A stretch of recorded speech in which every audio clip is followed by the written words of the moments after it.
Пошукі будучыні. Раман Кузьмы Чорнага. Першая частка. Украденае маленства. Пладзецеся і размножвайцеся і напаўняйце зямлю. Біблія. Кніга быцця. Той дзень быў ціхі, хмурны, сухі і цёплы. Стаяў верасень месяц. І даўно гэта было. Час быў такі, што нашы бацькі былі на вайне. Ішла вайна з немцамі 1914-1918 гадоў. Все мы былі або малыя, або самыя зялёныя падросткі. Асенні дзень ужо хіліўся да вечара свайго, мы былі ў полі. Тыя гады прымусілі нас змалку дзён прывучацца да плуга і касы, да пілы і сякеры, да гэбля і долата, да молата і кавадла. Гэтае начынне і прыладдзе, па якім яшчэ нядаўна хадзілі бацькавы рукі, было яшчэ і цяжкае і вялікае кожнаму з нас. Але ў той меры, у якой ішоў час, всё больш звыкласць, як светлы ратунак, прыходзіла да нас, і тыдзень за тыднем, месяц за месяцам. Сталася так, што 10-годнія дзяўчаткі жалі жыта, 12-годнія хлапчукі аралі, як мае быць, а 15-годнія самі вялі гаспадарку, кармілі сем'і працай сваіх рук, ведалі, дзе што і як сеяць, умелі зрабіць новы панарад і драбіны, і давалі слушныя заўвагі кавалю, калі той не так, як трэба, нацягваў шыну на кола. 16-годнія хлопцы хадзілі па пілоўцы, а 17-годнія пачыналі пераймаць цяслярства. Пакуль змеркне, кожны з нас стараўся ўправіцца з работаю. Он на самым крайнім палетку ходзіць за плугам 14-годняя Волечка Нявадавых. Сам Нявада больш як паўгода не шле пісем з вайны. Волеччын голас, калі яна паганяла коня, чуўся па полі круглы дзень. Сама яна даволі рослая, ранняя праца выраўняла яе, твар абветрыўся, рукі папручэлі, паходка стала цвёрдай, а смугласць ляжала на яе шчоках. Босыя ногі не баяліся ржэўя. Подых восені ціхай задуменнасцю клаўся на поле. Удалечыні сіняя істужка лясоў здавалася разасланай цераз усю зямлю. Каржакаватая хвоя, якая расла на фоне лесу і далёка ад яго, здавалася рухавай. Яна як бы ішла ў наш бок. Дзень, бадай, што ўжо канчаўся. Наша мястэчка стаяла ў лагчыне, і ўжо ледзь відно было ў засцілах першых прыцемкаў. Сярод поля бялелася роўная істужка дарогі. Это быў вялікі стары шлях паміж усходам і захадам. Нам дзіўна было бачыць, што ён цяпер пусты. Яшчэ некалькі дзён назад тут дзень і ноч грукацелі выгнанскія фурманкі. Тут праехалі польскія сяляне, нашы гароднінцы, беластачане, віленцы, вілейчане. Павапал гэтай дарогі навыростала много магіл і крыжоў. Все дні далёкая артылерыйская канада на той бок Баранавіч глуха аддавалася ў нашых прасторах і абуджвала ў нашых душах трывогу і няясныя чаканні самага горшага. Ужо Волечка Невадова кончыла работу і збіралася дадому. Сонце вісела над яснай далечынёй за нашым мястэчкам. Все бачылі, як Волечка стаяла тварам на захад і, прыклаўшы руку да лба, углядалася ў далечыню. Што яна там бачыць? Усе заўважылі нейкі невялікі рух пад тою адзінокаю хвояй, 3 чалавечыя постаці, воз з канём. Добра відно было, што двое паволі ідуць полем да трэцяга, які стаяў на шашы ля воза і трымаў коня. Ад шашы да хвоі зусім недалёка. Неўзабаве мы бачылі, як двое селі на воз і нешта вельмі высока сядзелі на ім. Нешта было пад імі на возе.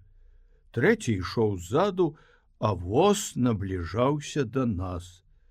«Чаго глядзець», — сказала Волечка, і рухава сабралася рушыць дадому.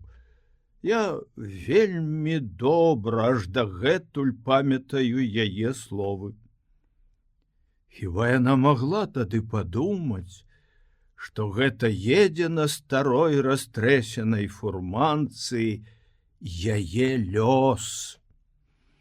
Фурманка спынілася на дарозе ў мястэчка непадалёку ад Волечкі, якая ўжо выводзіла на тую ж дарогу свайго коня.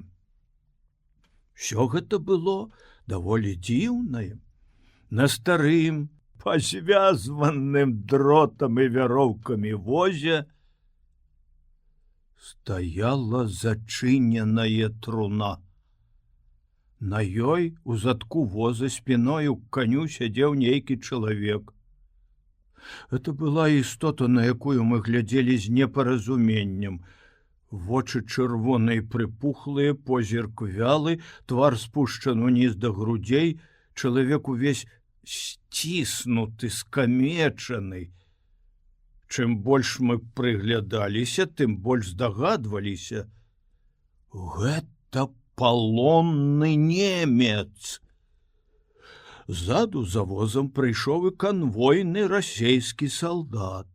Цяпер ён стаяў з вінтоўкай пры кані і сказаў да Волечкі: «Што гэта за мястэчка ў невідно ў лагчыне?» «Сумлечы», — адказала Волечка. «А ці знойдзецца там, каб у каго пакласці на ноч гэтага немца?»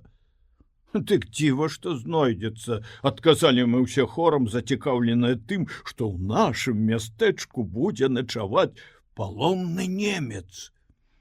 «Ён хворы», — растлумачыў нам салдат.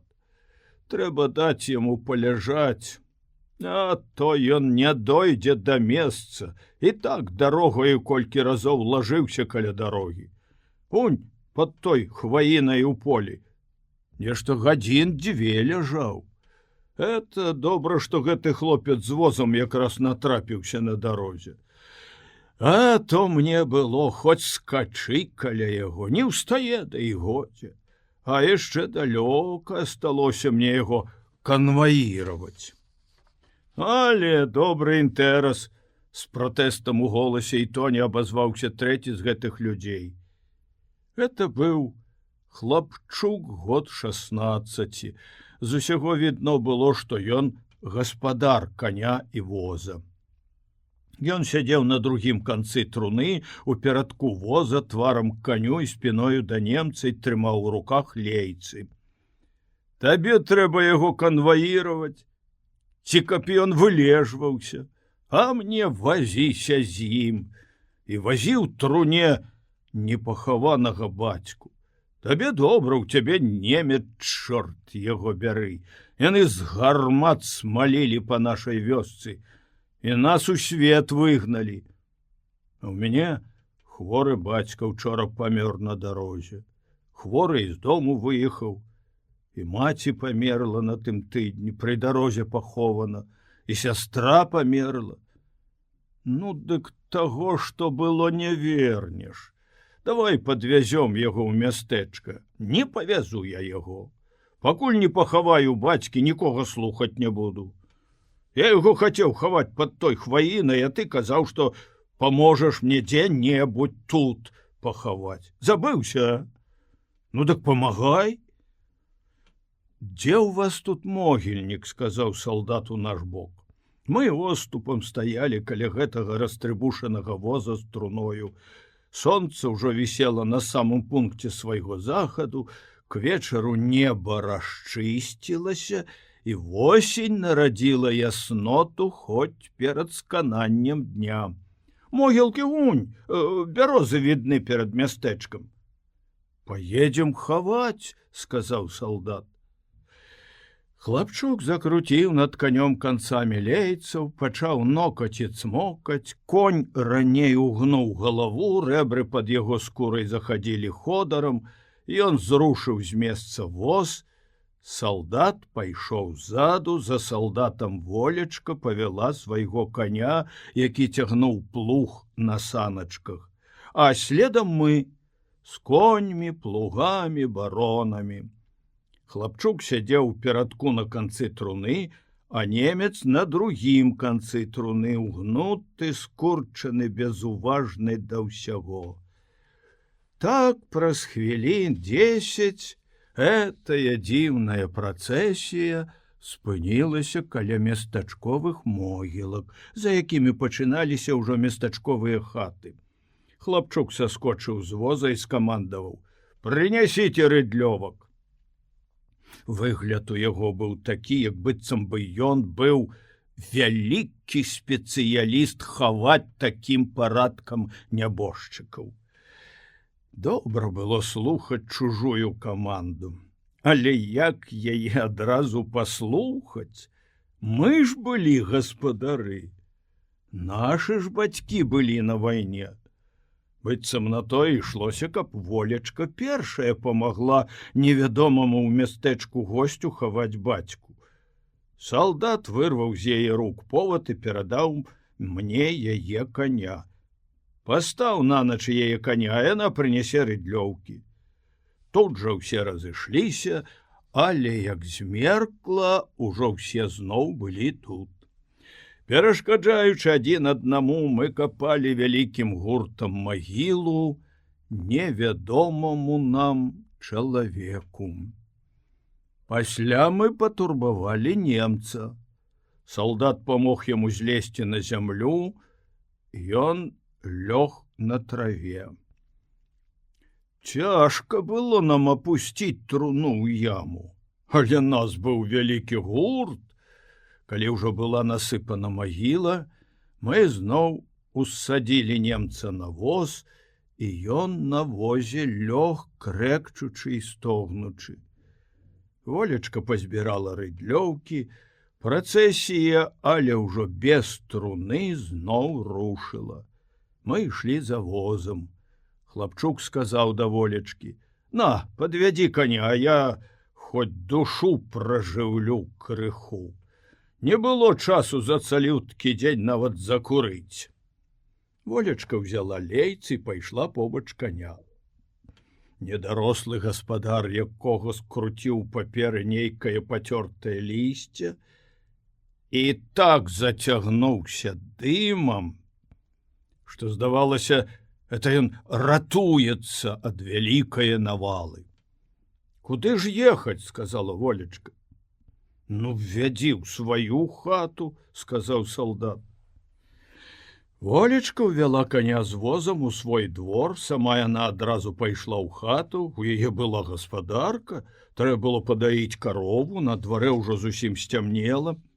Следам за Волечкай увайшоў у хату і малады выгнанец, які толькі што пахаваў бацьку. Ён быў босы ў салдацкай шапцы з пераломаным казырком. Хоць было яшчэ і цёпла, на ім нязграбна сядзела шырокая, не на яго рост, жакетка з самаробнага сукна. Ну, вядома, у дарозе. Каўнер абгамтаўся навокал шыі і, напэўна, Ён як адзеўся ў жакетку колькі дзён да гэтага, дык усё ў трапенне апошніх дзён так і перабыў, не раздзеючыся. Светлага воласу, з абветраным тварам і з рэдкімі вяснушкамі на пераноссі, ён здаваўся ціхманым і не вельмі рухавым. Льга было падумаць на яго, гледзячы, што ён так будзе стаяць доўга ў парозе і чакаць, як і куды пойдуць далейшыя справы. А тым часам Волечка даставала з паліцы збанок, накрывала яго цадзілкай. «Пойдзеш карову даіць», – сказаў ён з няпэўнай інтанацыяй няпрошанага госця. «Пайду. Это ж ужо так позна, зусім гэтым заваждаліся. Няхай яно ўсё прападзе, як нядобра, гадка і цяжка». З аднаго толькі яго хрыпатага голасу можна было чуць, як сапраўды яму цяжка прыйшлося. Ён далей сказаў: «Я хіба тут у вас з канём на двары пераначую, бо няма ведама, куды падацца, цёмна, позна, чужая старана. А заўтра буду брацца далей куды. А дзе ж усе, што ты адна дома?» «Маці я свае не памятаю, яна даўно памерла. Маладзейшая сястра моя памерла, як малая была. А бацька на вайне і нічога не піша мне». Яна пайшла, і ён за ёю. Ідучы за ёй, ён запытаў: «Дзе гэта дастаць чаго, каб каня накарміць?» Яна нічога не адказала, а ён больш не пытаў. Яны ўбачылі, як салдат саджваў з воза хворага немца. Трымаючы яго пад плячо, салдат бадай што нёс немца да сенечных дзвярэй, і той вяла перабіраў нагамі, гнучыся ў круг. Волечка і яе нечаканы госць пачалі памагаць салдату. Гуртам увялі яны немца ў хату і паклалі на лаву. Салдат сеў каля яго курыць. Волечка даіла карову, малады выгнанец стаяў каля яе і ўсё парываўся нешта сказаць. Нарэшце вось што ён сказаў: «Мы з-пад Вілейкі». Волечка маўчала, як самая сталая з усіх жанчын свету. «Слухай, я там за равамі бачыў стагі. Поеду, прывязу сена, дык і твайму каню будзе. А калі хто ўбачыць? Я не баюся, я выгнанец. Але ж гэта чужое. Але ж мяне не пыталі, калі з хворым бацькам з хаты выганялі». І зноў вялікая сталасць агарнула Волечку. «Так я поеду, а ты брамы не зачыняй». Тут яна адарвалася ад свае работы і сказала: «А тут яшчэ гэты немец хворы ў хаце. Небыт, і я паездзіў з ім». Так яны быццам згаварыліся ў нейкай ім толькі адным вядомай справе. Разумеючы адзін аднаго да канца, яны, як змоўшчыкі, зірнулі адно аднаму ў вочы.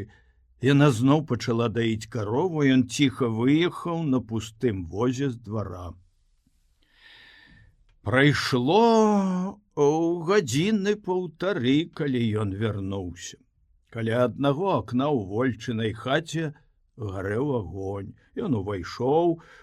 Волечка спала на тапчане ля печы. Салдат паіў ляжачага немца малаком з лыжкі.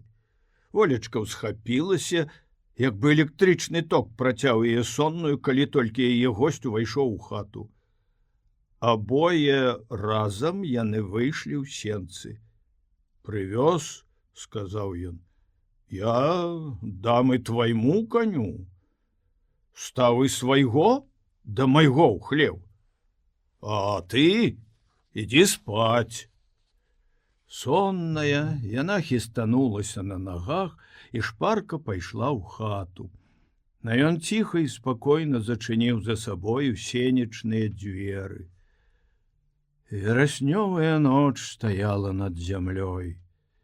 Вся яго істота напоўнілася натхнёным адчуваннем гэтай зорнай і ціхай ночы.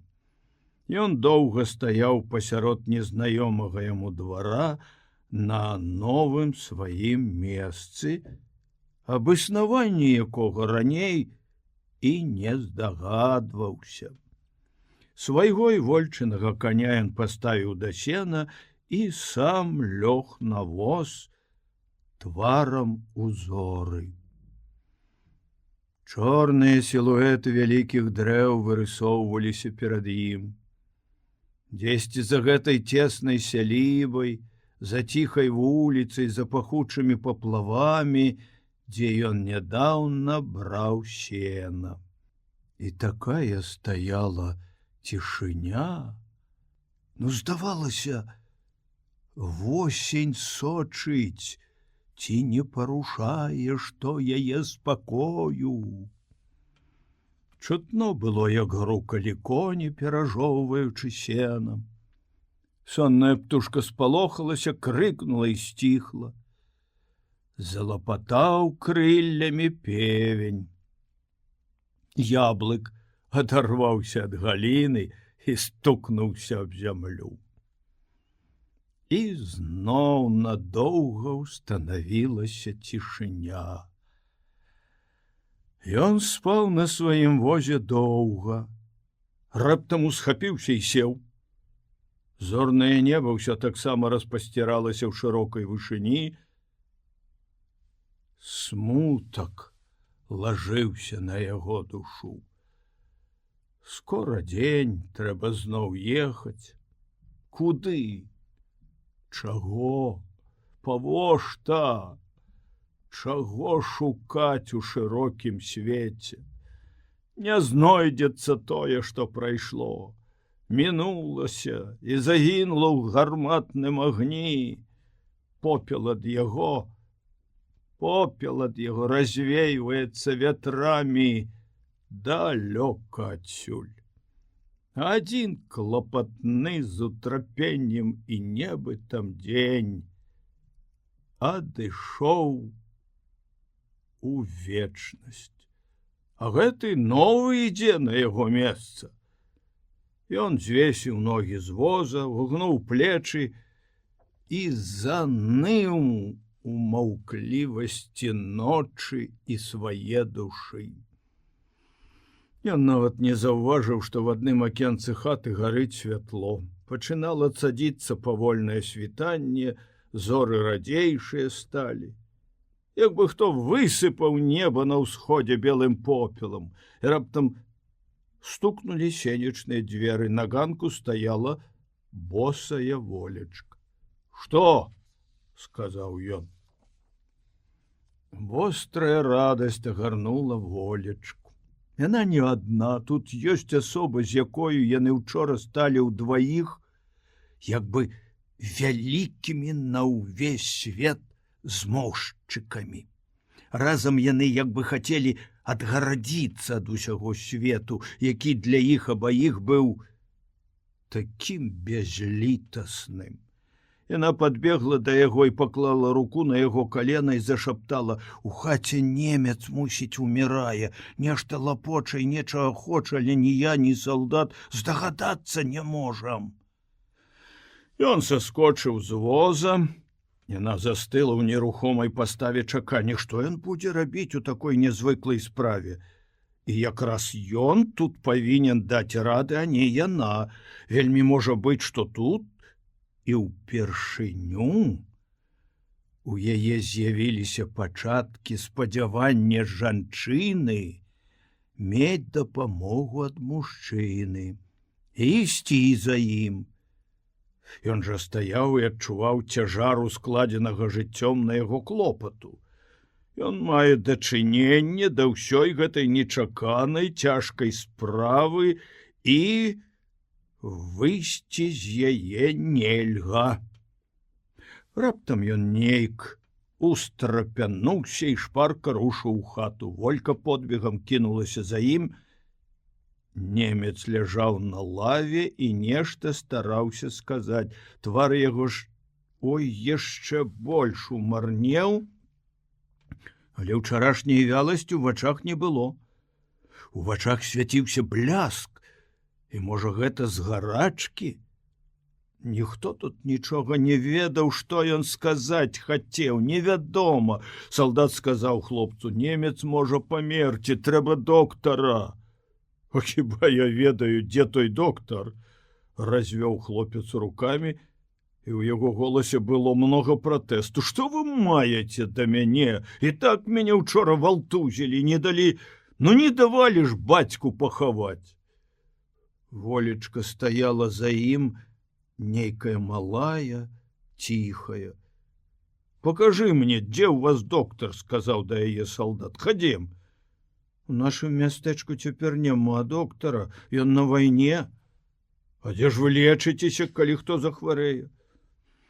«Калі хто захварэе, дык паляжыць і сам ачуняе». «Дык дзе ж дастаць доктара?» «Дык, можа, ён і так паправіцца?» «Можа, і паправіцца, але доктар все роўна патрэбен напісаць акт або аб смерці, або аб тым, што ён хварэў, правіўся, і таму я так павольна яго вёў». «Доктар ёсць у другім мястэчку, за 10 вёрст». «Запражы коня», — сказаў салдат да хлопца, «і прывязем доктара». «Добра», — адказаў хлопец.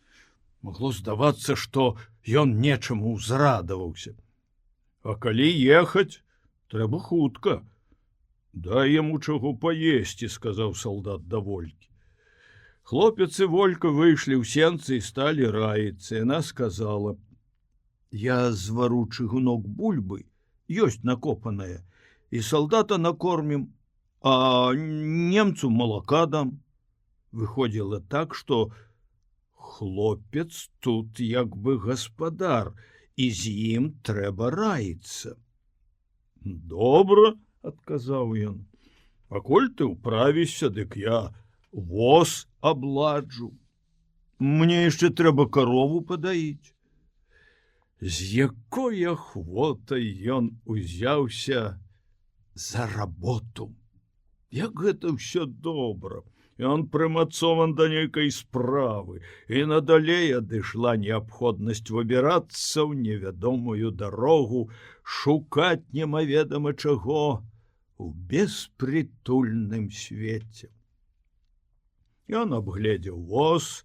Стары ён быў, раз'езджаны, паламаны. Пакуль у дарогу, трэба яшчэ пазмацоўваць яго.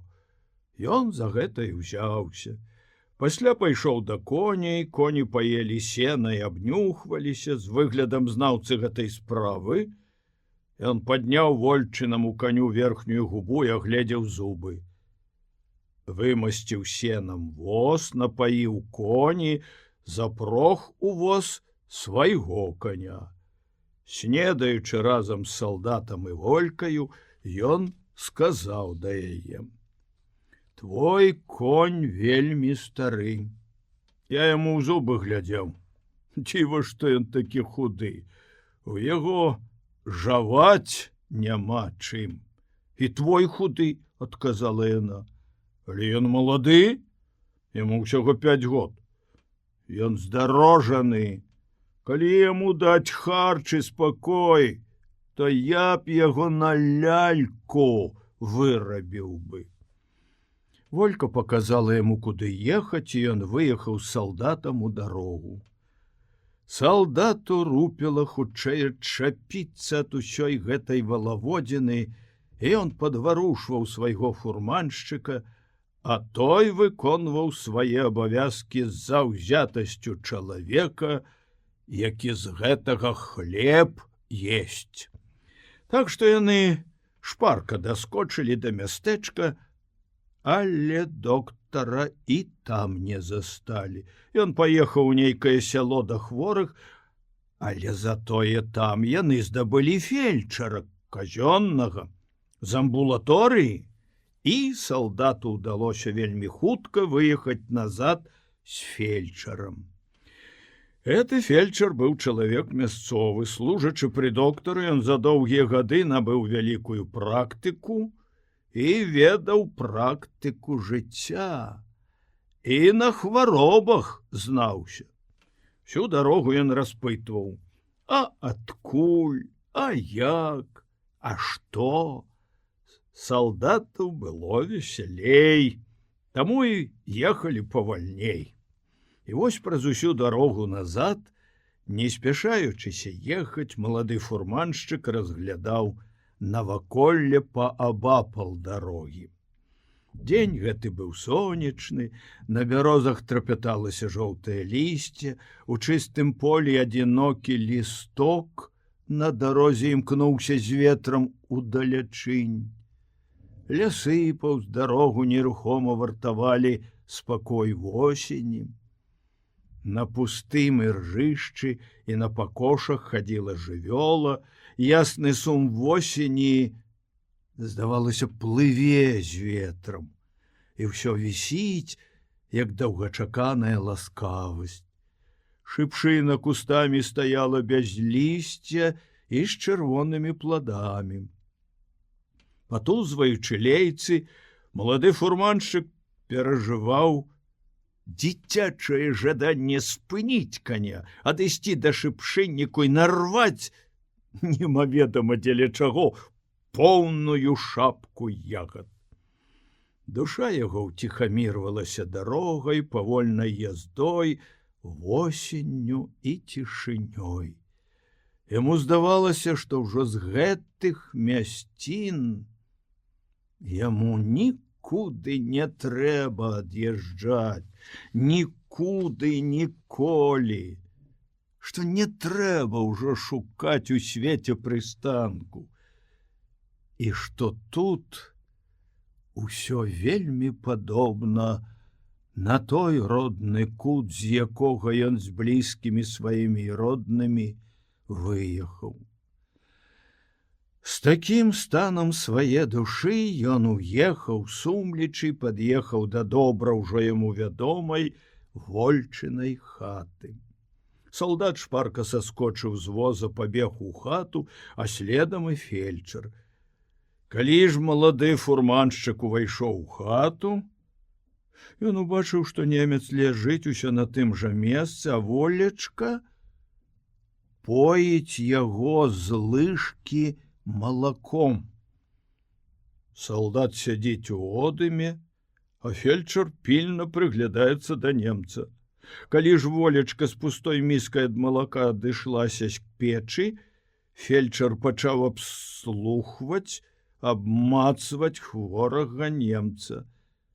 Паваждаўшыся так з ім некалькі хвілін, ён зірнуў немцу пачырванелыя вочы і сказаў: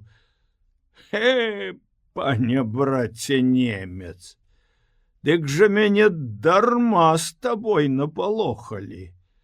Ты ж зараз 100 вёрст без аддыхі пешкам зробіш. Ну што ж, праўся, ды разумней. Такі не шкодзіла б, каб вы ўсе папруцянелі, а то гэтулькі неспакою праз вас. Аж да Баранавіч даперлі, а? Чаго? Павошта? Дык ён паправіцца, сказала волечка. А хіба табе не ўсё роўна? Это ж моя хата. Лепш жа, калі ён сам адсюль выйдзе, чым мёртвы заваліць мне хату. Што я тады з ім рабіць буду? Чуеш? Сказаў фельчар да немца. Праўся, а то хату гэтай малой заваліш. Напішам акт, што ён хворы, што я не мог у тэрмін яго сканваіраваць, сказаў салдат. Давайте паперы. З паперай была цяжкая справа, яе не было ў гэтай хаце. Фельчар стаў церабіць свае кішэні і сваю фельчарскую пакоўню. Немец тым часам больш ачомаўся. Ён стаў рухавейшы, ажывіўся, пачаў паднімаць галаву і пільна прыглядацца да людзей і да ўсяго, што было ў хаце. Нейкі неспакой з'явіўся ў яго вачах. Было відно, што трывога агарнула яго, і што яна ўсё пабольшваецца. І чым больш ён трывожыўся, тым здаравейшы рабіўся колер і выраз яго твару. І раптам, як вада з прабітага лёду, рванулася і лягла на яго твар пячаць недавер'я да ўсяго навакольнага і да людзей, якія былі каля яго. І пасля гэтага страх праступіў на рысах яго твару. І гэта ўсе заўважылі. Фельчар нейк крыва усміхнуўся і сказаў немцу: «Чо ты баішся, дурань ты, нямецкая голова? Машину, якую ці гармату новую ты ўмееш выдумаць? А бачыць, што чалавек мае душу і сэрца, на гэта ў цябе няма нічога. На, выпі гэты парашок, можа, убачыш, што мы цябе лечым, а не бязвечым». Немец выпіў парашок, і новы неспакой з'явіўся ў яго вачах. Ён нешта пачаў гаварыць і паказваць рукамі. «Это ж ён думае, што я яму даў атруты», — сказаў фельчар. «Тьфу ты, каб ты навек запаветраў! Што ты лапочаш, а? Павальней кажы, можа, я разбяру, што цераз 10-е ў 5-е». Фельчар нарэшце абмацаў сваёй кішэні вучнёўскі сшытак. Немец убачыў паперу і пацягнуўся да яе абедзвюма рукамі. Практычны ў жыцці фельчар адразу здагадаўся і адарваў ад сшытка ліст. Як са смаглы ваду, так хапіў немец паперу і аловак. Не ведаю, ці прыйшла немцу ў галаву думка, што калі ён так жвава ўзяўся за паперу, а не ляжыць з паблеклым позіркам на лаве, то ён перамог ужо сваю хваробу. Але такая думка павінна была быць у яго. Пры лаве стаяў стол, немец прыпёрся да яго бокам і пачаў выводзіць на паперы алоўкам слова за словам. Фельчар бачыў, што яму так недобра пісаць, сеў сам на лаву і падпёр немца сваёю спіною. Немец пісаў абодва бакі паперы і ўжо распісаўся, як раптам як бы што ўспомніў. Пакінуў пісаць, і на твар яго лягла пячаць просьбы.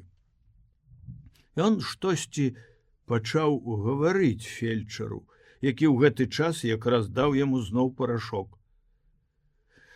Фельчар пачаў прыслухоўвацца. Нарэшце штосьці 2 ці 3 словамі, к здзіўленню ўсіх, па-нямецку запытаў у немца. Праўда, яго гаворка па-нямецку была нясмелая, і ён лавіў словы, як глухі прыглядаецца на вусны таго, з кім гаворыць. Але ён зразумеў немца. Той прасіў назваць яму адрас таго кутка, дзе ён цяпер хварэе. Фельчар прадыктаваў яму адрас на мястэчка Сумлечы так, каб сюды льга было трапіць адкуль сабе хочаш, хоць з усяго свету. Пасля гэтага фельчар напісаў акт аб хваробе немца, праверылі па паперы ў салдата і запыталі ў самога немца. Усім стала вядома, што немец завецца Густаў Шрэдер. Салдат тады сказаў распісацца ў акце за сведак Вольцы і яе маладому госцю. Волечка напісала «Вольга Невада», а той напісаў «Кастусь Лукашевич, выгнанец пад Вілейкі». Вельмі можа быць, што апошнія словы яго подпісу ішлі з яго абязвечанай цяжкай зменай у яго жыцці псіхалогіі. Ён страціў з-пад сваіх ног той грунт, на якім стаяў на сваёй вілейшчыне. Нездарма ён на світанні таго дня так ныў душой перад тварам бадзяння па свеце. Салдат схаваў акт сабе ў кішэню, падзякаваў фельчара і сказаў: «Сёння ў дарогу позна, ды і немец яшчэ слабы. А цераз ноч ён у мяне пойдзе як падмецены. Так што мы да Слуцка даклыбаем, як з перуна. Эй ты, хворы немчык, кладзіся і спі гэтыя паўсутак, каб заўтра ты ў мяне быў як шустры бычок». Немец недаверліва паглядзеў на салдата, і з яго ў момант зляцела тая ажыўленасць, першыя адзнакі якой ужо былі з'явіліся ў яго. Ён глыбей пасунуўся ў лаву, дастаў з нетраў свае змятай і вываленай у зямлі адзежы некалькі закручаных у хустачку канвертаў з раней напісаным на іх адрасам у Германію. І в адзін з гэтых канвертаў паклаў толькі што напісанае пісьмо, заклеіў і словамі і знакамі растлумачыў фельчару, што гэта пісьмо, а не што іншае. Мусіць, фельчару тут ён найбольш мог даверыцца. Пасля гэтага ён паклаў пісьмо сабе пад галаву і неўзабаве глыбока задрамаў. Дзень ішоў к вечару, сонца стала ніжэй і пачало біцца в акно. У хаце стала ясна, шырэй, прастарней. Немец спаў, салдат курыў, Волечка займалася дробнай хатняй таўкатнёй, як самая руплівая з усіх жанчын на свеце. Малады яго стаяў на двары пры возе і глядзеў, як коні ядуць сенам. Фельчар моўчкі сядзеў і пасля разгаварыўся з Волечкай. «Дык і табе, дзяўчо, прыйшлося горка», — казаў ён.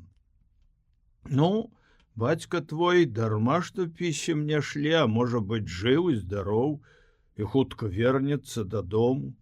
Дык ты нічога кепскага не думай, а жыві сабе памалу. Ведай, кожны пражыты дзень адкідае тое, што ёсць, і набліжае тое, што будзе. Горачы на свеце многа, але і ў самай большай на свеце пасудзіне ёсць дно.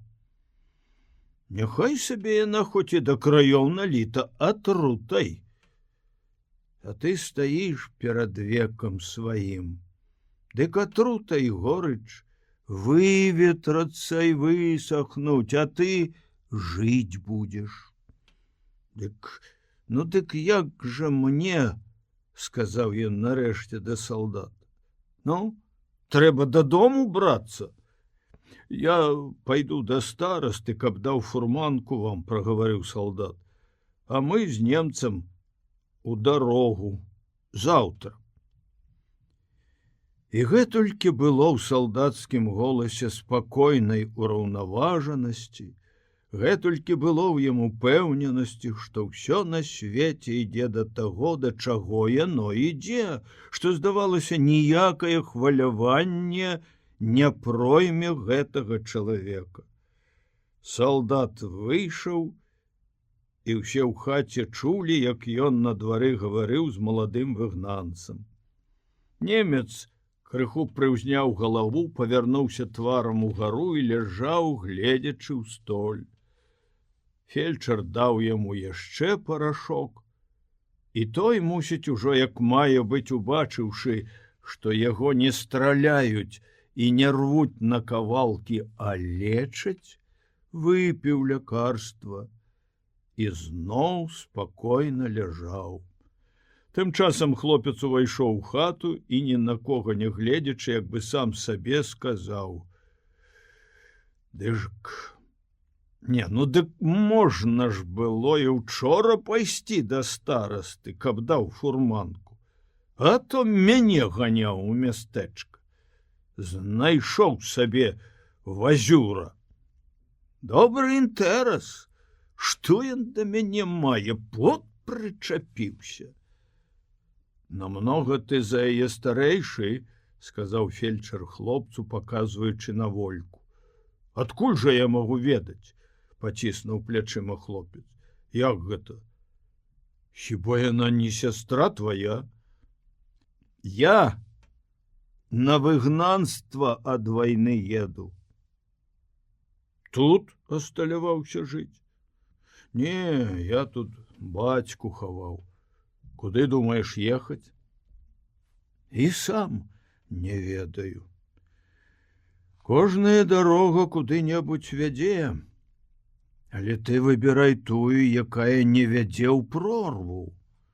Прыйшоў салдат і сказаў, што фурманка пад'едзе пад хату. Волечка тым часам нешта занадта рухава пачала завіхацца ля печы. «Прынясі мне лому», — сказала яна да Кастуся. І ён ахвотна прынёс лом. «Увапхні ў печы запалі, бо я вельмі спяшаюся».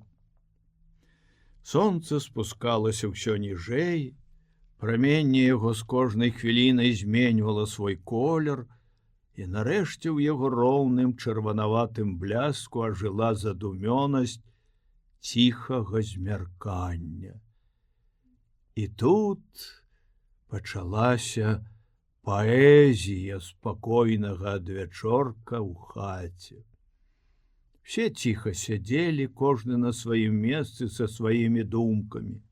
У рухавым клопаце была толькі адна Волечка, малая гаспадыня гэтай хаты, дзе так нечакана сабраліся так непадобныя адзін да другога людзі, далёкія адзін ад аднаго і месцам на зямлі, прывычкамі і звычаямі і жаданнямі і натурай.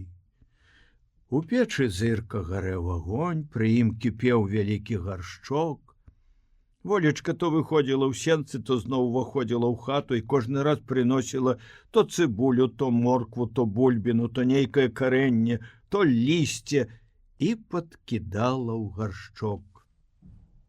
«Што гэта ты варыш такое?» — запытаў фельчар, сочачы за рухавай Волечкай. «Вару, яду. А як жа гэтая патрава завецца?» «Нейк завецца», — прыбянтэжылася Волечка. «А чым жа ты яе закрашваць будзеш?» Волечка як аслупянела. Нерухомая яна стаяла, і твар яе загарэўся чырвоным колерам. «Малаком?» — нарэшце адказала яна. «Як жа ты будзеш гэтую патраву малаком закрашваць, калі ты ў яе цыбулю кідала?» Волечка выбегла ў сенцы, і вочы яе напоўніліся слязьмі. Стары фельчар адчыніў дзверы ў сенцы і сеў на парозе. «А чаго ў цябе, дзяўчо, твар так зачырванеўся?» Ён не пытаў, чаго ў цябе слёзы. «Бо я ля печы стаял». «У цябе няма сала». «Няма. А каму ты так много варыш?» «Усім, нам. Ужо другі дзень у мяне ў хаце чужыя людзі, а я ім нічога нават перакусіць не дала». «А немца ты малаком паіла». «Дык ён жа хворы». «А малая ты моя, а голубка ты моя». «Нічога, я пастаўлю новы гаршчок без цыбулі. Это я забылася». Кастусь у момант вока праскочыў праз сенцы на двор, развярнуў на возе сена і з бадай што пустой зашмальцованай торбы дастаў усё, што ў ёй было. Гэта быў раздушаны крышан сала.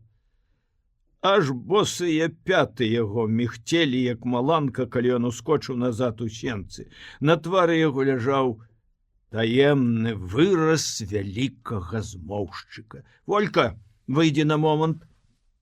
І сам скінуў сябе дзіцячую трапятлівасць і сталай хадой падаўся з сянец. Так жа паволі і стала, Волька пайшла за ім. Абое сталі яны ля воза, дзе двое коней бесперапынна жавалі сена. На табе сала, на гаршчок будзе, і нікому не кажы, што гэта я табе даў. Няхай думаюць, што гэта ў цябе было, але ты не хацела спавядацца перад усімі і сказала, што няма. Трэба было бачыць у гэты момант Волечку. Як заваёўніца свету. Яна з ганарлівай павольнасцю увайшла ў хату і зноў пачала хадзіць ля печы. Салдат дастаў з свайго ранца бляшанку кансерваў, паставіў на стол і сказаў: «Можа, гэтым добра закрасіць гаршчок? Я ўжо закрасіла салам. А ты ж казала, мала што як казала». Немец сядзеў на лаве і прыглядаўся да ўсяго, што рабілася ў гэтай чужой яму хаце. Ужо быў прыцемак, ужо агонь у печы згасаў, ужо вераснёвы вечар апаноўваў цішынёй свет, хвіліна за хвілінай, і ўсе гэтыя людзі паселі навокал стала. Волечка частавала іх патравай, якую, можа быць, і сама прыдумала з прычыны свае неспрактыкаванасці ў гаспадынскіх справах. Еў салдат, еў фельчар, еў Кастусь, еў і немец. І ўсім падабалася яда. Фельчар раптам паварушыў сваю медыцынскую дарожную пакоўню і паставіў на стол пляскатую пляшку. А гэтую мікстурку я ўзяў з сабою, бо думаў, што прыйдзецца ёю лячыць немца. Аж яно й добра, што ўзяў. Гэтую чыстую, як сляза, мікстуру адным заходам выпілі ўтрох. Фельчар, салдат і немец. Пасля гэтага неўзабаве шум настала ў гэтай хаце. Салдат, заглядаючы ўсім вочы, даводзіў, што няма на свеце лепшых дзяцей, як яго. Недзе там, далёк адсюль. Фельчар крычаў салдата ў твар цераз стол, што ён верыць, што ў яго слаўныя дзеці. А цяпер ён скажа пра капусту, якую ён сам садзіў, а расаду прывозіў аж з-за Слуцка. Такое капусты свет не бачыў. Тут фельчар апомніўся, збянтэжыўся і павярнуўся да Кастуся. А нашто табе шукаць якой-небудзь дарогі ў свет на бадзянне, а? Жыві ў гэтай хаце і памагай гэтай малой жыць на свеце. Вам жа цяпер абаім важна, каб абы дзень перабыць. Вые вернецца бацька, жыццё пачнецца, а ты скончыцца вайна і вернешся на сваю вілейшчыну. І раптам пасля гэтых слоў штосьці сталася з Кастусём. Незаўважна выйшаў ён з хаты, узлёг грудьмі на біла ў возе, цяжкі, як стопудовы камень, смутак наваліўся на яго. Родныя мясціны на вілейшчыне, куды яму прарочыў вярнуцца стары фельчар, звязваліся ў яго ўяўленнях з бацькам. Як жа ён вернецца туды, калі ўжо бацькі няма? А калі і вернецца, то цяпер гэта ўжо не тое будзе. Коні пацерліся мысамі аб яго плечы. Ён устрапянуўся, падклаў ім сена. Як увайшоў у хату, убачыў, што Волечка спіць, не раздзеўшыся на тапчане пры печы і без нічога пад галавою. Спяць дзе хто, немец, фельчар і салдат. Ён выйшаў зноў і лёг на воз. І зноў, як і тая ноч, з зорамі і цішынёй. Яна яму здалася доўгай. І, вядома, вераснёвыя ночы доўгія. На світанні ён моцна заснуў, сонца пабудзіла яго. Яно біла яму ў твар, але гэта было восеннае сонца, мяккае і лагоднае, як шчокі любага дзіцяці. З вуліцы чуліся гукі напоўненай працай раніцы, з коміна Волеччынай хаты ішоў дым. Ён спалохаўся, што праспаў нешта важнае, усхапіўся і застаў у хаце дзіўную сцэну. У залітай сонцам хаце цесна было каля той лавы, на якой раней ляжаў хворы немец.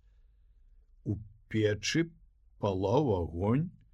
Ружовенькі і свежы тварам немец адной рукой гладзіў па галаве Волечку, а ў другой трымаў сваё ўчарашняе пісьмо і соваў яго в фельчаравы рукі і штосьці ўсё гаварыў, да чаго фельчар прыслухоўваўся. Ага, зразумеў нарэшце фельчар. Ты рад, ты шчаслівы, ну, што ачуняў, што здаровы. А ты думаў, што памрэш адзін сярод чужых людзей. Аж ты ўбачыў, што гэтыя людзі цябе ратавалі і паставілі на ногі. Ты кажаш, што ў цябе ёсць дома сын, якому цяпер ужо 10 год. Ён таксама, як і ты, завецца Густаў Шрэдар. Тое, што ён ёсць на свеце і што ты ачуняў, радуе цябе? А, ты хочаш чым-небудзь аддзякаваць нас усіх і найбольш гэтую малую. Ну дык яна завецца Волька.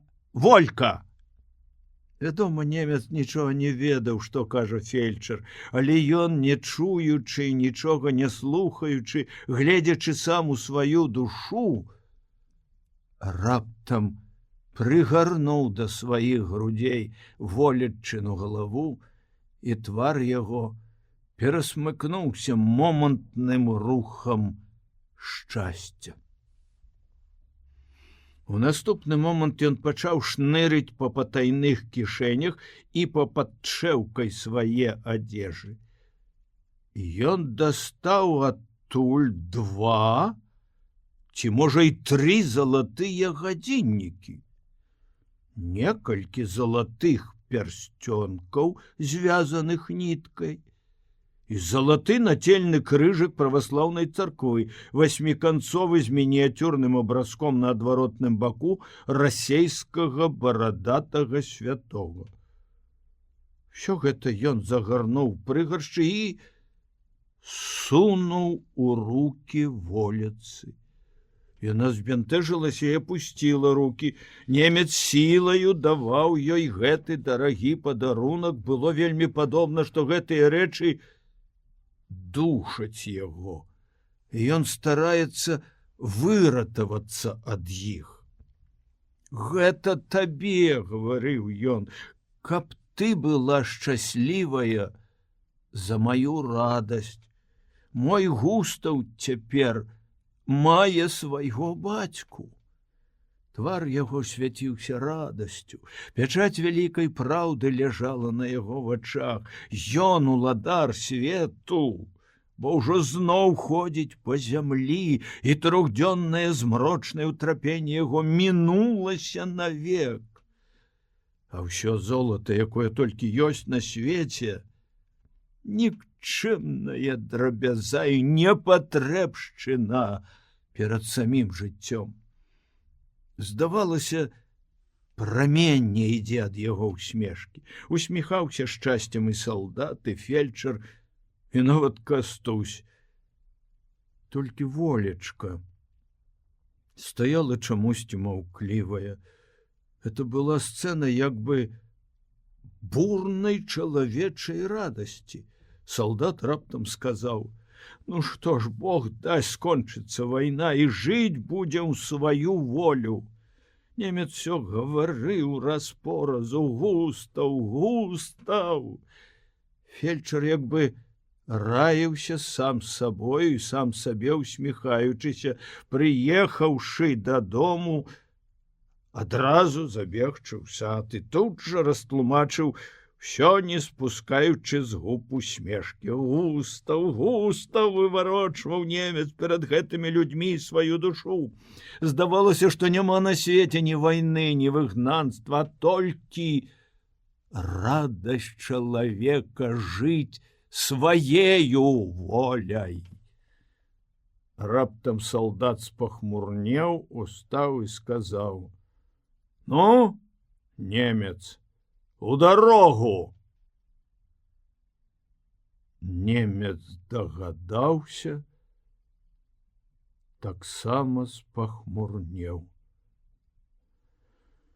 Значыцца, і вайна была, і трэба было мець непрыемны абавязак гнаць палоннага чужынца, якога сюды загнала ліха, і трэба было ісці пад канвоем.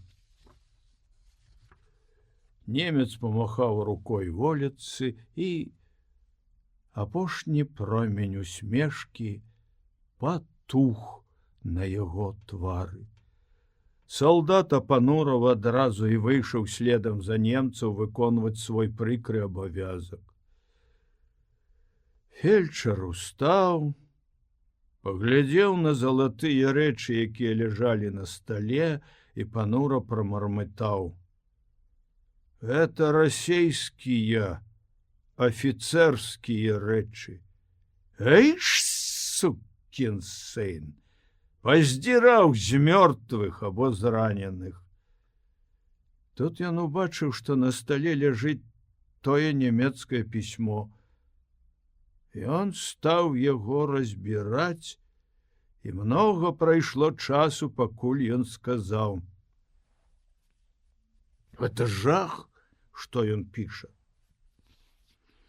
Ён навек развітваецца са сваім Густавам. Дзіва, што ён так узрадаваўся, калі ўбачыў, што жыў астаўся. Ці гэта ён мне гэтае пісьмо даваў, каб я прачытаў яго? Ці яно яму ўжо не трэба? А ліха яго бяры, здам на пошту, няхай ідзе туды, да таго Густава». Тут пад'ехала фурманка, і хата апусцела. Так гэтыя людзі, якія не ведалі адзін аднаго і перажылі разам момант радасці, сабраўшыся на гэты момант у незнаёмай хаце, разышліся хто куды. Кожны у свой бок. Залатыя гадзіннікі, пярсцёнкі і крыжык ляжалі на стале, і двое маладых людзей, якія стаялі яшчэ перад векам сваім, і толькі што выходзілі яшчэ з свайго маленства, не ведалі, што рабіць з гэтым золатам. Можна сказаць, што яны не ведалі і цаны яму. Волечка з непаразуменнем падтуліла плечы, адышлася ад стала. Трэба сказаць, задаволеная, што нарэшце хата была пустая ад чужых людзей, і ніхто і не перашкаджае цяпер даіць і карміць карову, прыбіраць у хаце, пазіраць у вокны, ці не сышлі з двара дзве куры, што былі ў іх гаспадарцы. Это не гаворачы ўжо аб тым, што адзін за адным ішлі вераснёвыя дні, а ў яе яшчэ не было пасеяна жыта. Пра непасеянае жыта яна і ўспомніла цяпер. Парыў смутлівай заклапочанасці рвануўся ў яе душы, яна, як сталая, заламала рукі. А, Божа мой, жыта не пасеяна, а восень ідзе. Дык я табе пасею, сказаў, страпянуўшыся Кастусь. А хіба ты умееш? Я раз авёс сеяў, як бацька мой хварэў. А калі ж ты думаеш? Калі хочаш, толькі каб не марудзіць, мне ж трэба яшчэ і ў сваю дарогу выбрацца. Ну, хоць заўтра. А насенне ёсць, не намалочана, снапы я звезла, сама і пажала, а сеяў яшчэ бацька. Ну, дык я табе і намалачу. У хвіліны гэтай гаворкі у яго білася жыццё, вострае жаданне хоць якім заняткам, хоць якой работай адцягнуць як надалей страшную неабходнасць ехаць немаведама куды. Цяпер ён падумаў: пакуль намалоціцца і пасеяцца, то пройдзе некалькі дзён. Якое шчасце! Яшчэ некалькі дзён спакою. Вялікі доктар усялякай хворасці ў чалавечай душы, час мае вечнага свайго дапаможніка, працу. Можна сказаць з упэўненасцю, што праз гадзіну, якую пасля гэтай гаворкі Кастусь Лукашевіч не меў у душы ні смутку, ні трывогі. Перш за ўсё яны агледзелі з волечкай пуню з снапамі. У пуні ж быў і ток. Пасля ён праверыў невадаўскія цапы. Відаць, добры гаспадар быў Невада. Бичы ў цапах былі важкія, зручныя, гужы шчыльныя і завязкі з добрага сурамцу. Цапільны ўжо, мусіць, за цэлыя гады добра абгладзіліся аб малатьбітовы рукі. Кастусь выбраў цэп самы размашны, расклаў на таку снапы і пачаў. Давай у 2 цапы, сказала волечка. Куды ты, малая? Нашто табе таміцца, колькі тут той работы? Глядзі лепш хаты. Браткі мае, што гэта быў за тон? Можна было падумаць, што ён век яе ведаў і быў блізак ёй. Як гэты тон быў падобен на тон самога Невады бацькі, калі бывала ён з ласкай загадваў ёй што-небудзь. Апанованая одумом волечка і сапраўды пайшла ў хату. Да самага адвячорка яна чула ў хаце, як роўна стукаў на таку цэп. Гэты гук нагадваў ёй яе нядаўняе маленства і восень. Бывала, тады не было вайны, маці была жывая, асеннімі днямі бацька ўставаў прыцемкам малаціць, і маці старалася, каб ён каб ёй як найлепш накарміць бацьку. Ва ўспамінах і інстынктыўным адчуванні гэтага стук цэпа єднаўся з тым бывалішнім. Дзеці часта гуляюць у дарослых. Тут жа не было гульні. Была самая бязлітасная неабходнасць. Але волечын твар быў цяпер так падобен да твару зусім малой дзяўчынкі, якая пераймае ўчынкі свае маці. Пакуль Кастусь збіў 2 пасады, яна не адыходзіла ад печы. Многа разоў яна ў клопаце хадзіла ў агарод, у клець, у склеп, у прыгрэбку, і ўсё думала, і ўсё шукала і глядзела, чаго б яшчэ пакласці ў гаршчок. І колькі, каб было ў меру, малака ўліць, і колькі, каб кіпела. Але тут яна ўжо мела практыку, куды горш было з хлебам. Яна яшчэ не ўмела пячы хлеба. Хлеб кожны раз быў то адпечаны, то ацеслівы. Цяпер хлеб быў ацеслівы. Праўда, ён ужо быў 3-й тыдзень, і чорствасць зменшыла ацеслівасць. Але ўсё роўна сорам добрай гаспадыні даваць такі хлеб чужым людзям. А што ж інакш рабіць? Што ж, няхай ён выбачае. І вось нарэшце настала хвіліна есці. Як добра ён адчуваў сябе пасля работы. А як была рада яна, калі ён весела сеў за стол.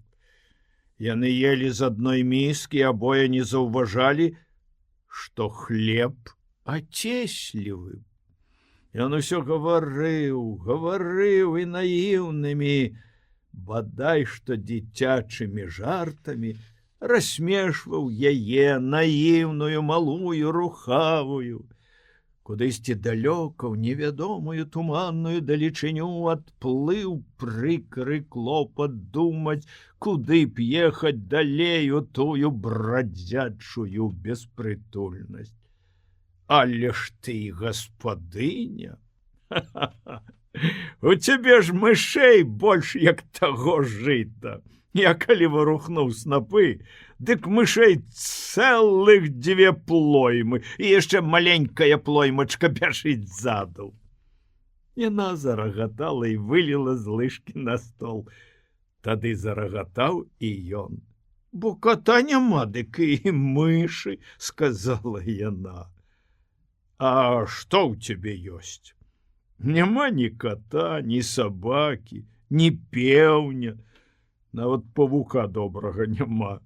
У пуні адзін вісіць на павуценне, дык такі худы і дробны, што аж рэбры з-пад скуры відны. Я тыя рэбры мацаў. 8 абмацаў. А 9-га дык і зусім няма, а ён пішчыць, брыкаецца. Каб хто чуў, як пасля гэтага рагатала Волечка. Яна ўжо зусім не магла есці. Рагатаў і ён. Можа, з гэтай часіны пачало ў гэтай хаце віць сабе гняздо шчасця. Усю другую палавіну дня і да самых прыцемкаў зноў стукаў цэп на Волеччыным таку. Ужо бралася на змярканне, калі яна раптам штосьці ўспомніла, як бы нават з трывогаю нейкаю палезла на гару, а там вяртлявым рухам апынулася на вышках і доўга штосьці выглядала ў сябе над галавою. Нарэшце твар яе стаў такі, як бы яна прыгатавалася сказаць: «Дзякуй табе, Божа!» У самым высокім месцы пад страхою вісеў, як бы забыты кавалачак сухой каўбасы. Сукаватым прутам яна яго адарвала, адвешала і неўзабаве прымчалася з ім у пуні. Слухай, годзе ўжо ляскаць цэпам, ужо змяркаецца, ведаеш што? Бачыш? Это ж я зусім была забыла, што кавалак каўбасы астаўся. На, з'еш. А ты сама? Ты намалаціўся? Не буду есці. Ну, дык я табе на вячэру схаваю. І пайшла. А яму, хоць ты плач. Яму так захацелася гэтай каўбасы. Ён жа так даўно не еў нічога такога. Ён аж выглянуў з пуні на двор. А можа, яна гэта паджартавала і стаіць дзе за вуглом з каўбасою. Але дзе там жартаваць? Ёй было не да гэтага. Яна ўжо выходзіла з двара на вуліцу, каб спаткаць і вылучыць з чарады сваю карову. Ён увайшоў у хату. Плечы і рукі яго такі здорава нылі ад цэпа. Ён сеў на лаву і ўбачыў, што на стале ляжыць тая каўбаса. Зірнуўшы ў акно, ці не відно дзе поблізу яе, ён пакруціў каўбасу ў руках, адарваў драбок і паклаў у рот. Ой, што ж гэта ён робіць? Яна заўважыць. Брыдка будзе перад ёю. Збянтэжана азіраючыся, ён раптам убачыў на стале тое нямецкае золата. Каб ён быў згарэў. Намучыўся я з гэтым немцам. І бацьку якраз хаваў. Цяжкі боль здушыў яму грудзі. Ён выйшаў на двор. Пачынаўся дробны дождж. Мусіць, на ўсю ноч. Ён пайшоў класці на ноч коням апошняе сена. Волечка ўвагнала ў двор карову і пайшла ў хату па дайніцу. Каўбаса ляжала на стале. Волечка адламала драбок ад каўбасы, паклала ў рот. Якая асалода жаваць каўбасу! Як даўно яна не ела смачнай яды. А што, калі ён заўважыць, што яна ела каўбасу? Гэта ж яму абяцанае. Да таго ж ён увесь дзень малаціў, а яна так сабе круцілася каля хаты. Як злоўлены злодзей, яна шпарка паклала каўбасу і пайшла даіць карову. Ён стаў збоку і глядзеў, як яна працуе. А хто ж табе нажыта ўзараў? Я сама. Ён і не падумаў пра гэта. Якая яна маладзец! Ворыва ж у яго ўяўленні заўсёды звязвалася з вобразам здаровага мужчыны. Калі яны прыйшлі ў хату і запалілі агонь, ніхто з іх не хацеў есці каўбасы. Ты малаціў цэлы дзень. А ты арала, можа, цэлы месяц. Каўбаса так і асталася на стале, і толькі назаўтра зранку яны з'елі яе ўдваіх, кусаючы, як згаварыўшыся. Многа хлеба і мала каўбасы, каб надалей расцягнуць прыемнасць. 3 дні ліў дождж. Кастусь толькі займаўся тым, што зранку малаціў, а адвячоркамі ўкошваў травы коням на ноч. На 4-й дзень падзьмуў вецер, і шэрыя засцілы восеннага неба падняліся ўгару. Уночы зыркаў зышлі зоры. І пачаліся дні з ціхім сонцам і жаўталісцем на дрэвах і пад дрэвамі. Можа, я рассеяў жыта і не вельмі мерна, але затое добра забаранаваў. Зерне ў зямлі, то яно ўзыдзе. Так думаў ён. І на душы ў яго было лёгка. Ён жа скончыў такую важную работу. А цяпер ужо хутка, можа, прыйдзецца і ехаць куды-небудзь. І ён узяўся адпасваць у дарогу свайго коня.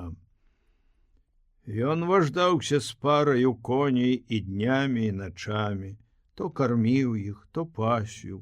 Нарэшце зноў прыйшла шчаслівая часіна. Волечка сказала яму: «Можа, ты мне паможаш на зіму дроў навазіць?» Трэба думаць, што яна адчувала яго смутак перад невядомасцю будучыні. Часамі яе агортваў одум. Яна думала пра яго і шкадавала яго. Можа, гэта ўжо фармавалася жаночая душа, у якой многа месца для чужой бяды. Ёй было вялікай радасцю бачыць, як ён шчасліва ажывіўся і ухапіўся за прычыну яшчэ тут астацца. Яна ўжо разумела яго навылёт. І гэта пачалося куды раней, чым ён пачаў угадваць яе думкі і патрэбы. Кожны дзень яны пачалі ездзіць у лес, і так засталі іх ужо добрыя прымаразкі. Рэчка з берагоў пачала прымярзаць, вада ў ёй стала чыстая, і на сонцы дно прасвечвала ў ёй усюды. Гэта былі дні апошняга смутку Кастуся Лукашевіча. Раней смутак з'яўляўся ў яго парывамі. Цяпер ужо час прайшоў, востры боль душы прытупіўся, час лячыў душу. Смутак аб бацьку, аб родным кутку, аб усім тым, што страцілася і што ўжо вярнуць было цяжка, і на гэта надзей не было. Смутак аб гэтым ападаў і зменшваўся і аставаўся без выбухаў і болю. Ужо з'яўляліся ў душы першыя адзнакі таго, што ўжо тут, на гэтым месцы, душа знойдзе радасць быць у сваёй радасці. Ясныя былі дні і марозлівыя, як заўсёды ў тую восень, ціхія. Цішыня спрыяла ўраўнаважанню яго душы. Это была мясцовасць, дзе як бы сышлося ўсё, да чаго ён прывыкаў некалі ў маленстве. На даляглядах сінелі лясы, вялікія дрэвы раслі пры дарогах, і чым вышэй яны ішлі ў неба, тым неба здавалася вышэйшым. Мерзла і нікла трава, але над вадою яна стаяла зялёная і тырчэла з прыбярэжнага лёду. З дзікіх ігруш на межах і выганах ляцела ў вецер счарнелае лісце. Камень пры дарозе абростаў імхом, уночы абзываўся воўк у пушчы. На вялікую разлегласць грукацелі колы памерзлай зямлі, кожны дзень на ўсходзе і захадзе неба доўга палала ясным хараством, і не было той ночы, каб зырка не свяцілі зоры. Этымі начамі Кастусь не спаў моцна і глыбока, як гэта бывала з ім раней. Не нуда і не смутак ужо, а руплівая ўзбуджанасць падкрадаліся да яго ў гэтыя ночы. Ён паднімаў галаву і прыпадаў тварам да шыбы. Яшчэ далёка было да світання. Увосень ночы доўгія. Так па некалькі разоў на ноч ён выходзіў слухаць, ці ядуць коні. Але найбольш еў адзін конь, яго.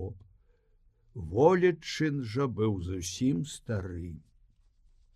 З'едзенымі зубамі ён склычваў сена ў мокрыя камякі і, утаміўшыся, стаяў над ім. Кастусь падкладаў яму свежага сена і ішоў дасыпаць ночы, каб аднак жа яшчэ ўстаць некалькі разоў.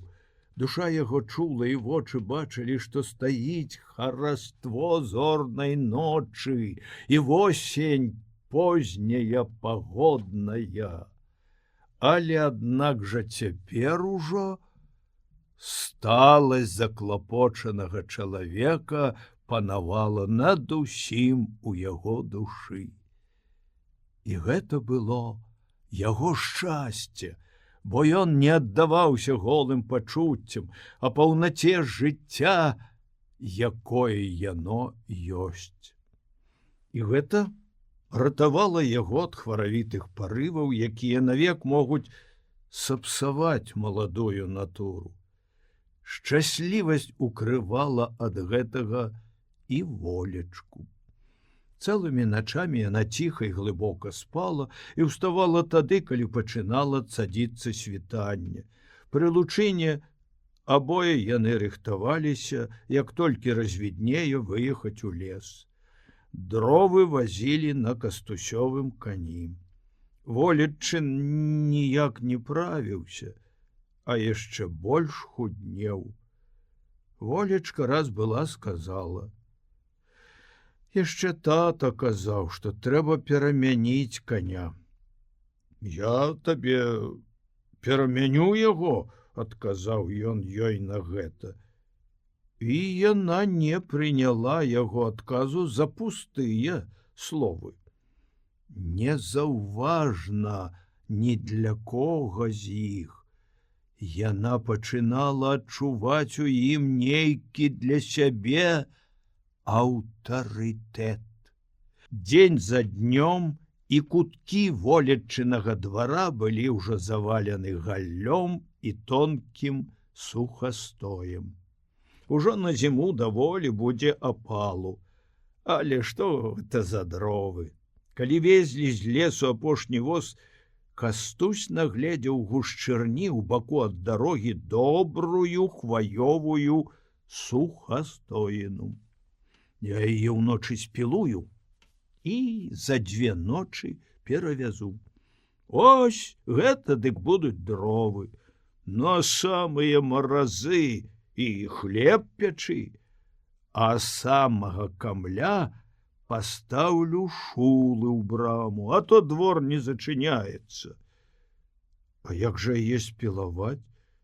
А ляснік звон пачуе, не пачуе. Трэба вышэй пілы камель шчыльна абкруціць кажухом, цесна перавязаць, а тады пілаваць. Ніякага звону не будзе. Толькі кажуха няма. А вон жа, ускінула яна ўгару плячыма. Яна была ў старым на яе великаватым кажушку. Толькі хіба, можа, ён малы будзе? Якраз добра. Яна ацаніла яго руплівасць. У гэтыя часы свайго жыцця, калі яна многа думала пра бацьку, яна была абыякавая да шулаў, да продажу старога коня, але ёй было шчасце мець каля сябе такога блізкага ўжо і аўтарытэтнага Кастуся Лукашевіча.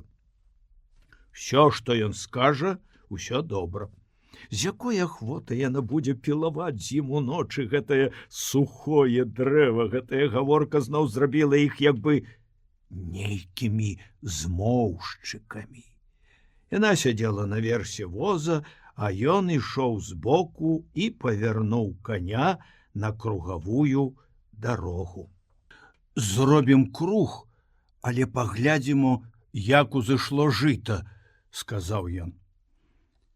Ён хітрыў перад ёю. Ужо разоў некалькі ён хадзіў глядзець жытам, а цяпер таму і павёз сюды волечку, што яно ўзышло добра. Як сявец, ён вытрымаў экзамен як найлепш. Волечка саскочыла з воза і стала над сваім палеткам. Густа і роўна стаяла над прымерзлай зямлёй рунь. Кастуся ж падкінуў каню сена. каб Волечка не спяшалася, як трэба угледзелася ў яго работу. У яго быў такі выгляд, як бы гэта ён сам выдумаў на свеце, што раней сеюць, а пасля пасеянае ўзыходзіць. Волечка змерзла стоячы. Раней у іх былі думкі задаволення аб тым, што двор завален дрывамі. Пасля некалькі дзён думалася аб добра пасеяным жыце, а пасля надышла чарга той сухой хвоі. Так і праходзілі ў іх дні. Ноч, калі трэба было ехаць спілоўваць хвою, выбрала яна. Ён сумысле маўчаў. Ён толькі пабойваўся гэтай выдуманай ім самім справы, хаця каб не здарылася якой-небудзь злой прыгоды.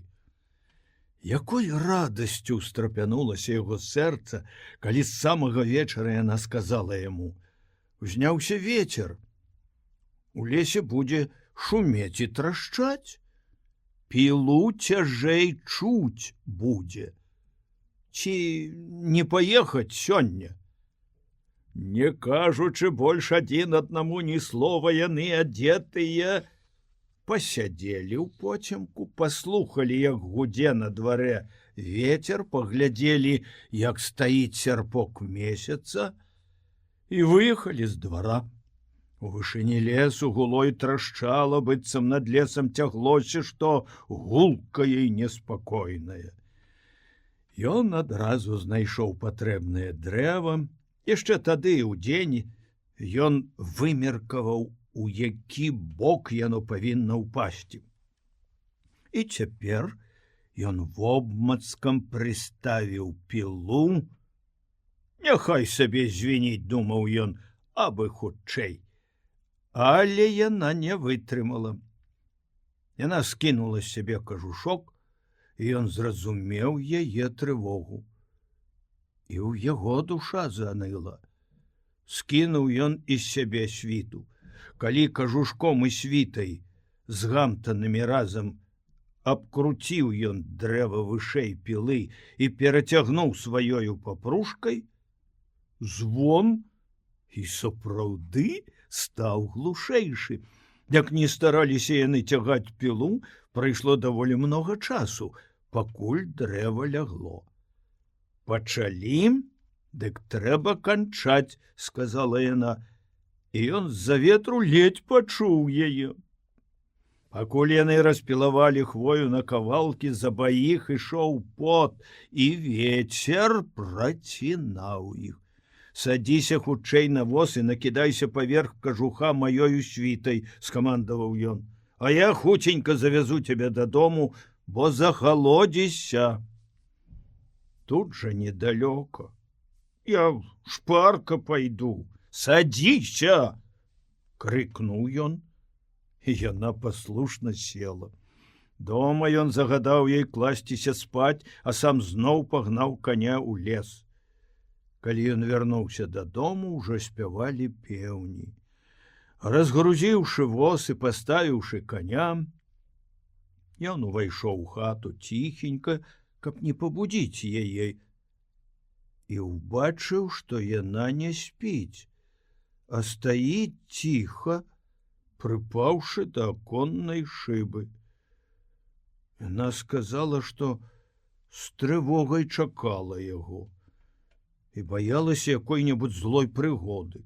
«Не стоя, кладзіся, і каб ты мне да раніцы выспалася, а я пайду ставіць каня і прыхаваю ў пуньку бярвенні». З хаты ён выйшаў, калі яна лягла і сцішылася. Ён доўга важдаўся на двары ў пуні, ужо цадзіцца пачынала кастрычніцкае рассвітанне, пеўні галасілі, здавалася, па ўсім свеце.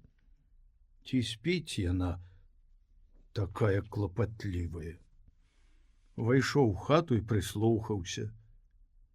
Яна цяжка, не так, як заўсёды дыхала, а ў яго балелі плечы, нылі ногі, цяжэла галава і хіліла на кашаль. З вялікай сілай яго цягнула ў пасцель. Ён запаліў лучыну, падышоў да волечкі, здзівіўся. Такі чырвоны і неспакойны быў яе твар. Ён стаяў над ёю, яна расплюшчыла вочы і абыякавасць да ўсяго была відна ў іх. Гэта была небывалая ніколі раней рыса ў яе, і ён жахнуўся. Волечка, што з табою? Табе што-небудзь баліць? Нічога, толькі ў грудзях. А больш? Больш не, толькі галава. А больш нічога не баліць. Нічога, толькі ў горле. Ну, а яшчэ дзе баліць? А нідзе. Дык ведаеш што? Ты ляжы сабе, а я цябе зараз гарачым напаю. І памчуся па таго самага фельчара. Ён практык. Той немец вось які хворы быў, а ён яго, як бачыш, падняў. А ты не бойся, хутка ўстанеш. Я не баюся. Бледная усмешка прайшла па яе губах. Ён лепш акрыў яе і пайшоў у рух. Перш за ўсё ён падпаліў печы, зрабіў гарачае ёй выпіць. Пасля, надаваўшы ёй 100 наказаў ляжаць і не ўставаць, грэцца і чакаць яго з фельчарам, ён зазірнуў ёй у твар і жахнуўся. Няўжо яна так адразу заснула? Абыякавая да ўсяго, яна зноў цяжка дыхала, твар яе яшчэ больш гарэў, вочы заплюшчыліся. Я буду ляжаць і чакаць. Ледзьве вымавіла яна, і ён увесь уздрыгануўшыся выскачыў на двор, дрыжачымі рукамі ледзьве патрапляў перавязваць і перакрыжоўваць вяроўкі, вымошчваючы сядзенне ў возе, запрог свайго коня, свіснуў пугаю і рынуўся ў дарогу. Цяпер конь яго ўжо не быў той здарожанай, хоць і маладой худізнай. Это быў ужо выгладжаны бягун, і імчаўся ён на злом шыі. Аднак жа яшчэ ўсё чуючы над вушамі свіст пугі.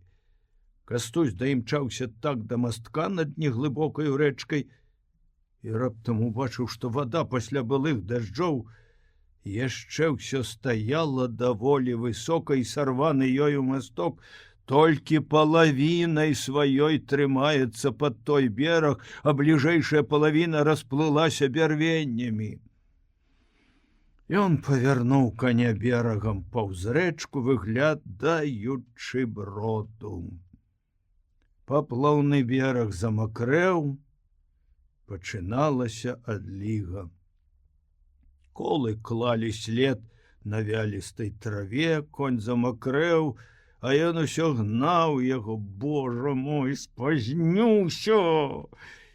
І вось ён убачыў пратву.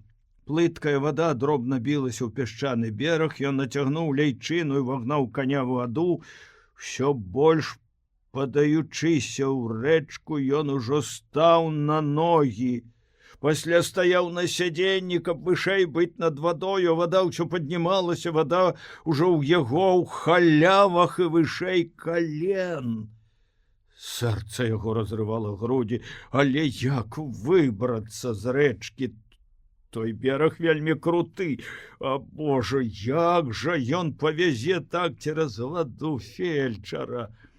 І он пачаў заварочваць коня назад і ледзь выехаў назад на плыткі бераг. Вода з яго лілася цурком, а на лбе стаялі кроплі поту, тузаючы лейцы, круцячы пуга, ён доўга гнаў коня берагам, выглядаючы новага броду.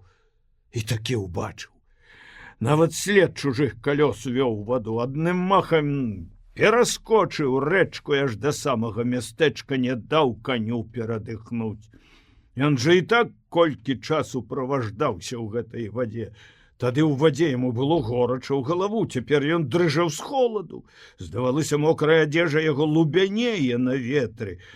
Да фельчаравага дома ён даскочыў тады, калі ўжо на небе цяжка валакліся хмары і збіваліся ў адзін на ўсё неба засціл, і мгла зацярусілася густа.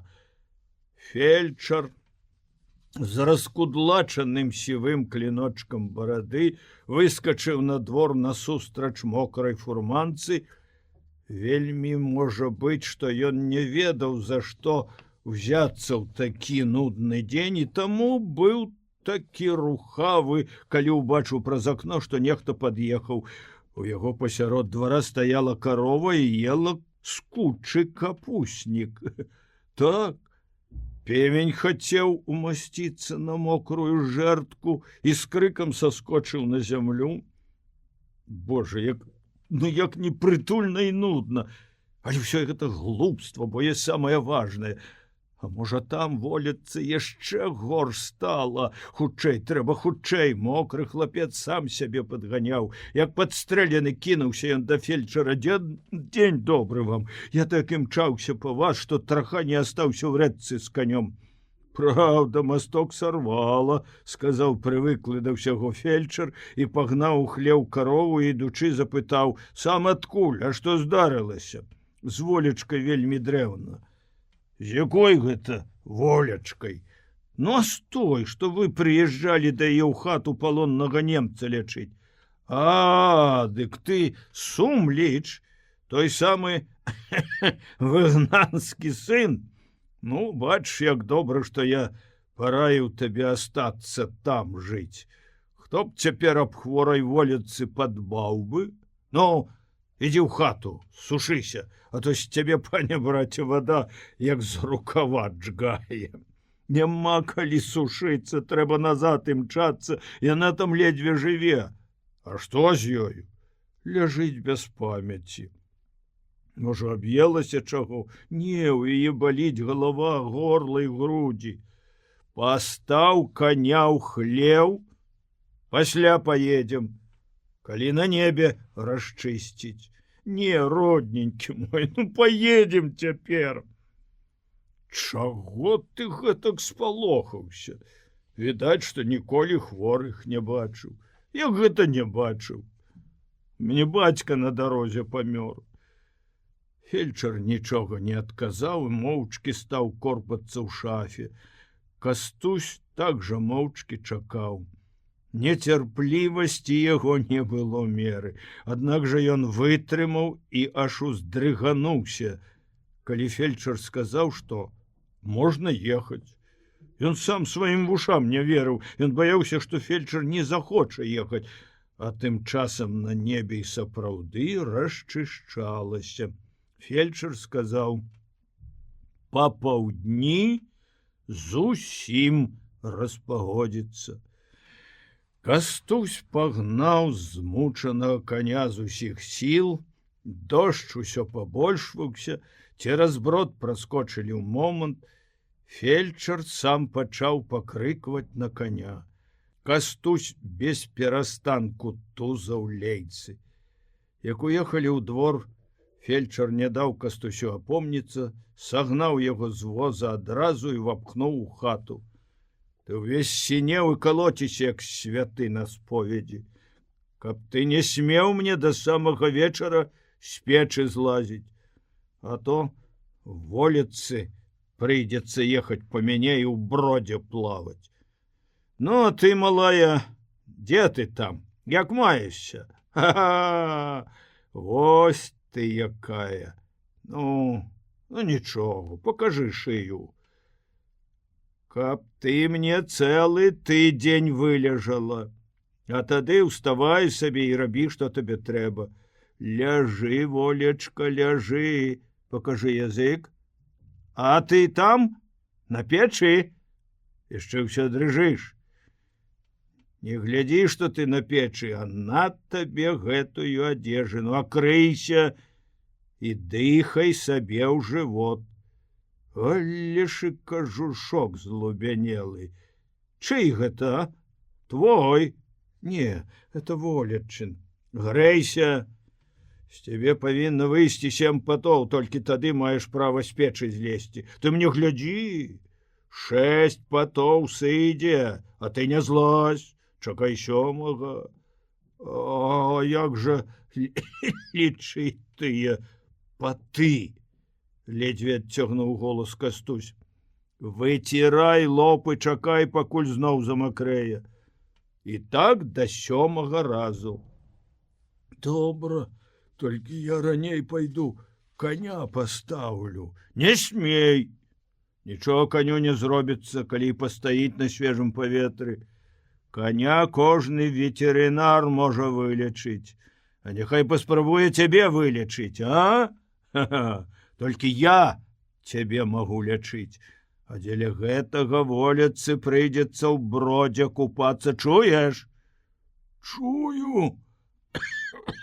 Прахрыпеў Кастусь, сцішваючыся за халодным комінам. А цяпер і я павінен аптэчнага ўзяць, бо я прамок і дрыжу, як нячысты пад крыжам. Ён дастаў з кішэні пляскатую бутэльку і напалам разліў усё, што ў ёй было. Гэта мне? А гэта табе, хлопча? Пі, не бойся. Бачыш, я не атруціўся. Это самы чысцейшы на свеце аптэчны спірытус. А табе, малая, гэтыя пілюлі. Глытай па 3 на дзень, наглыні першую. Так, ляжыце і мяне чакайце. А я пайду, тут у мяне інтэрас ёсць на мястэчку. У Дарахвея Трыбуховіча Варсюка пайду старгую. Ты не бойся, у брод больш не полезеш. Мяне сам Трыбуховіч заімчыць назад. Разам з Парсюком. А, і ты, малая, усміхаешся. Ну, дык я на тваім вяселлі буду гуляць. І фельчар выйшаў з хаты. Кастусь высадзіў галаву з-пад кажуха. Ад спірытусу галава яго ўжо кружылася. Ён глянуў на Волечку. Гэта ж ён, гэты фельчар, выдумаў, што Волечка смяялася. Это быў адзін з яго метадаў хутчэй паднімаць хворых на ногі. Найцудоўнейшае лякарства, якое, на вялікі жаль, не ў пашане ў нашых вучоных медыкаў. Лякарства, без якога мала памагаюць сялякія утрапіны і дзіўрацін з папяверыні. Нават і тады, калі іх змешаць разам, абліць магнезіумам, сульфурыкумам, а? І прысыпаць зверху лакрычным парашком. Олечка ляжала, сцішыўшыся. Відзён быў яе твар, ружовы спацелы. Няўжо ў яе і раней быў такі востры нос, думаў ён, гледзячы на яе. Сам жа ён, колькі не чакаў, ніводнага поту не прычакаў. Але яму стала горача. І пакрысе ён пачаў вылазіць з-пад кажуха. А Волечка нават і не варушылася. Можа, яна спала? Тым часам фельчар, вясёлы, рухавы і схільны да гаварлівасцю, увайшоў у хату і паведаміў, што ўжо як мае быць, выбілася на пагоду і што ён старгаваў Трыбуховіча япрука. Ён усё гаварыў і гаварыў: хутка пад'едзе Трыбуховіч, і я паеду. Добра, што ясна робіцца. Вы ж тут праўцеся і сцеражэцеся. А, дай Божа памяць. Ці схавалі ж вы хаця добра тыя гадзіннікі пярсцёнкі? Ну, што той немец вам пакінуў? Бо гэта, бачыце, чаму я пытаю? Ведайце, бо, можа, вы не ведаеце, што ён вам пакінуў, гэты немец? Гэта чыстае золата. Вы за гэтае золата? Ха-ха! Можаце фальварак купіць. Во што, калі хочаце ведаць. Вы цяпер багатыя, чуеце? Вы багатыя. На ўсе сумлічы няма нікога такога багатага, як вы цяпер. А дзе вы схавалі гэтае сваё багацце? У шуфлядзе, у стале. Фельчар аж зірнуў на печ, дзе абзываўся, і слухаў яго Кастусь Лукашевіч. Малады чалавек, які не ведаў і апошнія часы не думаў, куды ідзе яго дарога і ў які бок горнецца яго жыццё. Кожнае фельчарава слова ён глытаў, як высмаглы ваду. Як у шуфлядзе? Фельчар выцягнуў шуфляду ў стале. Тут, побач ржавага відэльца пагнутых нажніц, грызенага мышамі клубка нітак, сярод паленых цвікоў, нейкіх старасвецкіх ножоў і ануч з паўтыканымі голкамі, сярод усёй гэтай непатрэбшчыны вы хаваеце свой спосаб, каб жыць? О! Залаты ланцужок ад гадзіннікаў блытаўся у іржавы відэлец. Фельчар быў занадта гаварлівы, відаць, і ў Трыбуховіча ён лячыўся ад холаду. Дык слухайце, это не толькі простае багацце. Тут яшчэ каля гэтых пярсцёнкаў і гадзіннікаў чалавечая душа такі танец справіла, што аж след ад гэтага на чужую душу кладзецца. Слухайце. Я ведаю, што-нішто пра гэтыя пярсцёнкі і крыжык. Гэты немец пакуль не трапіў у палон на фронце паміж баямі і пасля іх выходзіў на здабыткі. Брадзіў па полі і высочваў, дзе ляжыць забіты або ранены расейскі афіцэр, і знімаў з яго дарагія рэчы, якія той меў. Такім парадкам у яго назбіралася вось гэтае золата. Ну, добра. Але вось ён захварэў, і хворы трапіў у палон. Або трапіў у палон і пасля захварэў. Ён і сапраўды такі быў моцна хворы. І калі мяне да яго прывезлі, ён хваробу перамог ужо, але яшчэ быў слабы і дрэнна яму было. А тое, што яго вядуць у палон, чужыя людзі і зямля наганялі на яго чорны сум. Ён аніяк не спадзяваўся, што выжыве і што ўбачыць калі-небудзь свайго Густава, якога вельмі любіў і ныў па ім. Ён так і думаў ужо, што Густаў астанецца сіратой без бацькі навек. І вось ён, як з-пад зямлі ўжо, пасылаў вечнае развітанне свайму Густаву і ўсім, каго меў там у Германіі.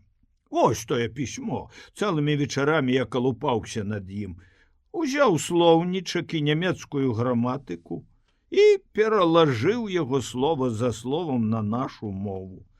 Густаў, сынок мой, Анна і Берта, і ўсе, каго я люблю і сохну па кім у апошнюю сваю часіну. Нам суджана больш ніколі не ўбачыцца, я ўміраю ў чужых людзей у палоне, ведайце навек, што я толькі і думаў, што пра вас і асабліва пра цябе, мой любы Густаў. Дзеля твае, Густаў, будучыні я ваяваў. Я прынёс бы табе спосаб на цудоўнае жыццё да самай твае старасці. З арандатараў чужой зямлі мы сталі б уласнікамі хоць і не аграмаднага, але маёнтка. Ты быў бы памешчыкам, а не арандатарам. Я ўжо ўсё быў зрабіў дзеля гэтага, але смерць, якая стаіць каля мяне, ужо вырывае з мяне душу і тваю будучыню. Ой, Божа, злітуйся, але надзеі ўжо няма. Побач са смерцю стаяць каля мяне чужыя людзі. Бывайце навек, вось месца, дзе я ўміраю. Ведайце і яго, усё ў жыцці можа быць. Можа, калі каго з вас лёс занясе сюды, дзе будуць мае косці. Я ўміраю ў палоне, грудзі мне муляе тое, што я здабыў табе, Густаў, на вайне, і што не суджана ўзяць табе ў рукі. Канец мой падышоў. Ну, чулі? Гэта яму золата муляла. Это за яго Густаў стаў бы памешчыкам. Я і сам дзіўлюся. Няўжо за яго цэлы маёнтак льга купіць? А можа, у Нямецчыне цана на зямлю такая малая? Эй, ого-го! Дык жа в адным пярсцёнку, а? Ха-ха-ха! Дарагое каменне! Эй, Божа, а на гадзінніку што выпісана? Граф Паливоцкі. Ну няўжо і граф на вайне бывае забіты або ранены? Як той казаў, вайна не толькі лье кроў, але і кожную брудную душу выверне на паказ свету. А ты, Паливоцкі, быў граф, а пасля нейкі Густаў панаваў бы за тое, чым ты зіхацеў. А? Не, а я дык лепш капусту буду садіць і карову карміць. Якая цяпер карысць таму Паливоцкаму, што ён быў графам, а? Я большы за яго граф, бо калі я каго ад крываўкі вылечу, то мяне добрым словом спамінаюць і пры спатканні дзякуюць. Чуеш, ты там, за комінам? Не лезь у графы, будь чалавекам. Нешта ж Трыбуховіч з Паршчуком не пад'язджае. А ўжо і дзень праходзь. Ну, як вы там, абое? Каму што баліць? Я казаў, што па паўдні распагодзіцца, бач ты, ўжо і сонца выбліснула. Дзе ж гэты Трыбуховіч дзеўся? Хіба яго чэрці на мерку схапілі? Чортава пара! Ну, на дварэ весялей робіцца, сонца бляша, як мае быць. А тым часам салдат, як бачыш, сканваіраваў гэтага немца куды трэба. І назад варочаўся адзін, таксама куды яму трэба. Дык вось гэты салдат то пешкам ішоў, то ехаў, як траплялася. У нашым мястэчку ён нейкага сабе спадарожнага грузавіка чакаў і, успомніўшы, да мяне начаваць прыйшоў.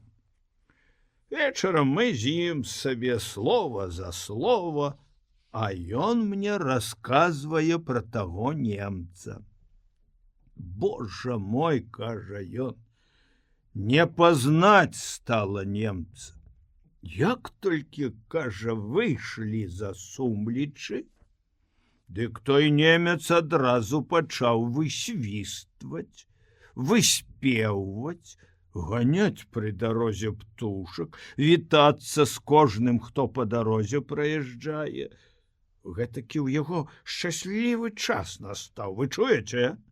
У яго радасць жыцця стаптала пад ногі смутак смерці. О!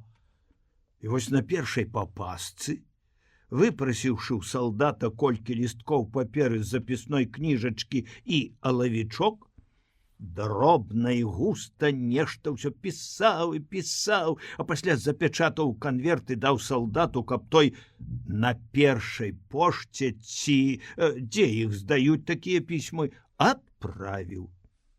Эй, ты там, за комінам, ты думаеш, я вытрымаў, каб не прачытаць і гэтае пісьмо, якое яшчэ ляжала ў салдата ў кішэні? Ха-ха-ха! Пакуль салдат спаў да раніцы, я і гэтае перагнаў на нашу мову. Слухайце, Густаў, сынок мой, Анна, Берта, шчасце і радасць, я жывы. Я іду дарогаю, і надо мной свеціць сонца, все людзі на зямлі добрыя і мілыя. Каб вы толькі ведалі, як аба мне дбалі і пра мяне клапаціліся тыя чужыя людзі, у хаце якіх я ляжаў. З'явіўся нейкі стары доктар і лячыў мяне, дай Божа яму здароўя. А нейкая дзяўчынка, сама малая, аглядзела мяне як родная.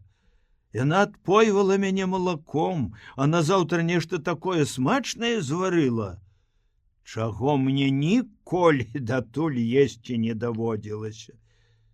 Гэта ўжо не чужыя мне людзі. Яны выратавалі мяне.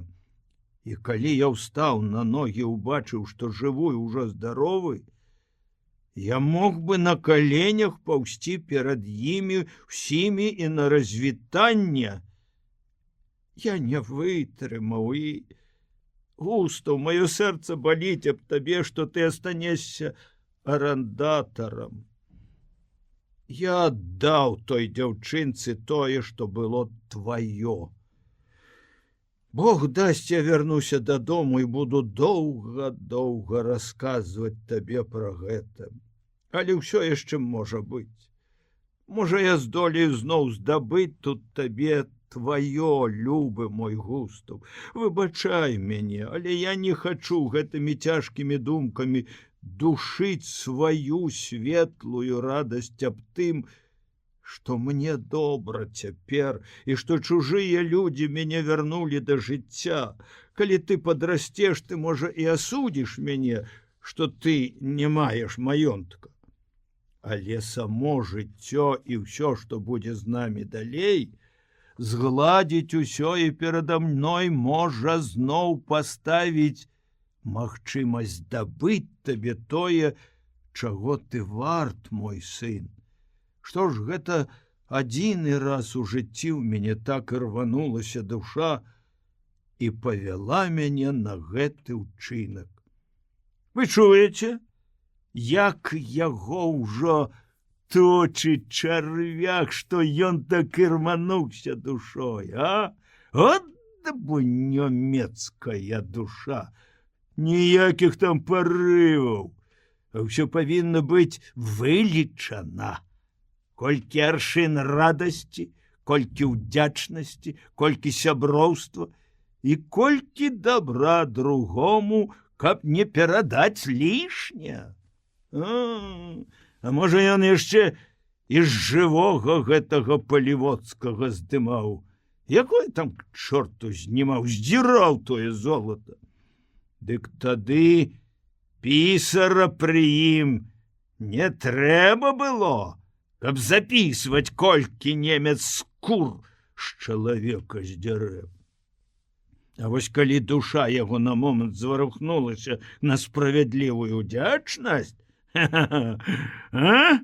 дык ён надумаўся, што не паставіў пры душы таго пісара, які падлічыў і запісаў, ці не залішне ён перадаў да чалавека удзячнасці, не гаворачы ўжо аб простым бескарысным пачуцці.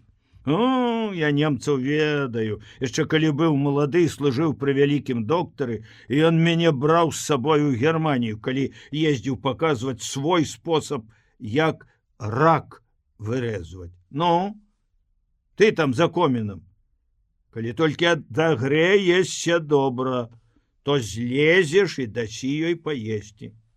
І пабольш, каб яна піла цёплага і гарачага. Бывайце, і праўцеся, галубчыкі мае. Трыбуховіч пад'ехаў, дзякуй Богу, што на пагоду выбілася. І ён пайшоў з хаты. Праз колькі хвілін ён знадворку прыклаў твар да шыбы і гукнуў: «А калі праз дзён 2-3 не будзе рабіцца лепш, дык падскоч зноў да мяне. Я прыеду банькі паставіць». І пасля гэтага колы загрукацелі па вуліцы. У хаце стала зусім ціха. Кастусь быў рад, што гаваруна ўжо не было ў хаце. Аднак жа штосьці недобрае ці як бы трывожнае павісла над ім. Яму рупіла, што і конь на дварэ склее на холадзе, і што золата, знятае немцам з графа Палівоцкага, ляжыць недзе тут у шуфлядзе, і што яму трэба яшчэ чакаць нейкага поту, і што яму не можна адразу ж устаць і пачаць гаспадарыць. Але самае большае — тыя гадзіннікі, пярсцёнкі як бы душылі яго. Чамусьці яны пасля фельчаравай гаворкі сталі яму страшнымі і агіднымі, што да іх дакранацца нядобра было. Так ён ляжаў, чакаў поту, але яму не было ўжо холадна. Ён не вытрымаў, збрыкнуў з сябе нагамі кажух і паволі сышоў з печы. У галаве злёгку кружылася, але ці мала што калі здараецца. Ён прайшоў па хаце, пераабуўся, абмацаў на сабе рубашку. Ужо яна была зусім сухая. Дзякуй табе, Божа, абышлося і без патоў. З радасным пачуццём ён рушыў у свой даўно прыспелы занятак. Перш за ўсё ён напхаў у печ дроў, падпаліў.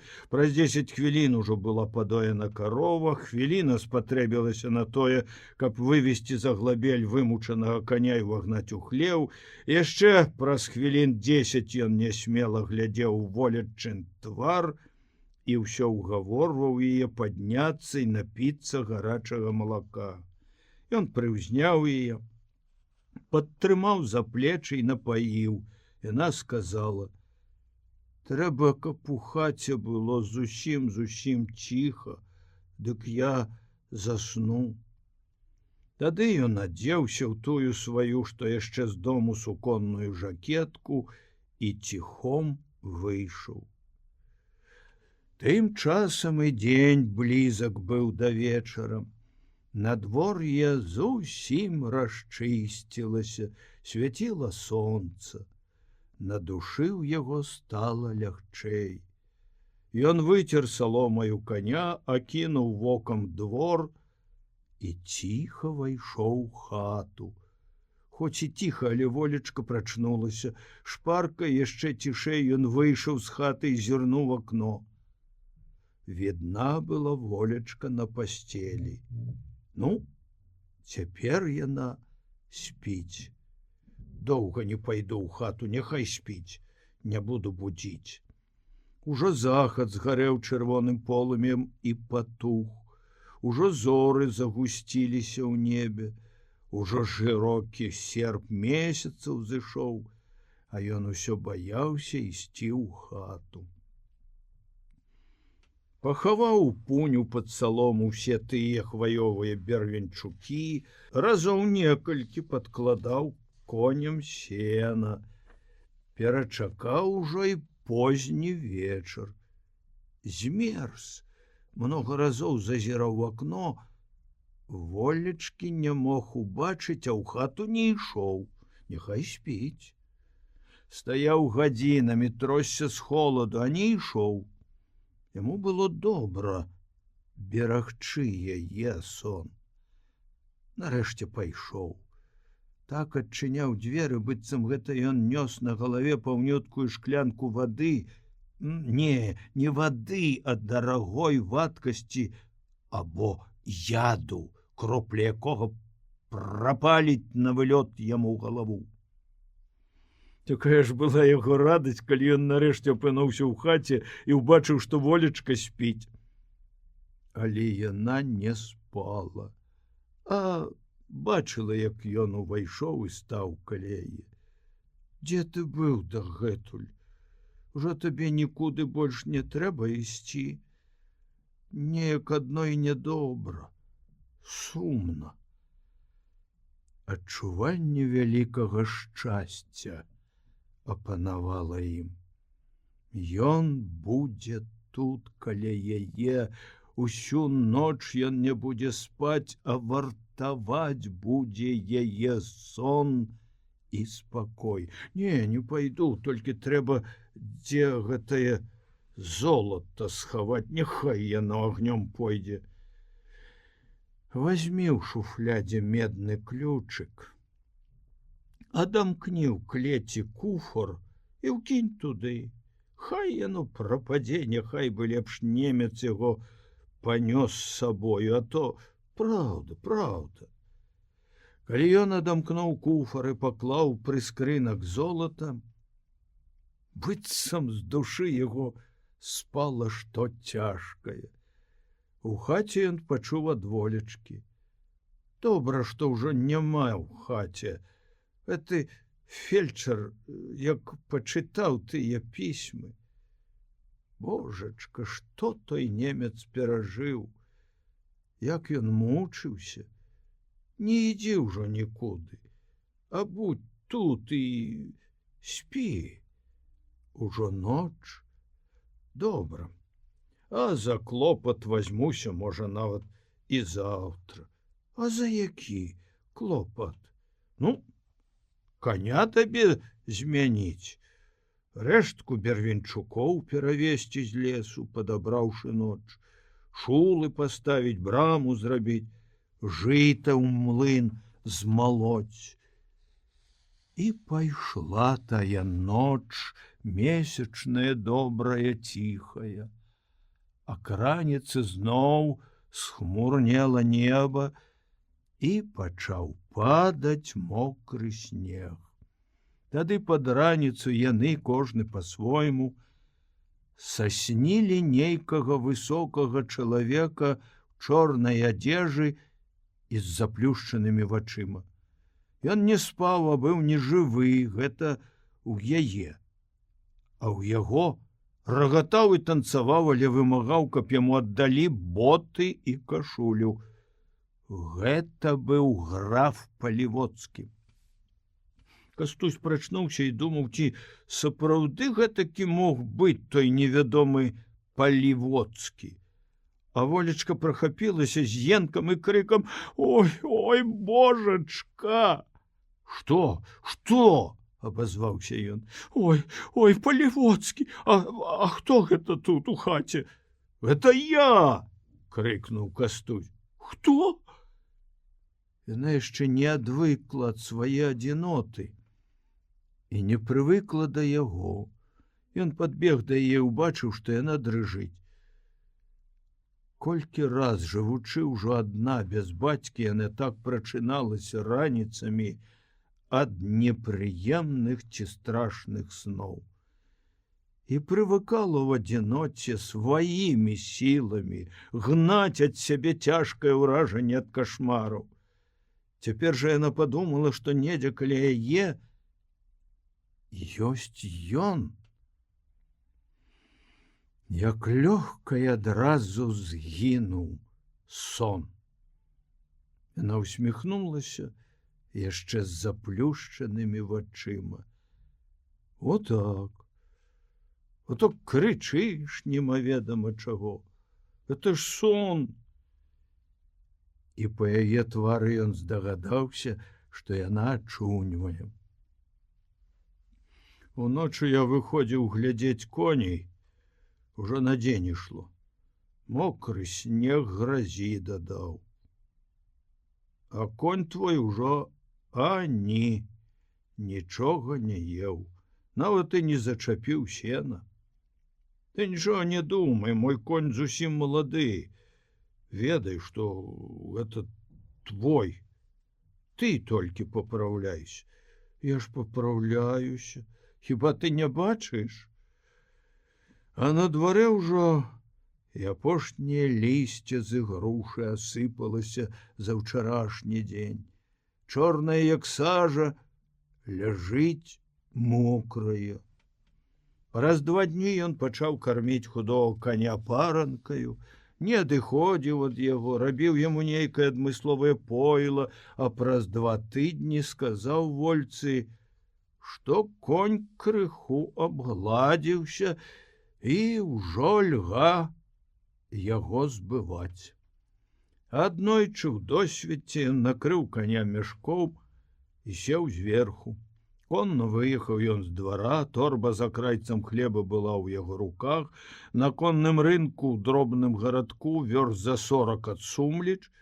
Ён, як спрактыкаваны конскі перакупшчык, расхвальваў старога і худога коня, бажыўся і падпускаў часам заядлую лаянку. Без гэтага коня не прадасі, думаў ён і запрашаў усіх паглядзець каню ў зубы.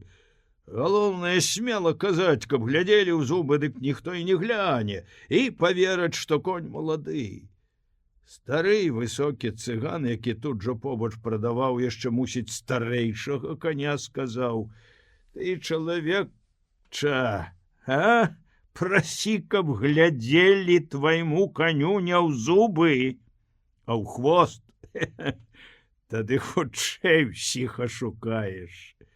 Навокал зарагаталі.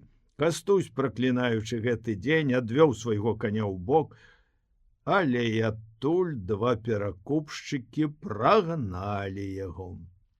Скончылася так, што ён вярнуўся на ранейшае месца. За гэты кароткі час цыган паспеў прадаць ужо таго коня, купіць другога і ўжо гэтага расхваліць. Кастусь прадаў свайго коня перад самым вечарам вельмі затанна, але ён быў рад, што развязаў рукі. Волечка не будзе ў крыўдзе, я ж ёй аддаю свайго коня. Якое было яму шчасце цэлую асеннюю ноч ісці дадому. Ён адчуваў сябе так, быццам вырваўся на волю. Яшчэ на выходзе з горада ён убачыў вясковую бабу, якая трымала пад пахаю пеўня. А ці добра спявае? Некалькі разоў пытаўся ён у бабы. Галубчык мой, адказвала кожны раз баба, гэта не певень, а музыка. Пад яго песню можна цэлы вечар танцаваць. Ён купіў пеўня і падумаў: прыйдзецца ж зімаваць, няхай спявае сабе. А калі вольцы не спадабаецца, я ёй грошы вярну. Яшчэ не пачынала світаць, калі ён быў дома. Пеўня ён укінуў у пуню і ўсё прыслухоўваўся, ці скора той заспявае. І толькі цяпер ён падумаў аб сваёй віне перад волькай. Я ж задарма аддаў коня. Пакуль развіднела, ён, не заходзячы ў хату, выкаціў з пуні 2 бервенчукі з той сухой хвоі і стаў часаць. Пакуль зіма не ўмарозіла зямлю, я яшчэ пастаўлю шулы на браму. І душа яго ачысцілася ад прыкрасці. Раптам у пуні заспяваў певень. І гэта, як бы хто сказаў яму радасную навіну. Ён пакінуў часаць бервяно і стаў над ім. Садзіўся дзень позняй восені. У хатніх вокнах засвяціўся агонь. Волечка ўстае, а можа пайсці ў хату. Волька выйшла на ганак і ўбачыла яго над бервяном і загаласіла: братачка, ну чаму ж ты надумаўся ўночы бярвенне часаць? Ну як жа табе учора там паводзілася? Ну, коня прадаў, пеўня купіў, спявае ліха яму, як на скрыпцы грае. А над лесам учора пад вечар вельмі хмара сінела. Мусіць, неўзабаве ляжа сапраўдны снег. Снег, ветер, галасны певень, пах сена з пуні, крык зімовай птушкі, счарнелы ад прымаразкаў лісток з саду на ветры, ясны захад сонца, пах свежага хлеба ў хаце, вымалачаны колас, узняты ветрам на бязлісты куст бэзу, зорнасць марознай ночы, бесперапынная плынь часу, дзень за днём, дзень за днём. І пайшло яно з вялікай радасцю аб тым малым, што толькі і патрэбна чалавеку. Ні зайздрасць і ні сквапнасць, ні злое нездаваленне, ні прыкрая паневерка, што ўсё мала і трэба больш, ні горач, што нехта вышэйшы за цябе ростам. Тут не бытавала пустое імкненне немаведама куды. Колер і пах свежага абчэсанага хваёвага бервенчука гаварыў душы больш за тое золата ў куфарным прыскрынку, страшанае невядомым і таемным графам Паліводскім і набыта, і таксама страчанае Густавам Шрэдерам. Дзень за днём, месяц за месяцам, зіма за восенню, нарэшце буйная кропля вады ўпала марозлівым і сонечным днём са страхі. Неба было такое ж сіняе, як і высокае. Але пад ім яшчэ на ўсе палявыя прасторы ляжалі вышэйшыя за рост чалавека пласты перамерзлага снегу. І да вясны, і да лета, яшчэ далёка было, а яшчэ далей да зорнага мігцення на вераснёвым небе. Тады будзе год, як ён, гэты ціхманы Кастусь Лукашевіч, асталяваўся тут у Сумлічах. Але сонца ішло ўжо высока, і здавалася, што вось неўзабаве над бліскучай разлегласцю снягоў цвыркне першы жаўранак. Начамі свяціў месяц, поўны і даўгавечны. У такія ночы, кажуць, ведзьма, натанцаваўшыся з вечара да поту, ратуецца ад гарачыні тым, што кладзецца спаць на голым таку, а пад дзень мерзне і накрываецца бараной. Колькі разоў Кастусь гаварыў на досведку Вольцы, каб яна ішла на ток грэцца пад барану, ведзьме пад бок. І колькі разоў яна называла яго за гэта ведзьмаком. Гэта не былі жарты сталых людзей, бо вельмі многа тут было дзіцячай наіўнасці. Але дзіцячага тут было мала. Мала было і сталага. Для іх яшчэ не прыйшоў час знайсці сваю сталасць у іхняй блізасці адзін да аднаго. У той меры, у якой ішоў час, ён рабіўся больш маўклівы, чым гаваркі. Яна ж любіла, калі ён жартаваў, і рагатала яшчэ загадзя. Можна было падумаць, што гэта фармуецца натура вясёлая і нават легкадумная. Аднак жа ён бачыў, што нешта як бы ляжыць у яе на душы, і што ў вачах яе Вялікая задума. Раз яна сказала: «А ўжо вельмі доўга вайна цягнецца». А ад бацькі ні разу пісьма не было. Я ўжо ведаю, што яго няма жывога. Адкуль жа яна можа ведаць? Вось ён дык ведае, што яго бацькі ўжо няма. Як гояцца раны зямлі. Зяе ямінамі разварочаная рыдлёўкамі зямля. Або ляжыць перад чалавечымі вачыма земляное калецтва, калі пройдзе па ёй, як гэта сёння у нашы гадземныя для чалавецтва дні, ганьба чалавечага генія танк. Стварэнне чалавека дзеля смерці чалавека. Або крывавыя раны зямлі, прабітыя бомбамі. Чорная зямля па краях. І дзеля напамінку чалавеку, што ён горш за звера і жывёлу, травіна, прыліплая да земляной раны. Сонца сушыць скалечанае месца, палошчуць дажджы, абвяваюць вятры. Ідзе час, і няма калецтва. Ужо ўсё зарасло травой, ужо і дрэўца пасеялася і ўзышло.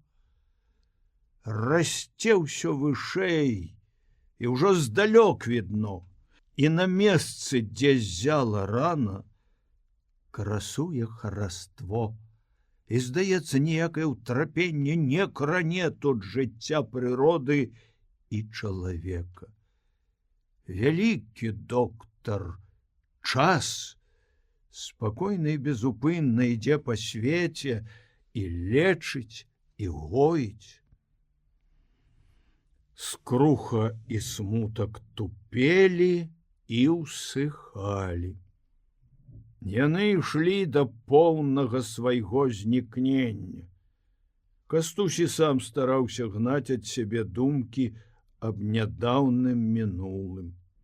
Праца ўраўнаважвала яго душу, цяпер ён рыхтаваў немудрашчую волеччыну гаспадарку да вясны. Льга думаць, што ён у гэты час свае маладосці вельмі мала закідаў думкі далёка наперад. Вельмі можа быць, што тут і пачыналася яго шчасце. Прынамсі, цяжкая паняверка не гняла яго душы і не сеяла ў ёй смутку. Чалавек меў радасць ад усяго таго, што рабіў кожны дзень. Так гартавалася і яго дужасць. Ён браў у пуні на плечы цэлы мех збожжа і сумысля праносіў перад вокнамі хаты, каб волечка бачыла, што ён за чалавек. Тая ж волечка быццам бы старалася патрапляць яму ў тон. Ён не любіў, калі яна бывала нудная. Ты зноў раскоглілася, баба дурная. Бацька пісем не шле, а возьме і сам калі-небудзь з'явіцца ў хаце. Лепш бы пайшла паглядзець карову. Можа, яна цяліцца скора будзе. А хіба я магу пазнаць, калі яна там будзе цяліцца? Дык навучыся пазнаваць, калі хочаш быць добрай гаспадыняй. А хіба яна хацела ці не хацела быць гаспадыняй? Яна жыла так, як жылося. Так жа было і з ім. Яны абое належалі да таго пакалення, якое не ведала сапраўднага маленства. Але затое перад імі стаяла ўжо іхняя маладосць. А каб хто ім сказаў, што другое пасля іх пакалення, іх дзеці ўжо і маладосці мець не будуць, што іх маладосць з'есць чужы прышэлец? Хіба была б у іх вера ў гэта. Яны ж так моцна якраз цяпер пачыналі адчуваць блізасць всемагутнай маладосці. Прыйшла і прайшла вясна. Кастусь узараў усё і пасеяў. Грошы за таго вольчынага коня ляжалі ў прыскрынку разам з тым золатам. Прыйшло лета. Удваіх з волькаю яны жалі дзень пры дні. Ужо аднекуль з лесу ці з саду на ржышча пад свежы сноп заляцеў жоўты лісток.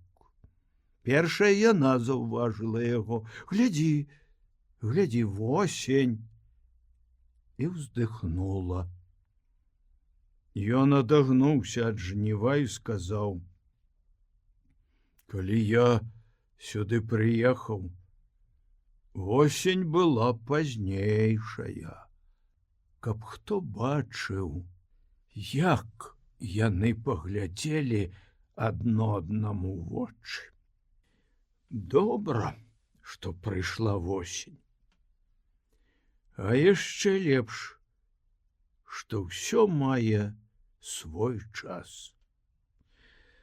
Пасля жніва ён пачаў угаворваць яе не шкадаваць тых грошай за коня і набраць крамніны на плацце. Доўга ішлі гэтыя ўгаворы, а нарэшце ўжо такі ў сапраўдную восень ён убачыў яе у новай сукенцы. Это правда, что человек упрыгожвае рэчы і свет. Але яны не так сабе існуюць навакол чалавека. Трэба было паглядзець збоку, як ён акідаў яе вачыма. Цяпер нават ён як бы і пабойваўся яе. Яна сваім жаночым пачуццём угадала гэта і старалася быць пры ім у тым старым зношаным адзенні. А пасля стала ўгаворваць яго набраць і сабе новай крамніны. Грошы яшчэ былі. Як гэта ён сам не здолее прыадзецца. Это не быў пусты гонар. Это ён ужо адчуў сабе мужчыну. Якія яны, аднак жа, сталі за гэты нядоўгі яшчэ час. Усю восень ён наймаўся на чужую работу з канём. А ранняй зімой выфранціўся сам.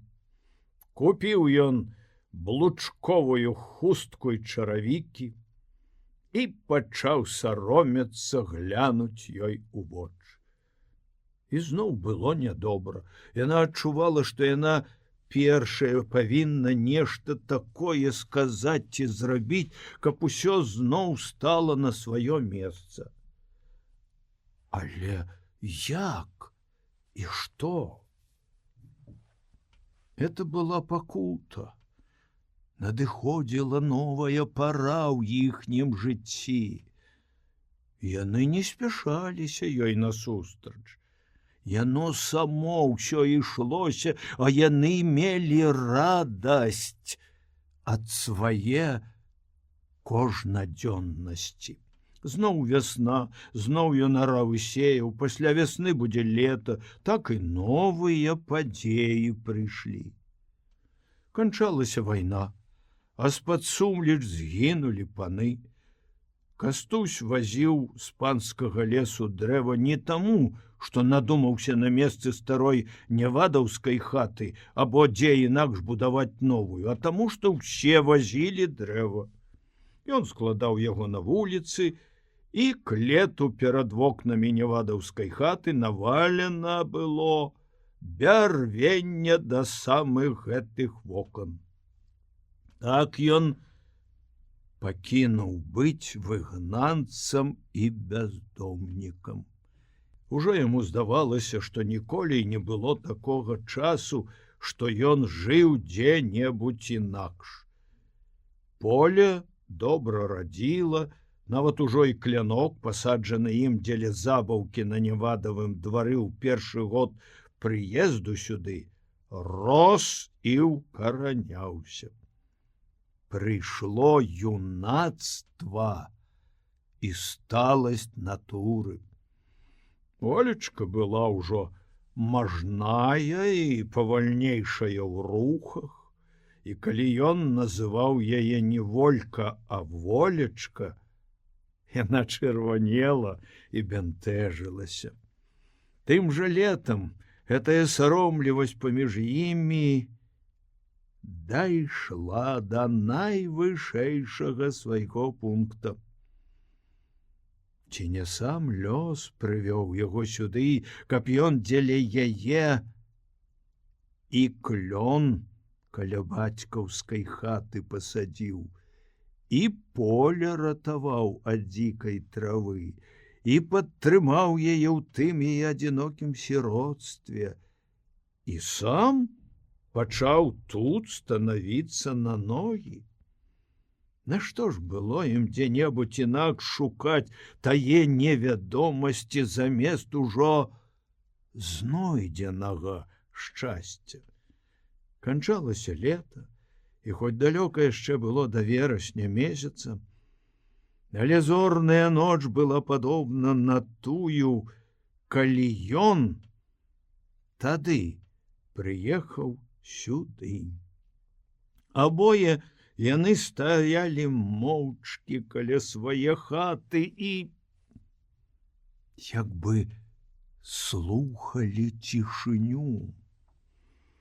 Калі яго рука злавіла яе плячо, яна хістанулася да яго, як бы цвёрда ведаючы, што вызначанага не пераступіш і што ёй не можна быць далёка ад яго. І абодвум ім жыццё стала вялікім шчасцем. Зіма ў 1920 годзе пачыналася вельмі рана. Ужо ў пачатку лістапада станавіўся сухі холод, а пад сярэдзіну таго ж месяца нападаў змёрзлы і сцёрты ветрам на муку снег. Сухія вятры дзьмулі да канца лістапада. Скрозь у полі снег пазганяла ў лагчыны і прыдарожныя рыштокі. Поле асталося голае, толькі дзе-нідзе прыснежанае. Скрозь тырчэла пачарнелае ржышча і месцамі нават з крохкім зяленівам нез'едзенай жывёлай высушанай марозам травы. Дзіўная пачыналася зіма ў гэтых месцах. Бярозавы гасцінец, што ішоў цераз Сумлечы з усходу на захад, ляжаў пад снегам, але на 2 крокі ў бок ад яго былі голыя палявыя прасторы з іржэўем і раллёй і жоўтыя з зеленаватым адценнем паплавы. Рэчкі цяклі пад чыстым лёдам, і праз яго свяцілася жвірыстае дно і багавінне з вечным сваім павольным рухам. Сонца свяціла цэлымі днямі, і водбліск яго на голым полі будзіў успаміны аб былым зіхаценні летніх дзён. Ад Сумлеч на захад гасцінец праходзіў праз дробны горад Нясвіж. Паміж Сумлечамі і Нясвіжам па гасцінцы ёсць яшчэ некалькі мястэчак, і апошняе з іх к Нясвіжу Цімкавічы. На сярэдзіне ж дарогі паміж гэтым мястэчкам і нясвіжам стаяла тады старая карчма, як і належыць ёй, са стадолай і прасторнай хатай на падлозе і з бакоўкамі. Карчма стаяла пры самым гасцінцы на ўездзе ў сяло Кукавічы і называлася Кукавіцкая карчма. Першыя месяцы пасля міру з Польшчай зімою 1920 і 1921 гадоў, пакуль не вызначана была і не адзначана цвёрдая лінія граніцы з Польшчай, гэтая карчма была там пунктам, на які арыентаваўся кожны, хто хацеў цвёрда дазнацца, дзе савецкая зямля, а дзе ўладанні польскай дзяржавы. Калі па гасцінцы ты ступіш ад карчмы крок на захад, ты апынешся у польскай дзяржаве, а крок на ўсход будзеш на савецкай зямлі. Тады не было яшчэ ні пагранічнікаў, ні пагранічных заставаў і, можа, нават і цвёрда вызначанай дзяржаўнымі планамі засылкі шпіёнаў. Хто ведае з нас, простых людзей? Можа, тады аб гэтым толькі пачыналі думаць у міністэрскіх кабінетах. А ўрэшце, за факты не паручуся, чаго не ведаю, таго не скажу. Такія словы, як шпіён, дыверсант, кантрабандыст, тады яшчэ ў гэтай мясцовасці не ўбіліся ў вушы народа. Што ж наогул да еўрапейскіх народаў, то гарадскія малатабойцы і сталявары, механікі і слесары, шаўцы і пекары і сельскія земляробы у той час або з радасцю варочаліся дадому, або яшчэ марылі аб гэтым. У нашы дні спрабавала забытаваць пропаведь, што кожны народ любіць вайну. Горкая практыка показала, што ваяўнічае геройства народа нараджаецца і выпрацоўваецца не ад замілаванасці да рэк крыві на полі вайны, а ад неабходнасці сцерці з твару зямлі такую погань, якая ў нашы дні ў вобразе Гітлера заявіла, што нармальны стан мужчыны вечна быць у вайне. Гэтая пропаведь спазнілася на мільёны год. Што ж да скопішча тых валасатых нашых продкаў, якія яшчэ мелі пляскаты лоб і вечна ваявалі адзін з адным, каб адзін аднаго есці, нават без перцу і солі, то нават далучыўшы да іх усё гітлераўскае войска, наўрад ці льга назваць всё гэтае зборышча народам. Гэтая развага мела б у тыя часы да Кукавіцкай карчмы тое дачыненне, што ў ёй тады часта падначоўвалі людзі, ваяўнічы дух якіх абмяжоўваўся радасцю аб тым, што скончылася вялікая вайна, якая займала паўсвету, паканчаліся меншыя войны, а ў гэтых вайна з Польшчай, а на адной 1/6 часціне зямлі прогучала на ўвесь свет мір народам. Можа, нарэшце хоць спакойна дыхаць льга стане. Хтосьці, начуючы ў Кукавіцкай карчме, напісаў у ёй на сцяне, як бы на ўспамін тутэйшым людзям, сваё прозвішча і слова радасці, што варочаецца ў родны кут да блізкіх і родных.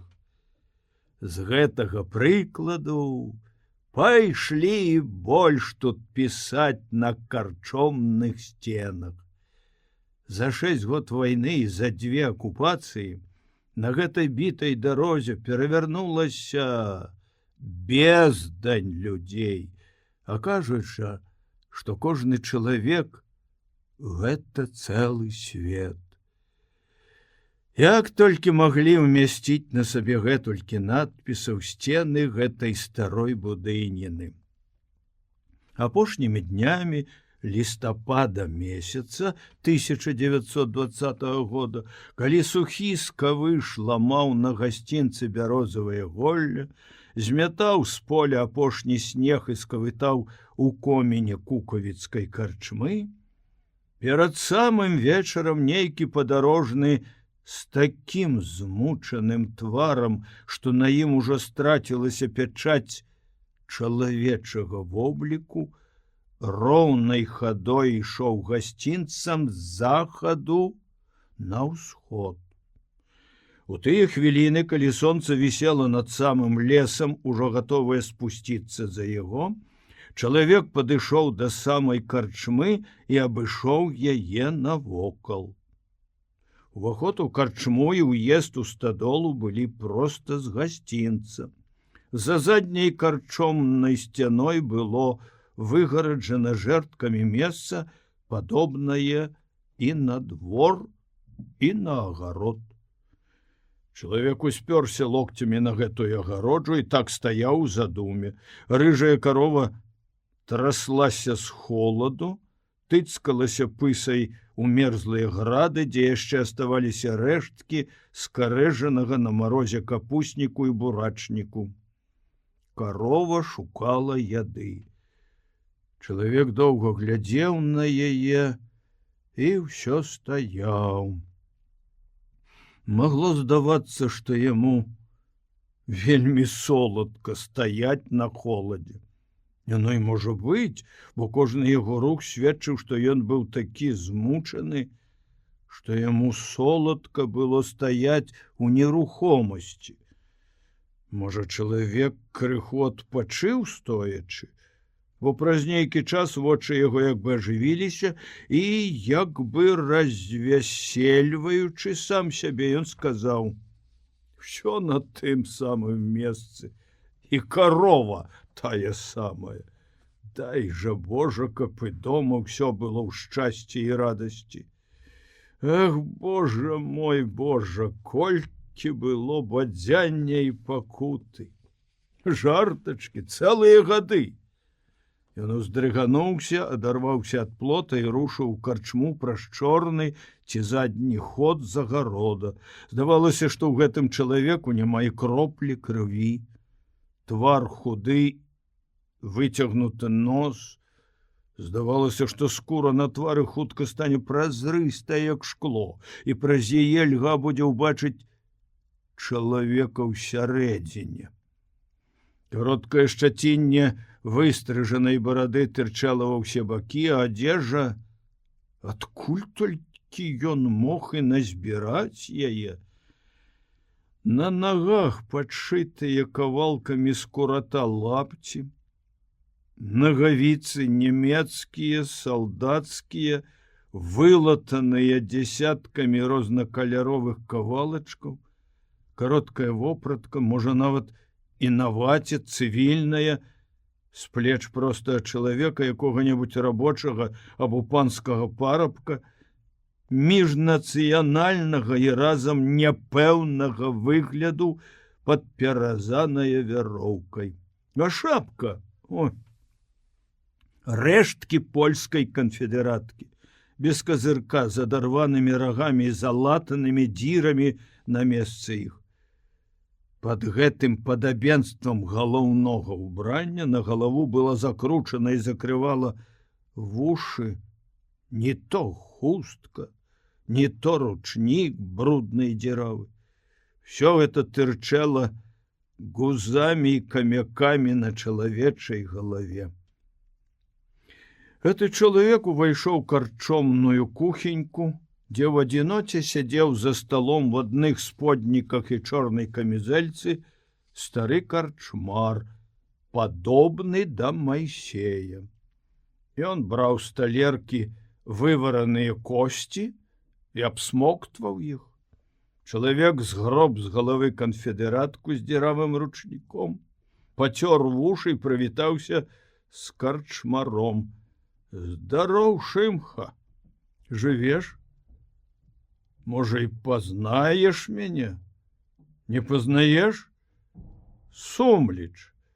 Бывала, калі вязу што, або каго ўнясвіш, дык заўсёды начаваў, або папасваўся ў цябе. Не пазнаў. Чаму не? Сумліцкі не вада. Але ж вайна з цябе і штуку вырабіла. Ні да кого. І сам да сябе ты цяпер не падобен. Адкуль жа ты і куды ідзеш? А ты як жыў? Як жыў? Всяго бывала. Тут жа і немцы былі, і палякі былі. А кожны ж прышэлец ідзе на чужую зямлю не на тое, каб што-небудзь прынесці ёй, а каб сабе з яе ўварваць. А цяпер жа не канец яшчэ. Я апынуўся ў шчыліне паміж дзвюма дзяржавамі. Стадола і хата стаяць на савецкай старане, а града з рэдзькаю пры хаце і прызба пад вокнамі — гэта Польшча. Я яшчэ чакаю, што хлеў, дзе стаіць карова, будзе абвешчан нямецкім. А он тая бяроза на гасцінцы ангельскай. Я табе зайздрошчу. Адкуль бы ты не ішоў, то ты ідзеш у свае Сумлічы. А калі нават твая там хата і згніла да рэшты, ты ўсё роўна ідзеш дадому. А мне трэба адсюль выбірацца. Цяпер жа рэвалюцыя. Ты набярэш зямлі і паставіш хату. Ты адпакутаваў на вайне, але тваё шчасце прыйшло да цябе. А я праз усё жыццё збіраўся ехаць за мора в Амерыку. А цяпер позна. Адкуль ты ідзеш? Іду з нямецкага палону. Што ж ты так запазніўся? Унь адзін Кукавіцкі даўно ўжо як дома. Мала што. Той, можа, з прычыны мірнага дагавору. А я з лагера ўцёк яшчэ да міру з немцамі. Да Польшчы дабраўся, а з Польшчы ледзь выбраўся. У лагерах цяжка было выжыць. Але і палякі такія заядлыя, што разоў некалькі ў турму саджалі, калі лавілі на дарозе. Лічылі мяне за нейкага такога, хто хоча згубіць іх у васкрослую дзяржаву. Так усё і дапытвалі мяне, а ці не маю я намераў пусціць на паветра цэлую дзяржаву, а? Божа мой, нашто мне польская дзяржава? Яна мне патрэбна не больш як Англія разам з Францыяй, Амерыкай, Турэччынай у прыдачу.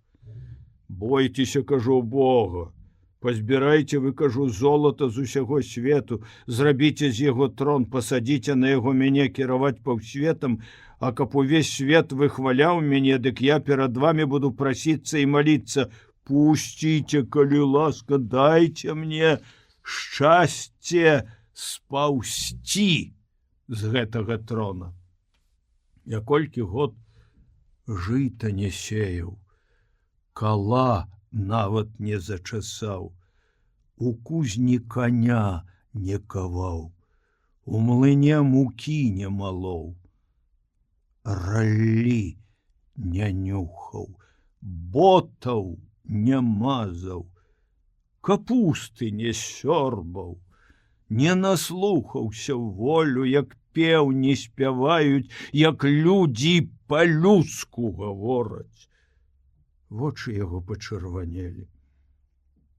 А ў мяне ж у Сумлічах асталася адна, як ёсць, малая волечка,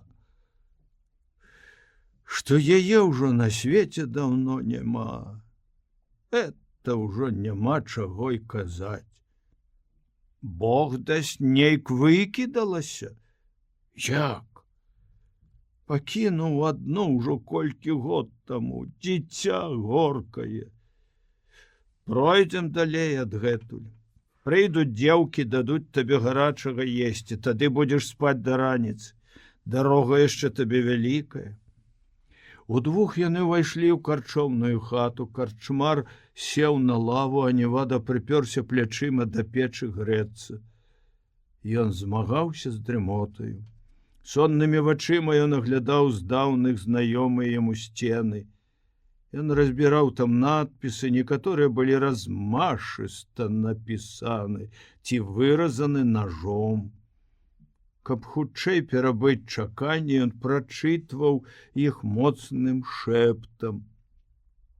Адзін надпіс быў вось які: «Памажы мне, Божа, знайсці дзверы ў маю будучыню. Граф Палівоцкі».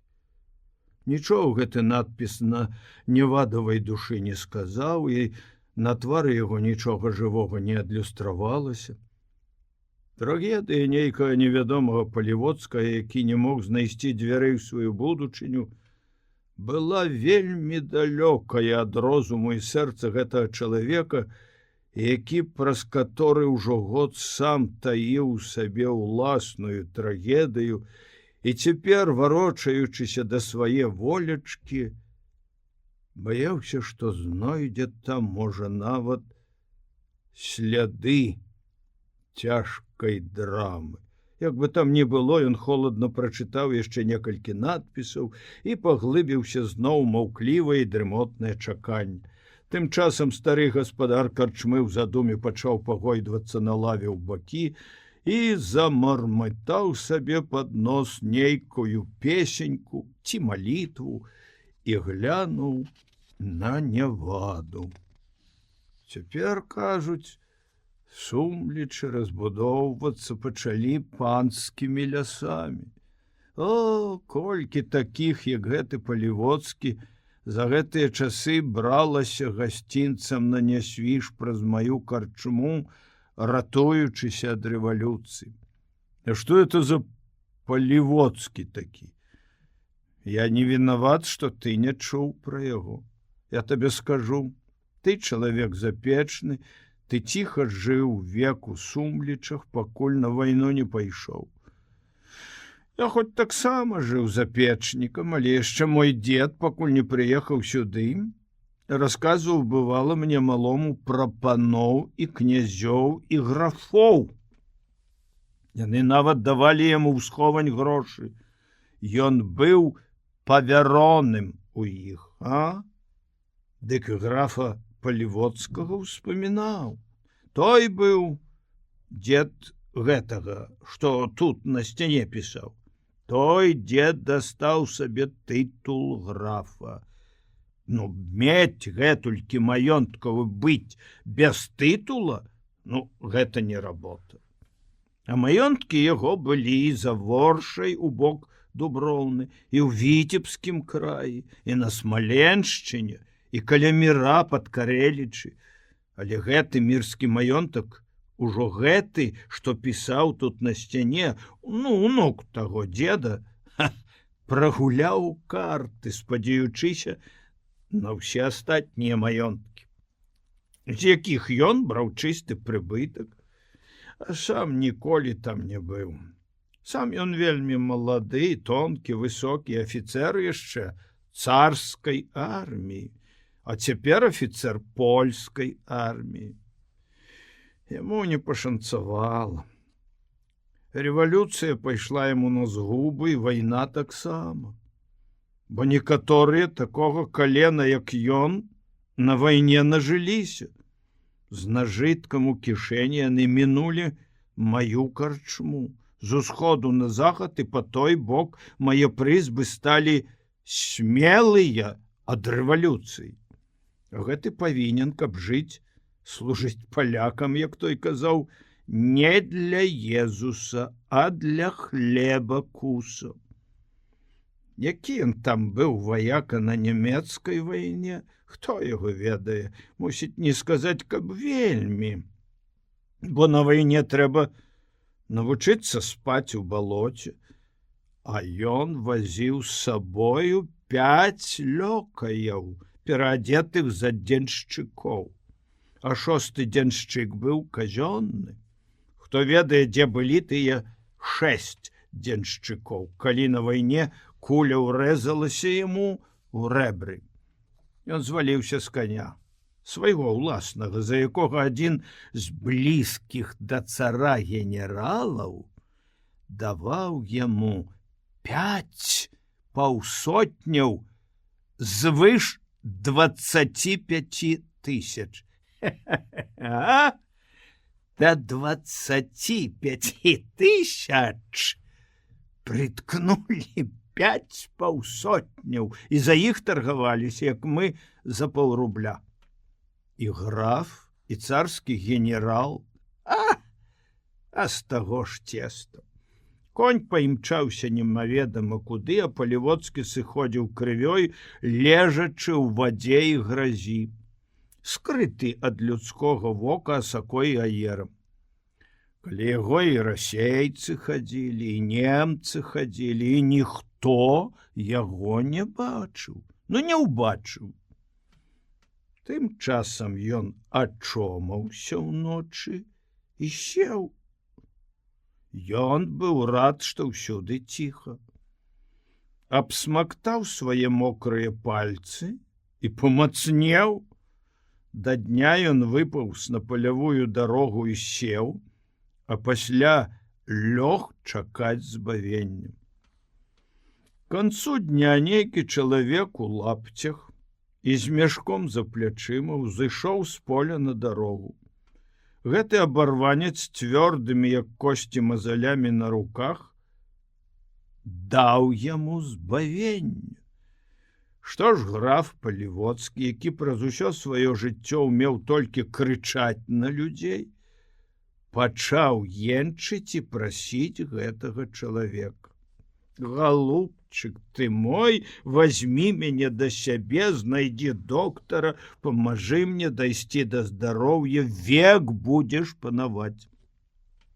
Я табе дам золата много з дарагімі каменнямі і нават зніму шыі залаты з каменнямі фамільны крыж. Я аддам табе, апішу адзін з сваіх маёнткаў, я граф Палівоцкі». Чалавек паклаў на зямлю боты з нямецкіх, мусіць, мёртвых ног.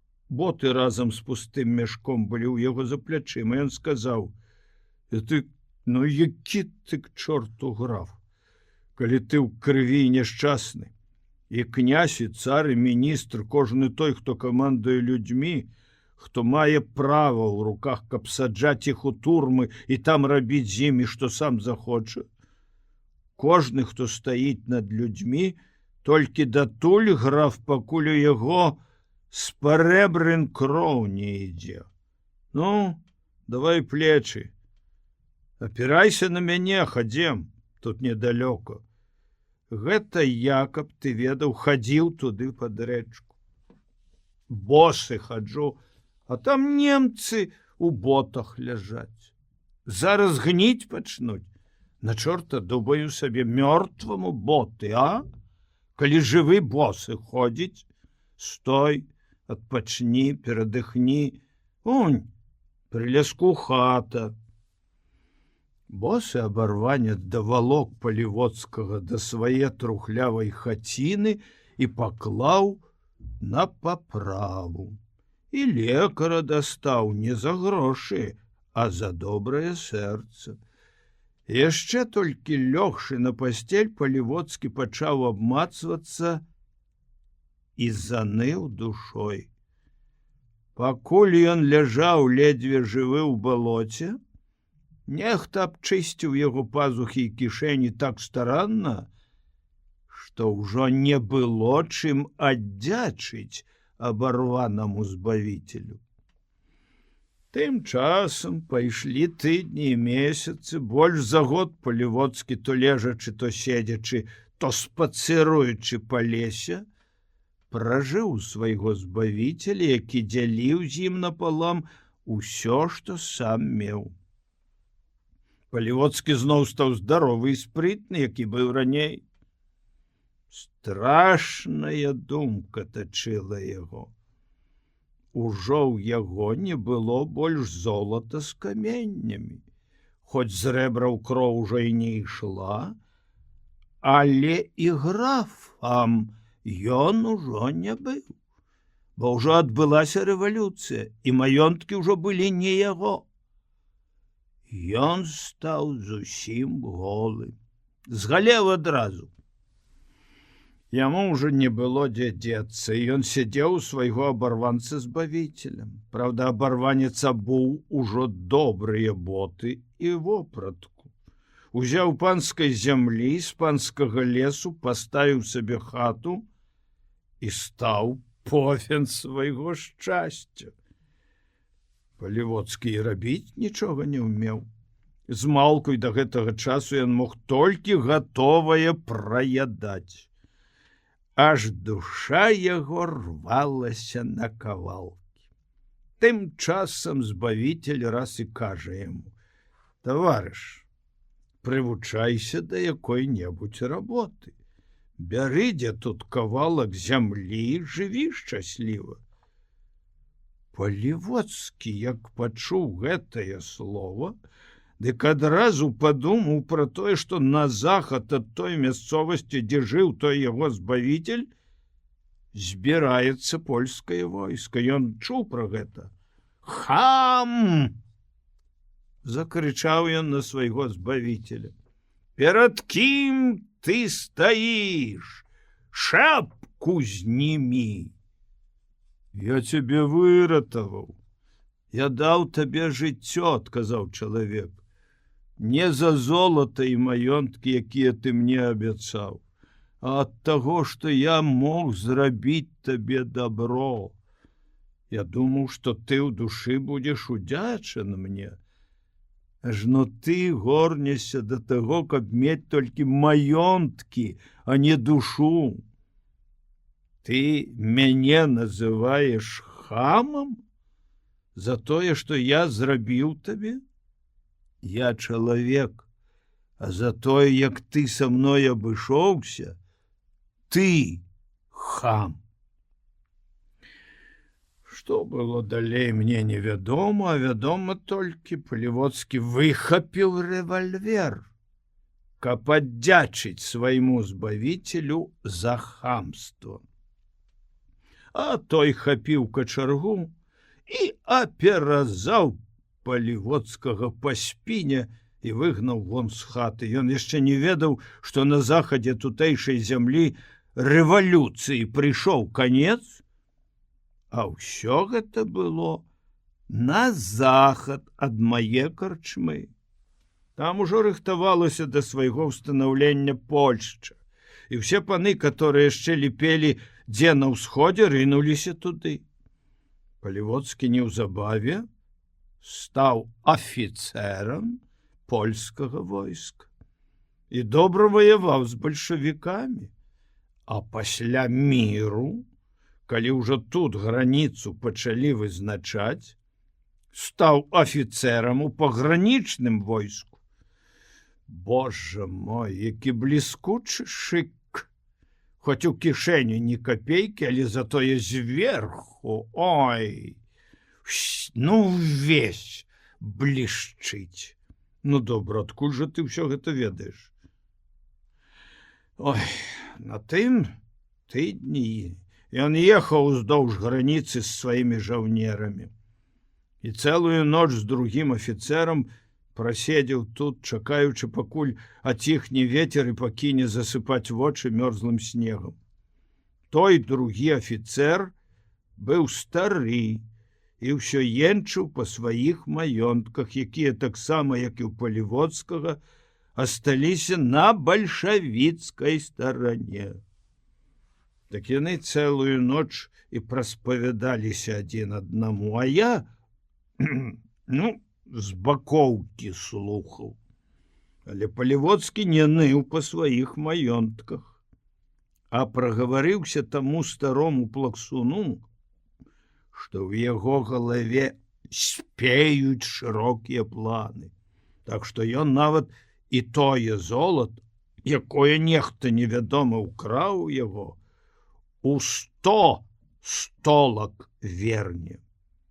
Што гэта за планы, ён, аднак, не сказаў. Толькі ён сказаў, што мае падазрэнне, што яго абчысціў той самы яго збавіцель, калі яшчэ ён ляжаў слабы на дарозе, або калі яны ішлі, прыціснуўшыся адзін да аднаго. Можа, яно і праўда, з людзьмі не разбярэш. Но як толькі развіднела, яны з карчмы паехалі. Вось і ўсё, чалавеча. Всё бедавалі аб тым, што прыйшлося службай зарабляць, каб пражыць. А каторы, можа, з іх успамінаў, пра што такое, чаго ад душы не адарваць.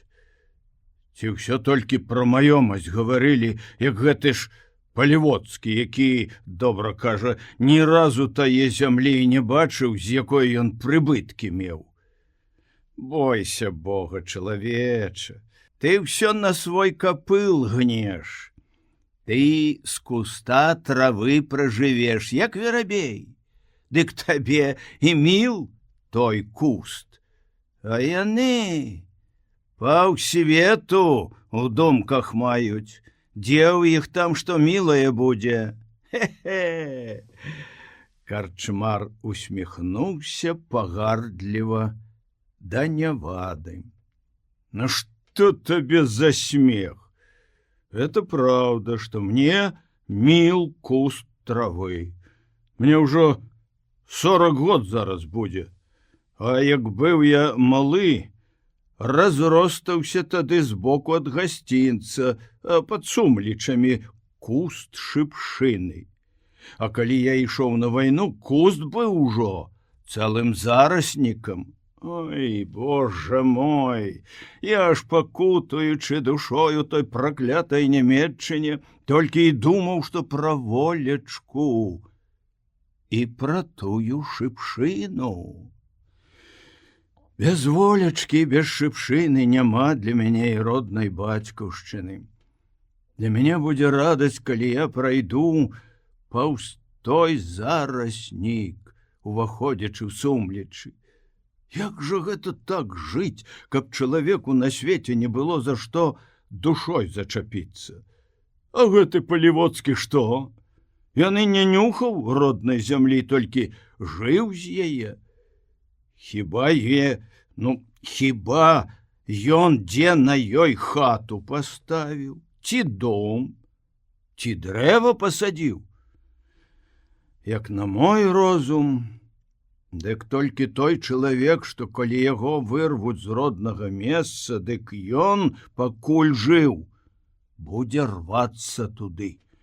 А калі дарвецца і ўбачыць, што там усё спустошана, дык ён другі раз жыць пачне, дрэвы пасадзіць, дом паставіць, а будуць яго зноў і рваць з месца, дык ён зямлю грызе, а не даецца, або галаву адарве таму, хто становіцца ў яго над душой. Бо няма мне жыцця там, дзе не расце тая шыпшына, што ў маім маленстве цешыла мне вочы. Лепш грызці зямлю ў родным кутку, чым каб цябе ліхім ветрам кідала па чужым свеце.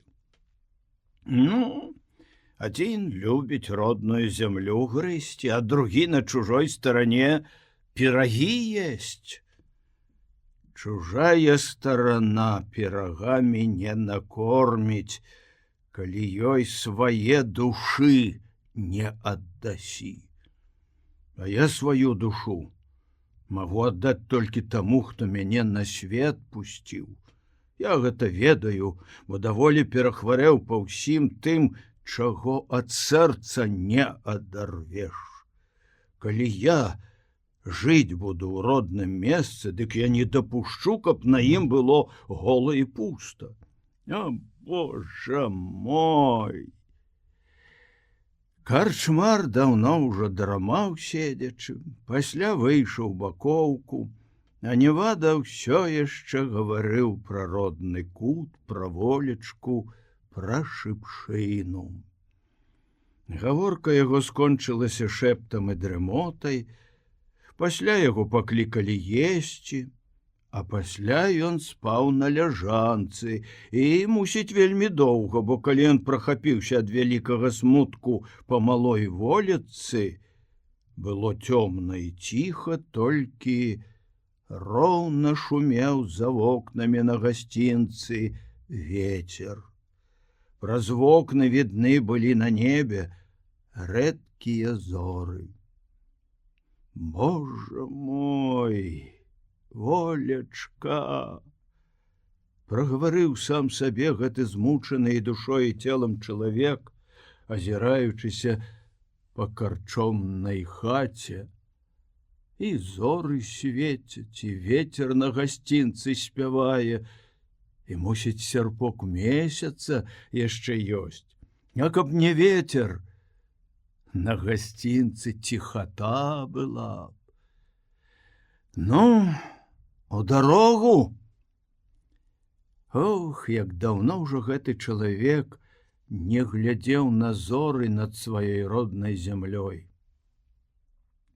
Сэрца яго білася моцна, калі ён усцягваў на сябе сваю сабраную з усяго свету адзежу, пасля хадзіў у кухню мыцца, пасля выціраўся тым, што было ўчора павязана ў яго на галаве пад шапкай.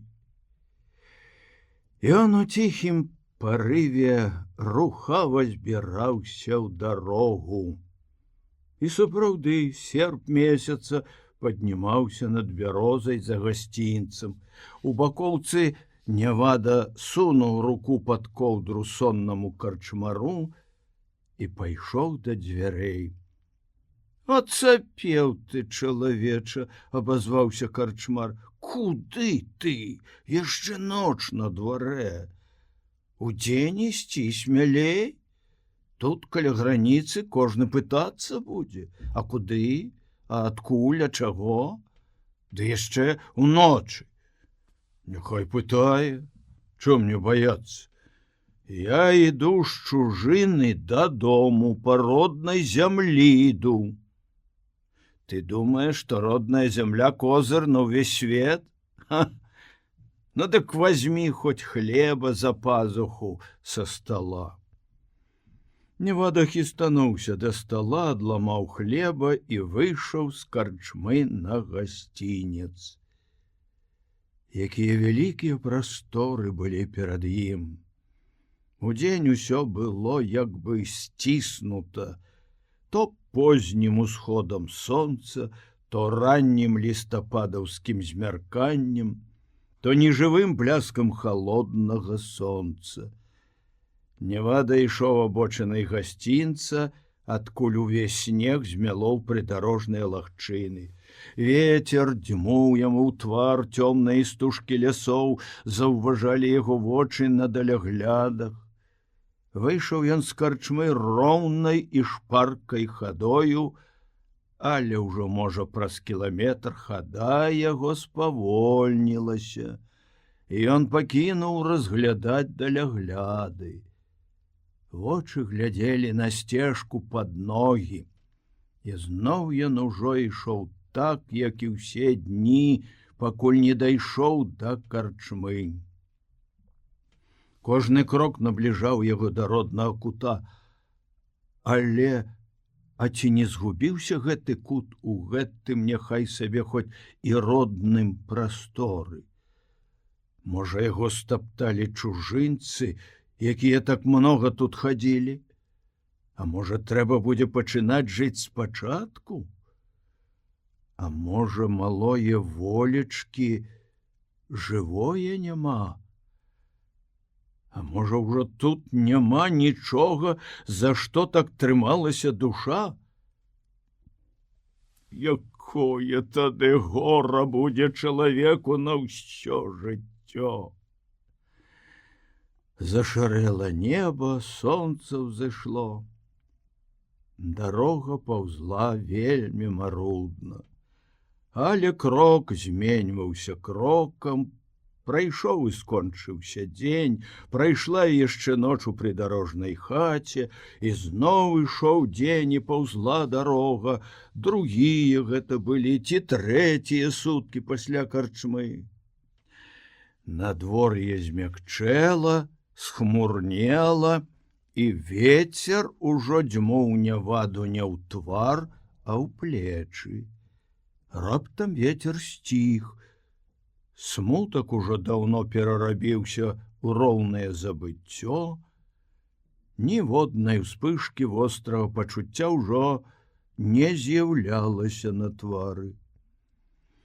Але в адным месцы дарогі чалавек стаў і пачаў углядацца ў прастору. Ледзь пратаптаная сцежка вяла з дарогі ў бок. Чалавек узышоў на яе, і твар яго адразу ажывіўся. Сцежка прывяла яго да палявой дарогі, і ён пайшоў па ёй.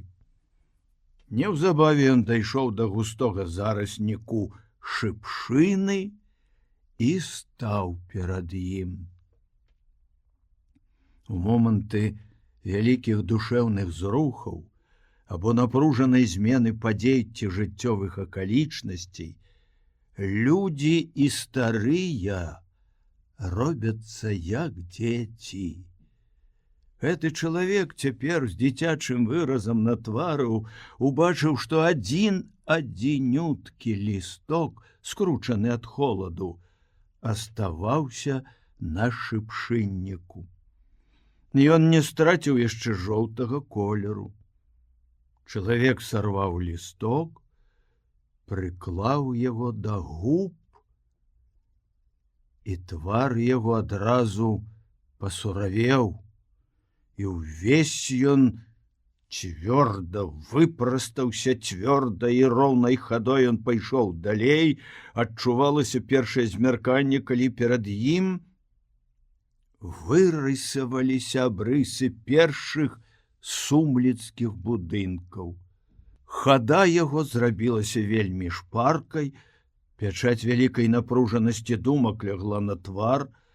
Углядаючыся перад сабой, як быццам баючыся ўбачыць штосьці ўжо вядомае і да жудасці страшнае, ён сцішанай хадой падышоў да ясеня. Так вядомага яму ясеня на вуліцы. А крокаў за 10 ад ясеня родная хата. Цяпер яна ўжо струхлела яшчэ больш, як была. Не паспеў ён калісьці, ідучы на вайну, і брамы паднавіць. Дарэшты згніла ўжо. Добра, на хату ён гляне пасля. Ён спачатку толькі заўважыць яе сілуэт і будзе глядзець на браму, а пасля... Божа! А можа, і суджана яму такое шчасце. Можа, і волечка жыва і здарова, і малая адразу кінецца да яго. З маўклівым тварам ён стаў, як аслупянелы, перад брамаю. Яна была не толькі не гнілая, але і не тая самая. На чэсаных слупах і згабляваных брускоў, і новая. Можа, год як пастаўлена. Трывога кальнула яго, тут хадзіла чужая рука, а можа, гэта чыя літасць да малое волечкі, і на дабро ўсё гэта. Сілуэт хаты мільгануўся збоку, але толькі цяпер ён глянуў на яе. Тая самая. І сапраўды больш патрухлела. Але як ён дагэтуль не заўважыў? Сцірта дошчак, чэсанае бярвенне, всё складзена паўсцены, так. Тут нехта чужы гаспадарыць. Ляганка і каменьчыкі тыя, якімі ён вылажыў, як даўно ўжо сцежку цераз двор, каб посуху хадзіць у дажджы. Але ўздоўж сцяны і тратуарчык заполкаў. Ён стаяў і не смеў як бы рушыць далей.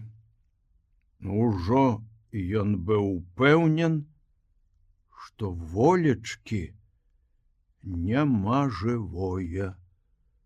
Дзіця не перажыла ўсяго, што адбывалася тут гэтымі гадамі. Ён стаяў і чакаў цуду. А можа, яшчэ волечка малая і выйдзе і кінецца да яго. І цуд адбыўся. Ціха адчыніліся сенечныя дзверы, і волечка выйшла і стала на ганку, пільна ўглядаючыся на чалавека, адзетага на здзіўленне ўсяму свету. Гэта волечка тая самая, як 2 кроплі вады, падобная да нябожчыцы маці.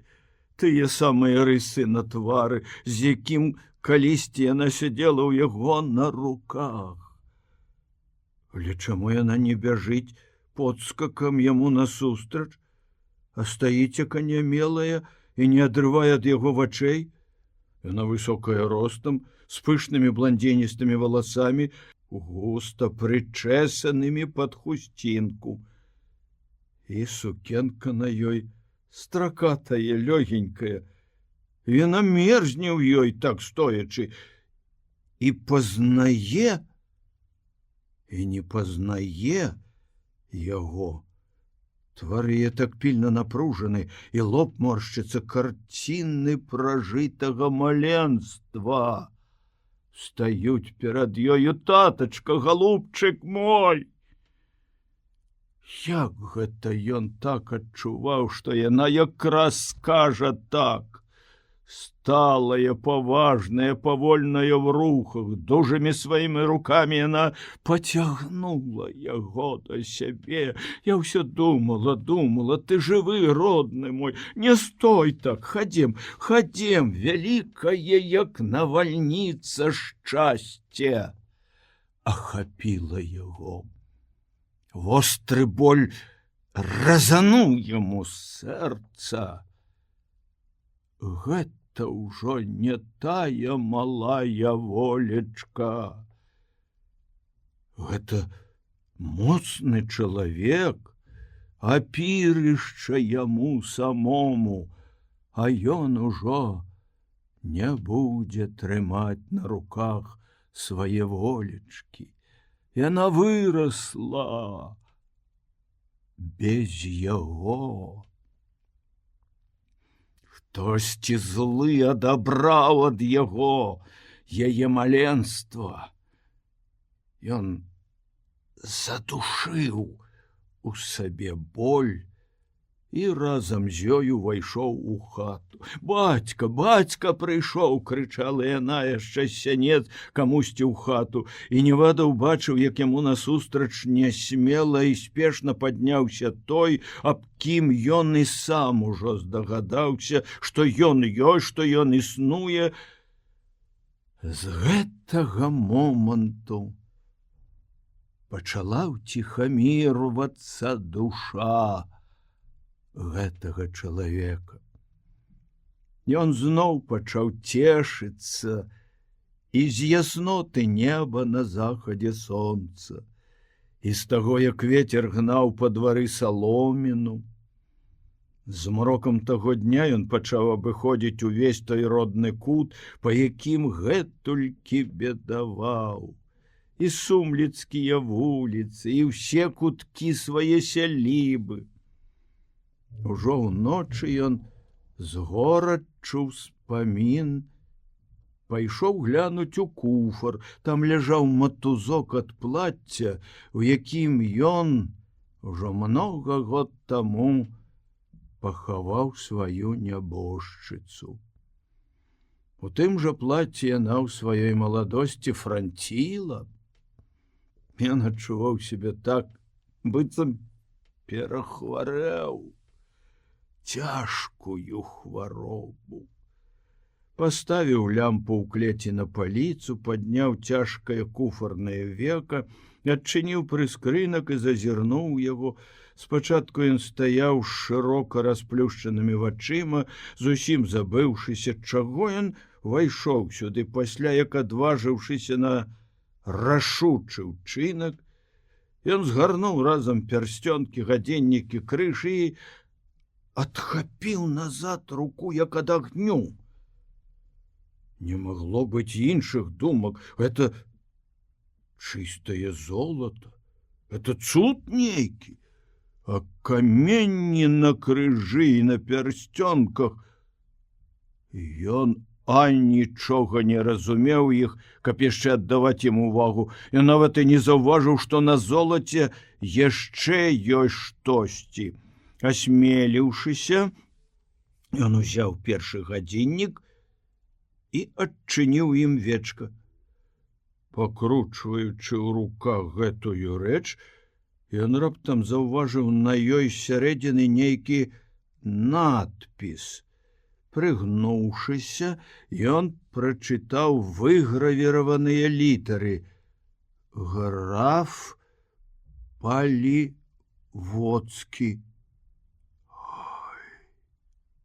Містычны жах агарнуў яго. Ён шпарка зачыніў куфар, яшчэ шпарчэй увайшоў у хату, як бы з рашучым допытам ён падышоў да волечкі. «Дзе вы ўзялі гадзіннікі, парсцёнкі графа Палівоцкага?» «Это мне даў палонны немец Густаў Шрэдер. Ён у нас у хаце хварэў. Я яго карміла і даглядала. А калі ён ачуняў, ён так быў рад, абнімаў мяне і пацалаваў галаву і паклаў на стол тыя гадзіннікі. Мы з Кастусём не ведалі, што з імі рабіць. Так яны і ляжаць нечапаныя». Яму стала лягчэй на душы, і зусім свядома ён з гэтага моманту стараўся забыцца на гэты дзіўны выпадак. Цяжка было яму. Але ўдалося гэта як мае быць. Перш за ўсё, тут у яго не было прывычкі калі-небудзь думаць аб золаце і чапляцца душой, за якое б там не было багацце. Пасля, ужо з тых жа самых дзён ён паглыбіўся ў шчасце жыць тут, дзе жыў з малых і маладых год, і займацца тым, да чаго праз усе апошнія цяжкія гады імкнулася яго душа. Здавалася, што ён не заўважаў хады часу. Всё было і аддалялася ў вечнасць і ўжо здавалася сном. За кароткі час сышла з яго твару тая змучанасць, якую ён нёс сюды з свайго вандравання па чужой зямлі. І тыя чужацкія неданоскі, і нямецкія нагавіцы, і польская канфедэратка ўжо з'ядаліся моллю у глухім застрэшшы. За кароткі час ён ажыў. Выслухоўваючы ад Кастуся і Волькі сумнае апавяданне аб тым, як яны жылі тут, ён успрымаў яго як прошласць, якая ўжо больш не існуе і існаваць не будзе. І думкамі сваімі не быў у мінулым. Ён жыў у тым, што было і ішлося. Так незаўважна прыйшла пара, калі з Кастусём яны скончылі новы дом. А калісьці пасаджаны Кастусём клянок даваў улетку ўжо вялікі цень. І гэтак усё адно за адным, ціха і роўна. І толькі раз ён як бы страсянуўся ад нечаканай думкі. Як безлітасна імчыцца час. І колькі ён ужо адкінуў назад усяго, што было і цяжкім, і страшным. У тую хвіліну ён больш як калі ўглядаўся в сваю волечку. Рослая, мажная, шчырая сяброўка Кастуся Лукашевіча. Мало падобнага ўжо да таго выгнанскага хлопца, што хаваў тут свайго бацьку, і вазіў хворага немца. Яна стаяла раз пасярод двара у задуме. Прыйшла пара і ёй аддаць жыццю самае вялікае і важнае. Яна была цяжарная. Нявада пачаў наглядаць за ёю і ўсё чакаў. Хоць і даўно ўжо жылі ў новым доме, але ён меў прывычку часамі начаваць у старой хаце, пакуль яна яшчэ стаяла. У гэты час свайго жыцця, калі ён, як ніколі раней, не мучыўся вялікім клопатам і думкамі аб будучыні свае волечкі, ён любіў адзін у той хаце, у якой прайшло яго маленства, сустракаць дзень. І праз акно бачыць, як папялеюць на небе зоры. У адну з такіх часін ён адчуў усей сваёй істотай, што адбылася вялікая падзея.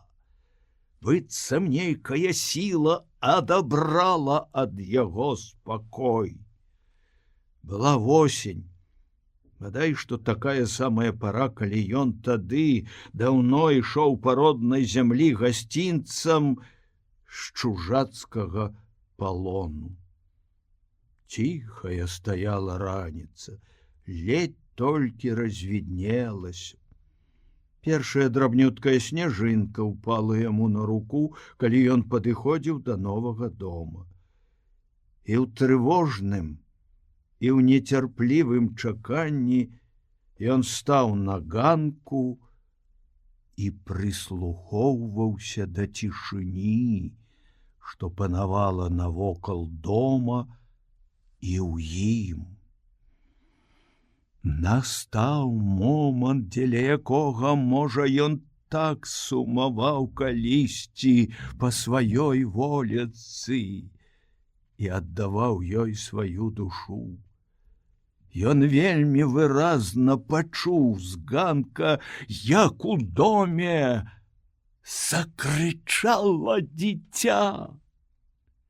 Ён здрыгануўся і, стукаючы ботамі, увайшоў у дом. У тыя гады, а можа і пазней на які год ці паўтара, у мясцовасці далёкай ад Сумліч, ад іх кіламетраў за 100, кірункам паміж поўднем і ўсходам з'явіўся нейкі невядомы нікому Сымон Ракуцька. Чалавек не першай маладосці і з выгляду вельмі здаровы. А ўрэшце ў яго быў такі няпэўны выгляд, што цяжка было ўгадаць, колькі яму год. Магло быць і 26, а можа і 35, калі не ўсе 37. Ёсць сярод людзей такія твары. Гада яго была цвёрдая, і на кожным кроку ён накіўваўся наперад, быццам на секунду угінаўся. Той куток, куды ён явіўся, быў вельмі глухі. Ад чыгункі далёка, хоць, праўда, кіламетраў за 20 у бок праходзіла старая маскоўска-варшаўская шаша. Але, як вядома, гэтая калісьці вельмі жывая дарога ў тыя часы ўжо даўно была ў глухім заняпадзе. Расказвалі, што гэты Сымон Ракуцька, пакуль выбраць сабе для аселасці месца, доўга выглядаў, дзе каб цішэй і глушэй. Нарэшце ён асеў. Гэта была мясцовасць, дзе павявала першымі адзнакамі палесся. Ніхто не сказаў бы, што тут было палескага, але яно такі было. Ці можа тое, што многа расло параскіданых усюды дубоў? Ці неба мела густы, як над палессем, колеры? Ці роўных нізін больш было як крутых узгоркаў. Праз колькі першы год Сымон Ракуцька жыў ужо ў сваёй сялібе. Тут цякла невялікая рэчачка, поўная дробнай і сярэдняй рыбы. З таго боку за рэчкай было поле, праз рэчку бярвенчатая кладка, як прайсці двум адразу. Проста складкі праз вузкую палосу сухога тарфянага балота вілася паміж куп'я сцежка чорная і калючая. Яна выходзіла на палявую дарогу паміж гэтым тарфянікам і зноў полем, роўным і з рэдкім асеннікам. Уласна кажучы, гэтая дарога, як праехаць з калясьмі, служыла вуліцай двум дзесяткам хат, пастаўленым у адзін рад, вокнамі на тарфянік цераз дарогу. Зусім блізка па той бок рэчкі поля быў кіламетраў на 10 хвойны лес, і паўднёвы вецер гнаў сюды пах смалы. Паветра было, як лагодныя лекі, а краявід увасабленне ціхага хараства. Заход сонца быў так, нейкі незвычайны. Можа, таму, што былі і лясы, але яны нейк не абмяжоўвалі даляглядаў, і лясны прастор увесь зіхацеў сонцам. І цішыня. Самае важнае — глуш і цішыня. Можна было падумаць, што гэты Ракуцька, явіўшыся сюды аднекуль вельмі здалёку, шукаў не зямлі, не хлеба, а толькі цішыні. Колькі разоў чулі ад яго, калі ён гаварыў не тое, што каму, а сам сабе. От жа ціхата, дзякуй Богу. Чалавек гэты быў дзіўны. Так, як ніхто, ён пільнаваўся свайго гнязда, якое стала хоць і марудна, складаў саломіна за саломіна. Падазравалі, што з ім нешта здарылася ў жыцці непрыемнае, і, можа, нават цяжкая. Можа, на яго ўпала была якая цяжкая навала, і ён ратаваўся, бараніўся як мог, і, напэўна, ўсімі спосабамі даводзіў, што ён справядлівы чалавек, і што пакутаваць не павінен. Можа, тут у яго і рэфлекс пэўны выпрацаваўся, бо казалі, што як толькі ён прыйшоў сюды, адразу абышоў усе тутэйшыя меншыя і большыя установы і ўсё мясцовае начальства, пры гэтым не разбіраўся, хто з іх большы, а хто меншы, а з усімі, аднолькава гаварыў, як самы вялікі просьбіт. Відаць, навучан быў жыццём чалавек. А тым часам сягой было таго, што ён хацеў выказаць: я чалавек і хачу жыць. Можа, хто з яго і пасмяецца, можа, хто і асудзіць, але наўрад ці гэты суддзя сам здолее так рабіць склёпак посуду, поставить хату, часать гонту, змайстраваць колы, вырабіць зямлю, выгадаваць коня, угадаць за тыдзень наперад надвор'е, памагчы чалавеку ў бядзе і стрымаць слова, як гэта ўмеў Сымон Ракуцька. Кожнаму начальніку ці таму, каго ён лічыў за начальніка, і ў райвыканкаме, і ў сельсавеце, і нават раз у канторы сельскай кааперацыі, Сымон Ракуцька перш за ўсё паказваў паперку, у якой было сказана, што гэты чалавек быў затрыман органамі ГПУ і выпушчан на волю, і мае права жыць усюды, дзе толькі захоча, па ўсім СССР, але толькі не ў пагранічных з Польшчаю раёнах. Пасля гэтай свае паперкі ён з вялікай адкрытасцю душы выказваў сваё жаданне ў форме просьбы. Я хачу, каб дзе тут асесці жыць. Падай заяву ў сельсавет, сказалі яму. Дзіва, што падам адразу, мне здаецца, што лепшага месца і на свеце няма, як тут. От жа мясціна. А ціхата якая, будзеш сабе жыць. Колькі было таго клопату з той заявай. Можна сказаць з упэўненасцю, што ён у 1000 разоў лепш бы згадзіўся адзін сваімі рукамі паставіць вялікі дом, як падаваць тую заяву. Ён раіўся з незнаёмымі людзьмі, знаёмых тут у яго не было. Некалькі разоў тую заяву яму прачытвалі, а ён слухаў і меркаваў, а ці ўсё хаця ўпісана, што трэба.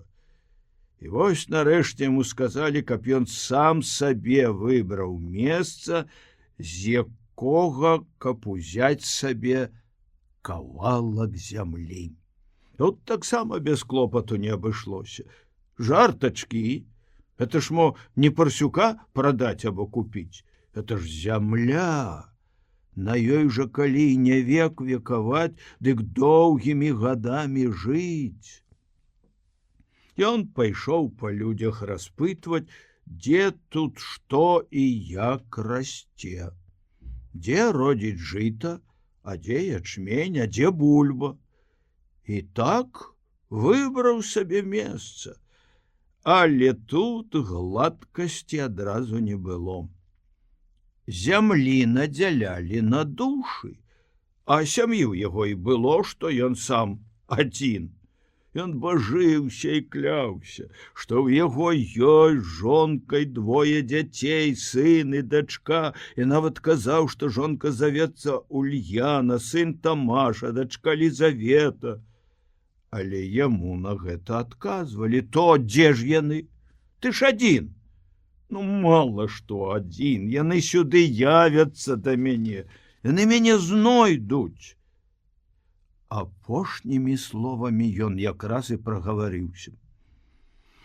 Выходзіла, што каб прыйшла да яго сям'я, то яшчэ трэба, каб яна знайшла яго. Значыцца, ні жонка, ні дзеці не ведаюць, дзе ён. А гэта не так сабе. Нешта ў гэтага чалавека ёсць такое, што ён адразу не выказвае. Дык як жа табе даваць зямлю на 4 душы, калі ты адзін, і нават сказаць не хочаш, дзе твая сям'я, і чаму яна не з табою разам? Можа, хіба ты што дрэннае зрабіў, ды казаць не хочаш? Рад няволя, а трэба было б сказаць праўду, або што добрае выдумаць. Але выдумляць не хацелася. І цяжка было, каб гладка ўсё ішлося. А чаго ж мне праўды баяцца, ды яшчэ і добрае? Так думаў ён, і пакуль яму вымяралі і рэзалі зямлю на 4 душы, разоў з 10 расказаў сваю гісторыю. І раптам ён стаў цікавым чалавекам усім тутэйшым людзям. Вось гэтая гісторыя, як яе чулі, як яе усе ведалі. Сымон Ракуцька быў родам з Дзейсненшчыны і астаўся адзін без блізкіх і родных з той прычыны, што ў 1915 годзе, калі абозы і натоўпы выгнанцаў плылі з захаду на ўсход, той натоўп, у якім ён ішоў з бацькам і з 2 сёстрамі, на самым выхадзе з роднага сяла трапіў пад абстрэл дальнабойных нямецкіх батарэй. Людзі бягом вярнуліся назад, пакінуўшы на дарозе забітых. Дарога на ўсход была адрэзана. Цяпер ужо кожны сам сабою, як мог, браўся на ўсход і кіраваўся сам. Сымон Ракуцька пакінуў на дарозе забітага бацьку і сястру, а сам з другою сястрою, ледзьве паспеўшы пахаваць сваіх нябожчыкаў, вярнуўся да свае хаты. Але што ён там убачыў? Хаты не было. Палавіна села выгарала, а зямля дрыжэла ад кананады. Ён і сястра адразу рушылі як найдалей адсюль. Яны яшчэ раз паспрабавалі выбіцца на дарогу, але там ужо акопваліся немцы. Яны пайшлі, куды вочы глядзяць, абы дзе цішэй і зацішней. Цэлую ноч яны ішлі, ім здавалася, што гэта ўсё на ўсход. А ў першую раніцу яны апынуліся на краі нейкага ляска, дзе трухлявая хаціна адна адзінюткая стаяла з забітымі дошкамі, вокнамі і дзвярыма. Всё было так спустошана, што хто не ўбачыў бы, што гаспадары рушылі на выгнанне, тым больш, што паблізу валяліся салдацкія рэчы. Тут ужо адбыўся вайсковы рух, але тут цяпер так было ціха і мірна, ніякае знадворнае ўтрапенне не мучыла чалавечай душы, а гром вайны чуўся хоць ужо і зводдалеку, але і на ўсходзе, і на поўдні, што страх было нават падумаць не пабыць тут хоць дзень. Не закідаючы думкамі далёка наперад, абое яны увайшлі ў хату і знайшлі там ціхі спачын. І дзень прайшоў, і ноч, пасля зноў пачаўся дзень, а яны ўсё былі тут. Ужо і восень, як мае быць, усталёўвацца пачынала, ужо і вайна спынілася недзе тут, ужо і расейскія салдаты пачалі заходзіць сюды. Брат і сястра знайшлі пры хаце пусты пограб і да самых маразоў запасілі сабе на зіму бульбу з залеснага поля. Сымону Ракуцьку было тады год, можа, 18. Першы пух на барадзе і губе ўжо здорава высядаў у яго. Баявыя сутычкі вялікіх і невялікіх груп адбывацца пачалі ўжо часта. Але месца ўжо тут стала наседжаным. Ракуцька хадзіў босы, аж пакуль зямля не прыпякла яму холадам ногі. Тады ён пачаў мудраваць, як бы гэта абуцца. Ён дапаў да думкі пашукаць сабе ботаў там, дзе яны нікому не патрэбны. З ботамі ён ішоў з месца нядаўняга бою і натрапіўся па дарозе на Паліводскага, які ў яго і вярнуўся да жыцця і здароўя, і пражыў на яго галетніцкім хлебе больш як год, спачатку лечачыся, а пасля чакаючы, а ці не задушаць царскія генералы рэвалюцыю, і ці не можна будзе тады зноў стаць графам і уласнікам маёнткаў. Яго гаспадар Сымон Ракуцька здорава такі яму апрацівеў сваёю хатняю гаворкаю заўсёды аб хлебе і вопратцы. Графа брала на ваніты ад гэтага ракуцькавага мужыцтва. Што ж далейшага, то да пэўнай верагоднасці тут дайсці цяжка. Як казаў сам Ракуцька, пасля таго, калі Палівоцкі наставіў на яго пісталет, ён пачаў выганяць Палівоцкага з хаты. Палівоцкі зноў наставіў пісталет і выстраліў, але прамахнуўся, бо калаціўся ад злосці і гневу. І зноў пачаў цэліцца ў Ракуцьку. Тым часам Ракуцька, бачачы, што справа дрэнь, хапіў замашны кій і пагнаўся за Палівоцкім, які бег і страляў, не цэлячыся. Перапалоханы Ракуцька бег за ім і крычаў: «Кінь зброю, а то кіем смальну!» Палівоцкі зброі не кінуў, а ўскочыў на худую кабылу, што без патрэбы стаяла пад Ракуцькавымі вокнамі, і паімчаўся на ёй у дарогу.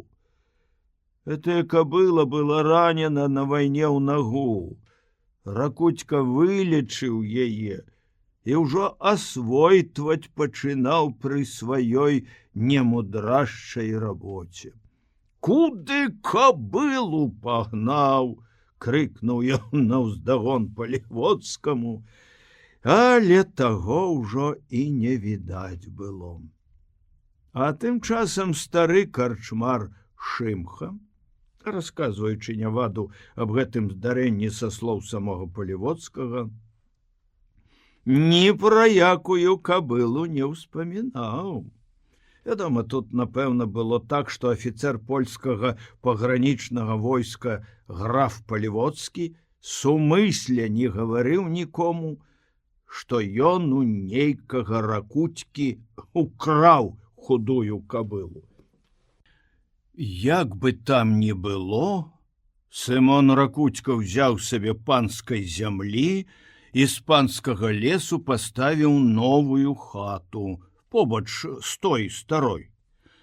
Ён ужо жыў у новай хаце, ужо абгарадзіўся, абсталяваўся, абараўся і абсеяўся, як раптам вярнулася з уцякацтва гаспадыня той старой хаты. Яна была адна. Чалавека свайго і дваіх малых дзяцей яна страціла яшчэ ў першым годзе выгнанства. Муж не вярнуўся з вайны, а дзеці памерлі. Гора яе душы пачало залечвацца часам, і асабліва тады, калі яна пасля такога доўгага бяздомнага бадзяння дапала да роднага кутка. Ёй яшчэ не было і 30 год. Родны кут быў ужо крыху зыначан, побач ужо стаяла невядомая новая хата, каля якое і ў якой усё было ў вялікім парадку. Нават чыста вымытая старызна была вельмі акуратна развешана на плоце. Відаць, тут шанавалі сваю дамоўку. Вядома, на некалькі год маладзейшаму за яе Сымону Ракуцьку яна, можа, і не была парай, але там была адзінота. К таму ж маладыя гады, штодзённыя сустрэчы каля дома і праца разам, і жыццё навоку адзін у аднаго. Маладая адзінокая жанчына неўзабаве перайшла у новую хату. Нязнанага раней маладога суседа, які, здавалася, бесперапынна піў вялікую асалоду, даводзіць да дасканаласці сваю новую дамоўку. А шчасліўленая такім паваротам свайго лёсу, жанчына вельмі часта чула ад свайго мужа: «Цяпер рэвалюцыя не тое, што раней. Калі дзе б не глянуў, сюды не чалавечую, а панскую зямлю бачыш». Вельмі хутка ён будаваў сваю сялібу. Цяпер ужо льга павальней. Год за годам і ўсё дойдзе да дасканаласці. Ён думаў: пойдуць дзеці, ім трэба прыгатаваць жыццё. Няхай у іх будзе людская аселасць, каб не бадзяліся па свеце, не маючы прытулку. У іх будучыня будзе не такая, як у мяне, а і майго бацькі. Не можа быць, каб зноў войны і згінення. Пагібелі больш не будзе. У гэтых сваіх думках ён яшчэ больш укараніўся, калі ў яго нарадзіўся сын. Сына ён назваў Тамашом і яшчэ больш пачаў старацца. Дзіўна было, што ён такі малады, больш думае аб будучыні дзяцей, чым аб сваім жыцці. Празмерная сталасць нашых год. Скажу прасцей, ад год той першай за нашу памяць вайны з немцамі і да дзён нашых сённяшніх, калі ўжо вырысоўваецца як бы канец і вялікай айчыннай вайне, за ўсю гэтую жорсткую эпоху на мільёнах дзіцячых ілбоў мы бачылі і бачым маршчыну старасці. Калі Ракуцькаў Тамаш пачынаў вучыцца хадзіць, у самым разгары была польская вайна. Яна ўжо канчалася, як у Ракуцькі нарадзілася дачка. Толькі што яе ахрысцілі і назвалі Лізаветай, як па ўсіх, хто за гады рэвалюцыі ў тых мясцовасцях забудаваўся на панскай зямлі і панскім лесам, прайшла трывога. Тут ужо больш няма рэвалюцыі, гэтая зямля падпала пад Польшчу. І паны варочаюцца назад. Ракуцька ціх, калі трэба было дзе загнаць загвастку ці прыбіць дошку, так і аставалася. Гэтак ён ліпеў як да часу, і ў яго жыцці вялікіх змен не адбывалася. Ужо граніца паміж Польшчай і СССР цвёрда вызначылася, і паабапал яе ўжо стала варта дзвюх дзяржаў. Ужо і малы Тамаш парка бегаў, трымаючыся за матчыну спадніцу, а Лізавету пакінулі ўжо спавіваць. Пан жа не прыязджаў. Думалася, што можа так і абыдзецца, і ніхто не зачэпіць злой рукой таго, што Ракуцька нарыхтаваў на будучыню сваім дзецям. Тым часам жонка сказала яму, што будзе яшчэ і трэцяе дзіця. З горкай трывогай ён падумаў аб невядомасці той будучыні, якая раней ужо здавалася яму зусім яснай. У тыя якраз часы з'явіўся перад Ракуцькам Палівоцкі. Але ўжо не так, як першы раз, закрываўленым бокам і з пакутнай просьбай у няшчасных вачах, а ва ўсім бляску афіцэра польскага войска ўсходняй граніцы. Ён явіўся не з ранейшым няшчасцем, а з цяперашняй сілай. Ракуцька адразу пазнаў яго і уныў душой, а той адразу і пачаў тое, дзеля чаго і явіўся сюды. Слухай, Ракуцька, сказаў ён, ты паспеў ужо з чужога лесу і на чужой зямлі новую хату паставіць? Нічога, не ты адзін так, калі была рэвалюцыя. Але давай так, каб мы з табою больш не спатыкаліся. Аддай тое, што ты ў мяне забраў, і ты мяне больш тут не ўбачыш. Што я ў вас, пане, такое забраў? Золата! Ты абчысціў мае кішэні, пакуль я ляжаў хворы. Бойцеся Бога, я вам сваё аддаваў, што меў. З каменнямі крыжык, пярсцёнкі, іменны гадзіннік і яшчэ 2 гадзіннікі, якія былі пры мне. Ды что это вы, ну бойтеся Бога, ну бойтеся Бога. Разгневаны Палеводскі замахнуўся, каб даць у твар Ракуцьку. Не менш разгневаны Ракуцька стаў на ўвесь рост перад Палеводскім і прагаварыў, як абухам стукаў у бервяно: «Я, пане, выратаваў вас і вярнуў вам жыццё, а вы замест падзякі стралялі ў мяне, а цяпер робіце мяне злодзеем. Это ж вы самі у мяне худую кабылу укралі. Дык хто з нас злодзей?»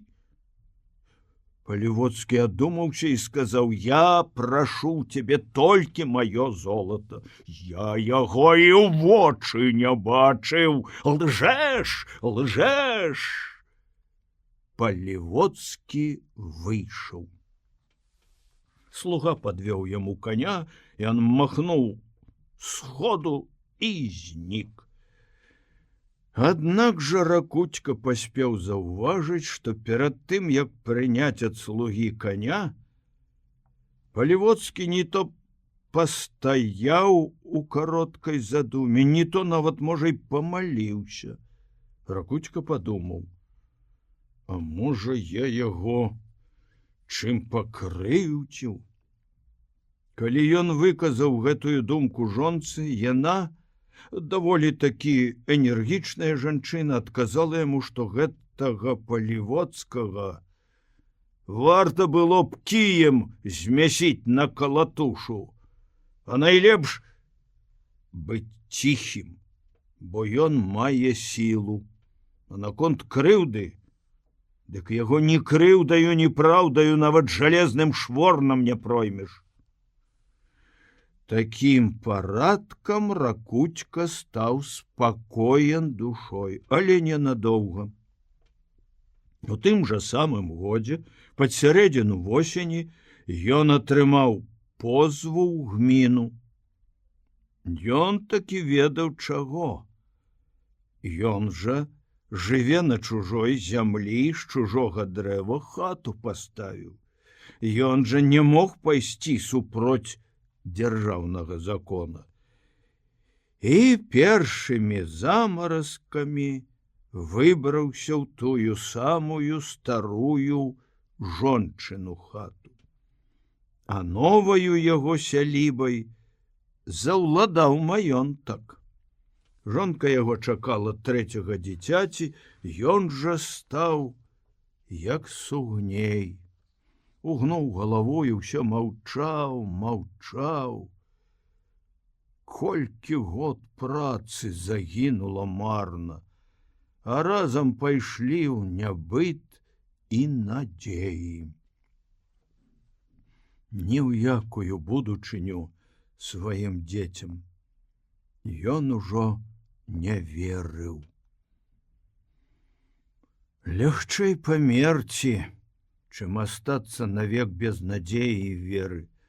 Сымон Ракуцька пачаў змагацца з бязвер'ем і безнадзейнасцю. Ён пачаў шукаць, каб на чым пэўным спыніцца думкаю.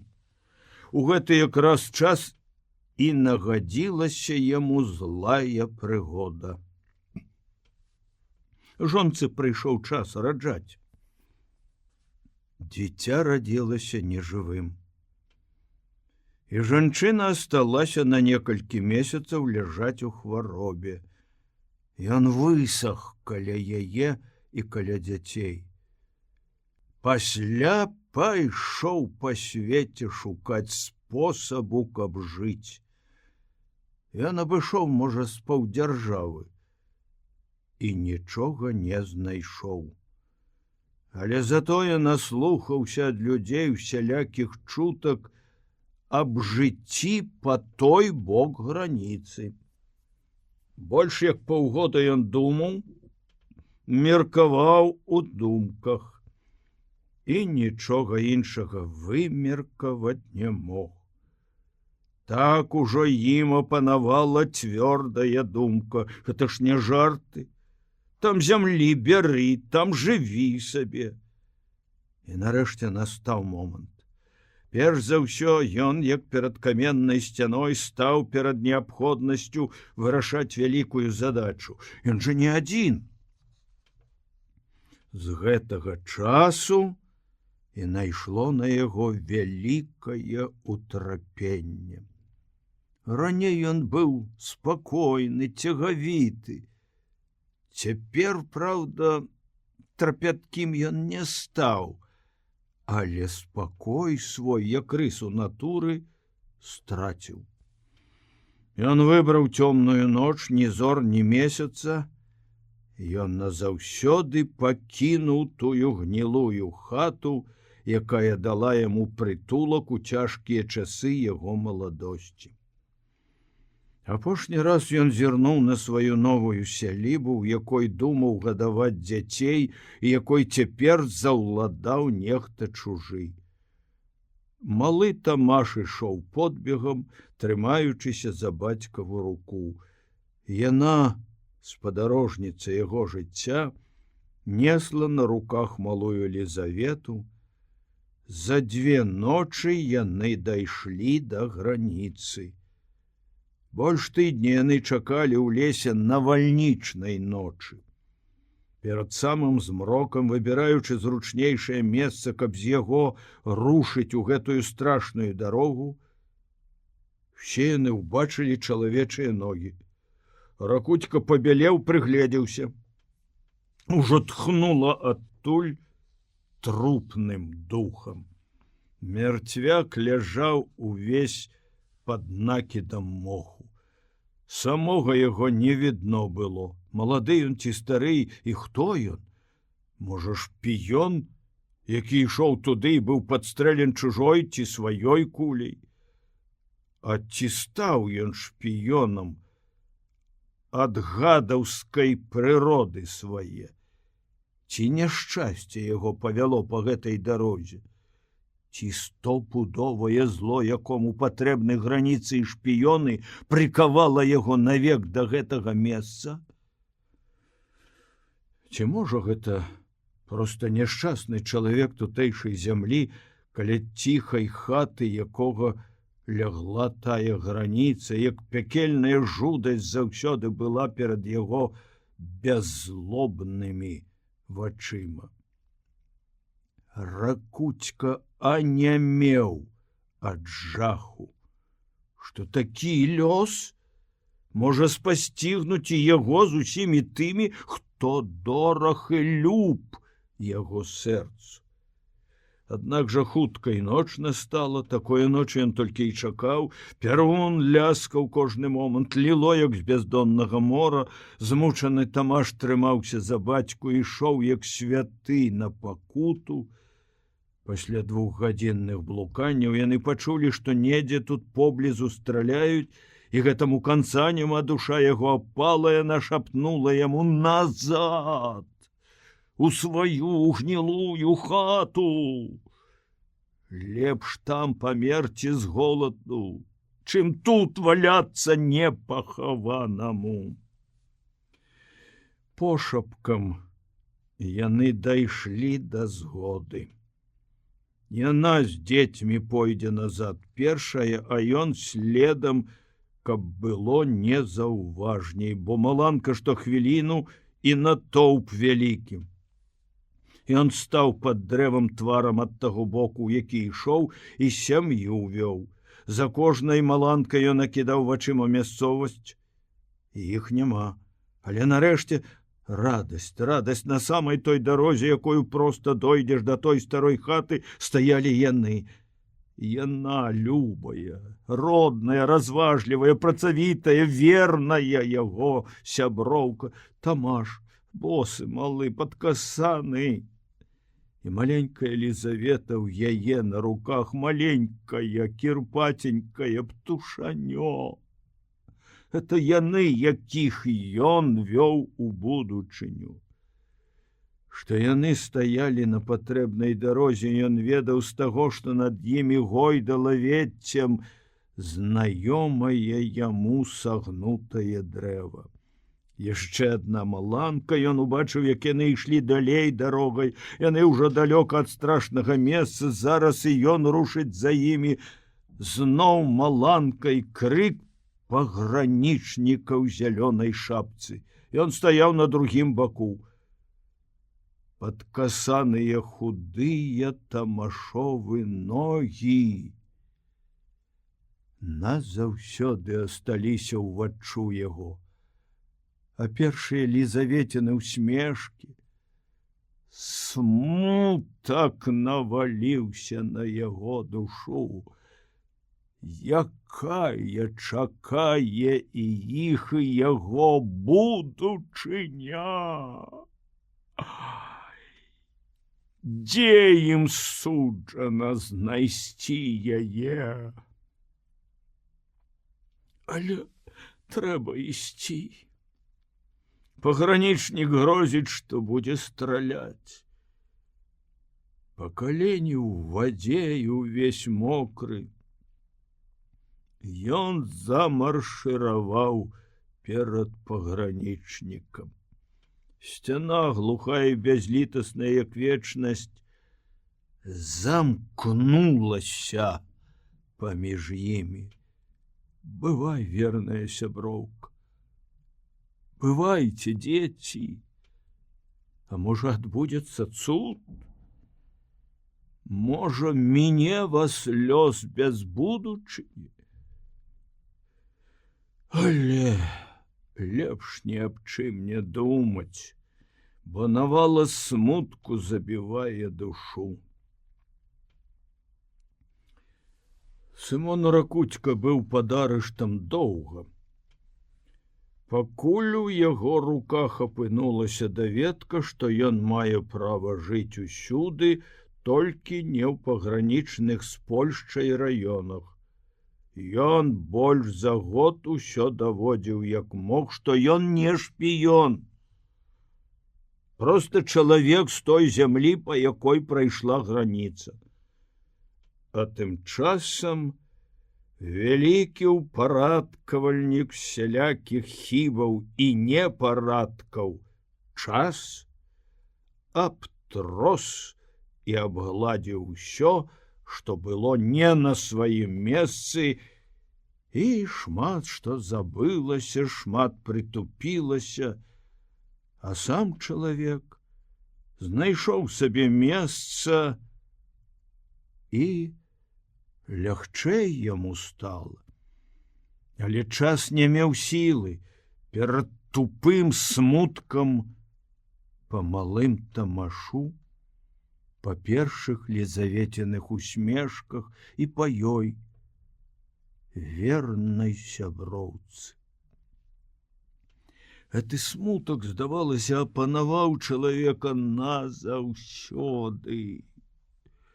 Яму не было адхлання, і ад яго не было ратунку.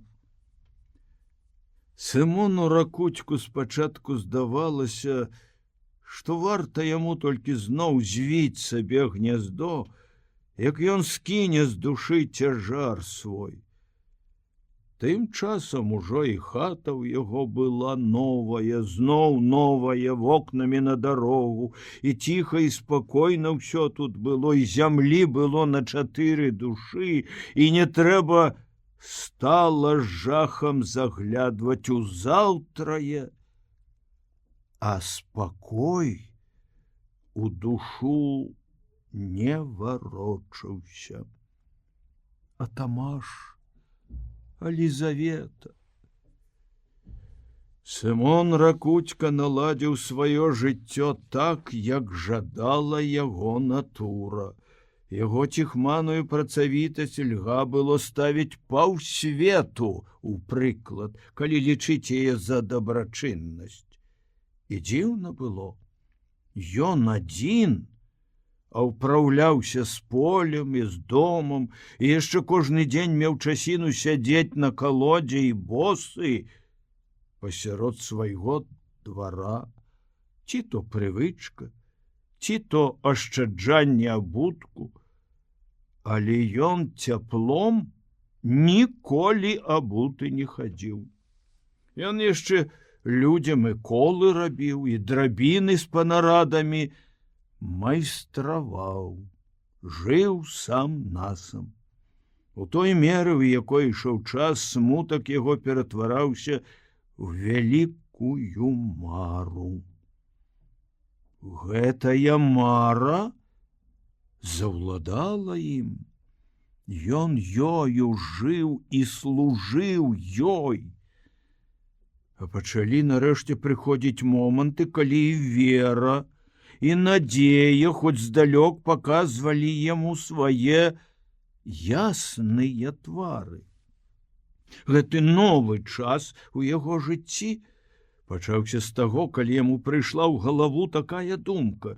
Яна тады з дзецьмі вярнулася ў тую старую хату. Хто ведае, можа, і цяпер яны жывуць там. А кажуць жа людзі, што поштай можна з Польшчы сюды пісаць, а адсюль у Польшчу.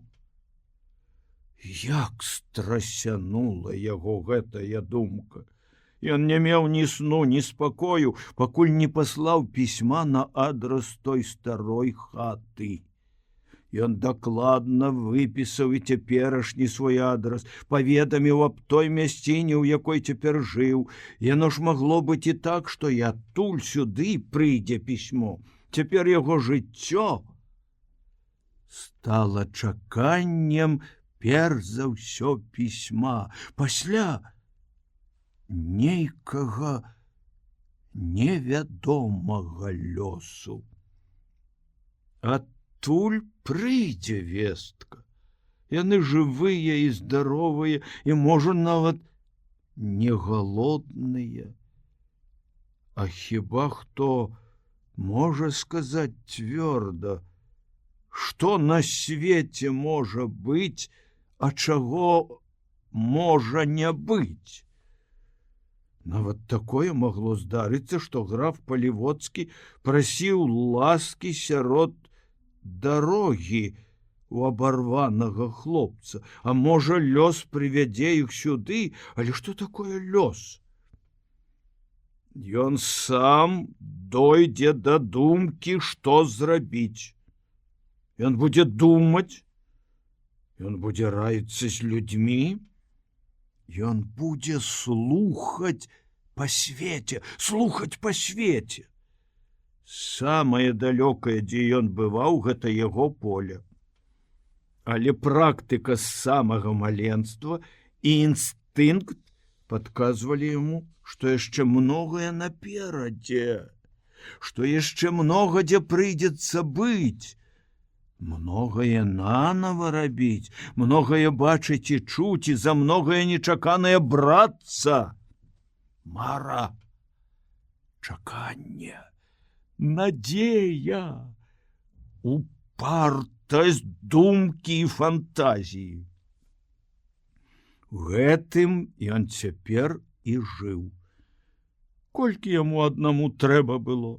Ён задавольваўся самай простай ядой. Улетку ён палуднаваў халодным квасам з зялёнай цыбуляй. Старанна вырабленае поле радзіла ў яго лепш, як у каго тут. У яго пачалі заводзіцца грошы. Божа мой, вось быў бы спосаб тамашу. Нават не маючы намеру купляць, што ён пачаў хадзіць у кааперацыю і прыглядацца да тавараў. Аднойчы ён купіў сіняга сукна ватоўку хлопцу гадоў на 15. Калі ж-небудзь тамаш будзе такі, што яму якраз прыйдзецца гэтая вопратка. А толькі невядома, у якія годы з тамашом суджана спаткацца бацьку. Такім парадкам за доўгі час у тамаша стала многа ўсялякай адзежы на ўсялякія ўзросты. І на 10 год, і на 12, і на 15, і на 18, і на 20. Всё купляў бацька. віселі навешалі ў клеце парамі боты, нагавіцы, вопраткі. Былі платці для Лізаветы і хустачкі, чаравікі, панчохі. Часамі ж на яго находзіла прасвятленне. Ён як бы адпіхаў ад сябе гэты пусты занятак і ўпадаў у думку, што рабіць. Сапраўднае, вялікае, выразнае і сапраўды патрэбнае, каб убачыць дзяцей. Нарэшце прыйшоў канец яго ціхай цярплівасці. Нават сядня на калодзе сярод двара пакінула яму быць прыемнай. Ён нейк пацягнуўся да людзей, як бы затрапятаўся. Яго ўжо бачылі ў навакольных мястэчках на кірмашах, каля цэркваў і касцёлаў на фэстах. У сельсавеце ён бываў часта і без прычыны. Ён пытаўся і раіўся. У тую старую хату ён цяпер слаў пісьмы бадай што цераз дзень. Усім пачало здавацца, што ён рабіўся больш гаваркім, і панурасць сыходзіла з яго. Аднак жа ніхто не ведаў, што ён сябе пачуваў так, быццам кожны дзень піў атруту. І дзіўная рэч, хоць час ішоў нават ужо год за годам, з яго вачэй не сыходзілі босыя тамашовы ногі. Калі ён у тую навальнічную ноч асветленым аланкай стаяў на дарозе пад сагнутым дрэвам. Яго ўяўленне рысавала яму тамаша толькі малога і Лізавету толькі ў маці на руках. Па-сапраўднаму ён ніколі не задумваўся аб тым, што годы ідуць. Сам ён пачаў сталець так шпарка, што часамі ўжо льга было ў ім заўважыць першыя рысы далёкай яшчэ старасці. Это была празмерная на яго гады сталасць. Апошняя бачана ім усмешка малой Лізаветы. Маланка, свет уздрыгануўся ад грому, тамаш стаіць мокры, вада, босыя ногі яго, постаць худенькага хлопчыка. Ён жа вёў свайго тамаша ў будучыню. На добрае, на шчаслівае. Нехта злы і чорствы, нехта той, што яму самому праз увесь век не дае спакою, загарадзіў малому тамашу дарогу ў будучыню. Не туманныя прывіды, а выразна ява, гром і маланка, навальніца разрывае зямлю. І здаецца, крышыць на ёй усё. І ўсё ахоплена страшным сваім утрапеннем. Пад громам і агнём пасярод дарогі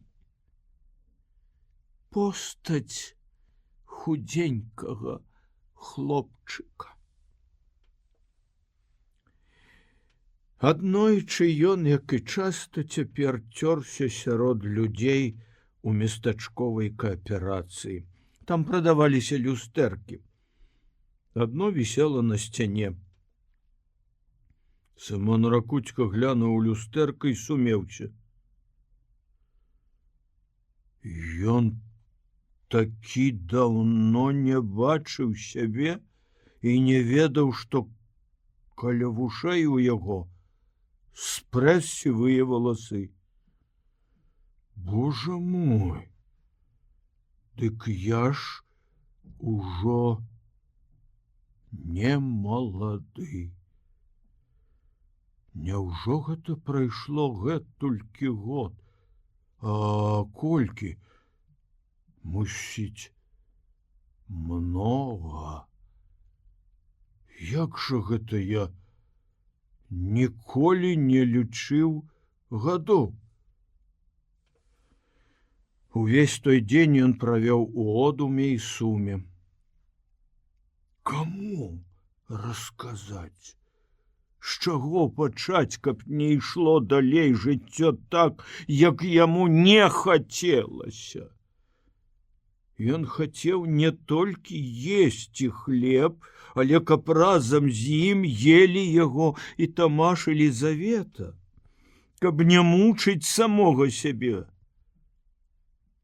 Ён больш ужо ніколі не глядзеў у люстэрка. У 1939 годзе Сымон Ракуцька даехаў па чыгунцы да горада Слуцка і выйшаў адтуль пешкам у дарогу на захад па старой варшаўска-маскоўскай шашы. Была глыбокая восень. Толькі што мінулася пара безупынных дажджоў. Паабапал шашы стаяла вада на полі, некранутая яшчэ марозам трава была зялёная, і калі сонца высвечвала з-за высокіх хмар, адзінокі падарожны, як здзіўленае дзіця, прыглядаўся да яснай зеляніны, і твар яго свяціўся, як і шырокі свет у той момант. Ён усё ішоў і ішоў шпарка. За адзін дзень ён дайшоў да Піліпавіч, дзе тырчэлі каля шашы яшчэ некаторыя адзнакі былой граніцы. Да гэта месца ён ішоў, яшчэ як бы раздумваючы, сам сабе не верачы. Тут жа ён увесь змяніўся. Каб чалавек, які добра ведаў яго дагэтуль, бачыў яго ў гэты момант, калі ён, мінуўшы Піліпавічы, спыніўся на палявой дарозе, кожны заўважыў бы, як адразу Сымон Ракуцька скінуў пячаць таго шматгодняга чакання, якое ўжо часамі ператваралася ў свядомасці як бы нейкай асуджанасці навек. Магло б здавацца, што ён зараз скажа: «Яно было, а вы хіба хочаце, каб ніколі ніякай прыкрасці не было? Затое цяпер вся яго пастава і выраз твару былі ў часе гэтага падарожжа рухавымі вельмі. На станцыі Гарадзеі ён сеў у поезд і праз паўдня выйшаў з вагона на нейкім занадта ўжо ціхім паўстанку.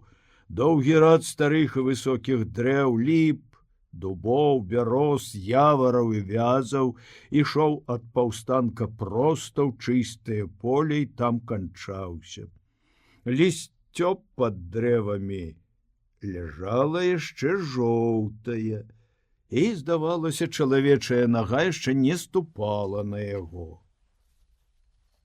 Сымон Ракуцька мінуў дрэвы, пасля нядоўгіх пошукаў знайшоў у полі вялікі камень. На абымшэлай яго паверхні аставаліся сляды таго, што тут начавалі птушкі. І гэта як бы ўзрадавала гэтага чалавека. З усмешкай ён абгледзеў камень і стаў кіравацца ад яго да вузкай і доўгай грады лесу. Добра ўтоптаная сцяжынка вілася паміж і навокал кустоў шыпшыны і паўз у дерванелыя межы. Пасля яна выбілася ў той дубняк. Ай, якая была восень! Ахоплены радасным збуджэннем, чалавек як бы думаў, што другой такой восені ніколі не было і не будзе. Грудымі жалудамі была засыпана спрэс вся зямля, крушыннік густа стаяў над сваім уласным лісцём, і адломвец быў повен чорных ягад. Дзюбастая птушка кінулася ў куст, драбнюткае лісце, як жоўты дождж, сыпанулася з дрэва, чэзлая кветка на высокім сцябле звесіла жоўтую галаву. Божа, як яна так захавалася аж дагэтуль! А неба? Сонца ў той дзень не было, але на небе адлюстроўвалася яго блізасць. Недзе тут блізка ідзе ціхае асенняе сонца. Хіба на свеце няма дзеля чаго берагчы знойдзеную радасць і шукаць і дамагацца яе вечна?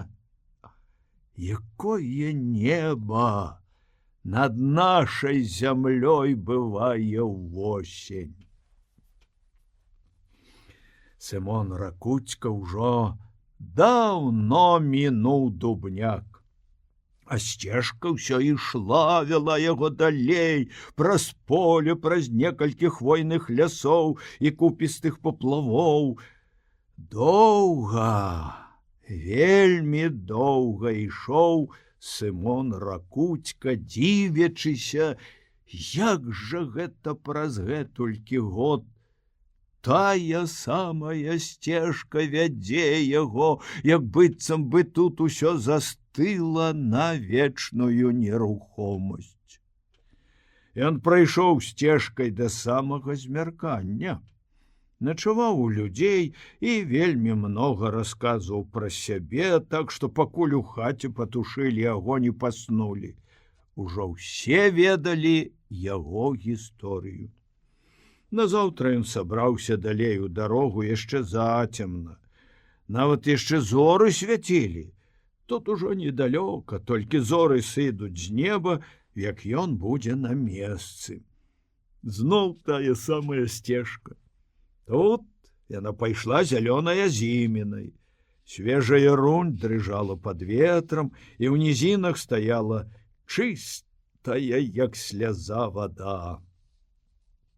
Сонца пачало ўзыходзіць чыста, вышыня неба пабольшала, всё заззяла, і прасторы сталі неабдымнымі. Тут у гэтай яснай шырыні ужо зусім блізка. Вельмі хутка ён дойдзе, ўжо не было ў яго ні смутку, ні радасці. Хваляванне ўсёй яго істоты і нават нецярплівасць. Цяпер, калі ўжо так блізка перад ім была яго мэта, ён чамусьці як бы зноў апанураў з постаці. Яго заўсёды такім рабіла шпаркая хада. Ён улёг у хаду і ўжо не заўважаў гэтае адзінае на ўсе часы восені. Але чаму сцежка такая доўгая? Тут ужо ёй канец павінен быць. Яшчэ 2 дрэвы над палявым каменем, і там тады пачыналася выезджаная сялянскімі калясьмі дарога, і ўсё, чубок лесу будзе з-пад каменя і дрэў перад вачыма. Вялікае шчасце! Раптам страсянула яго душу. Там, дзе канчалася сцежка і пачыналася дарога, ён убачыў тыя самыя і такія самыя дрэвы. Адно што з карэння пайшлі ў іх парасткі і самі ўжо станавіліся дрэвамі. І камень той самы, і такі самы. І нават Як бы лёс паслаў яму гэты малюнак на тое, каб душа яго у гэты рашучы момант пазнала да канца ўвесь жах думкі, што мінулае не варочаецца, і ўвесь атрутны слодыч успамін. Божа літасцівы! На гэтым жа камені ў ранні вечар, калі яшчэ толькі захад змываў сябе колеры, ён згаварыўся з ёю стаць яму вернай сяброўкай. Яна сядзела тады на камені, паклаўшы на прыпол згорнутыя рукі, а ён стаяў перад ею. Здань, прывід! У такой самай паставе і так жа паклаўшы на прыпол згорнутыя рукі, на камені сядзела жанчына. Дзяўчына. Яна нядаўна яшчэ выйшла з падросткаў. На прыполе ў яе ляжаў хлеб. Яна ела яго. Але чаму яна так здаецца знаёмай яму? Як быццам бы ён яе ўжо бачыў дзе, або ведаў даўно, або знаў, што яна якраз тут будзе сядзець? І чаму яна так нагадвае яе, каго ён доўгія гады не бачыў? Чаму ён не мог бы сказаць? Але вельмі нясмела ён глядзеў на яе і баяўся, што перарвуць гэтае яго шчасце.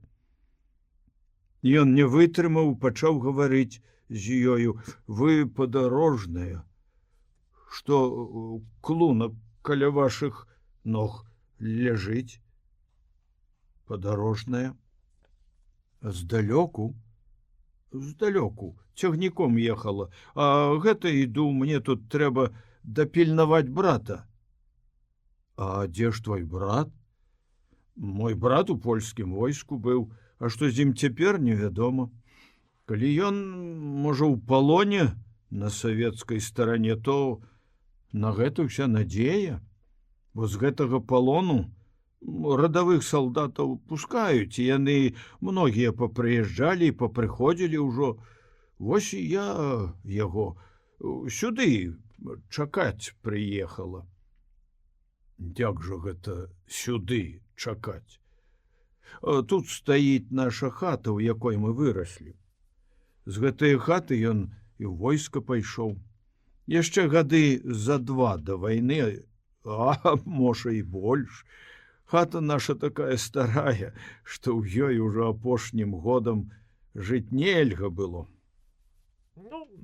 Аставалася толькі я з маткай. Мы пакінулі гэтую хату, пераехалі туды далёка, адкуль я цяпер сюды прыехала.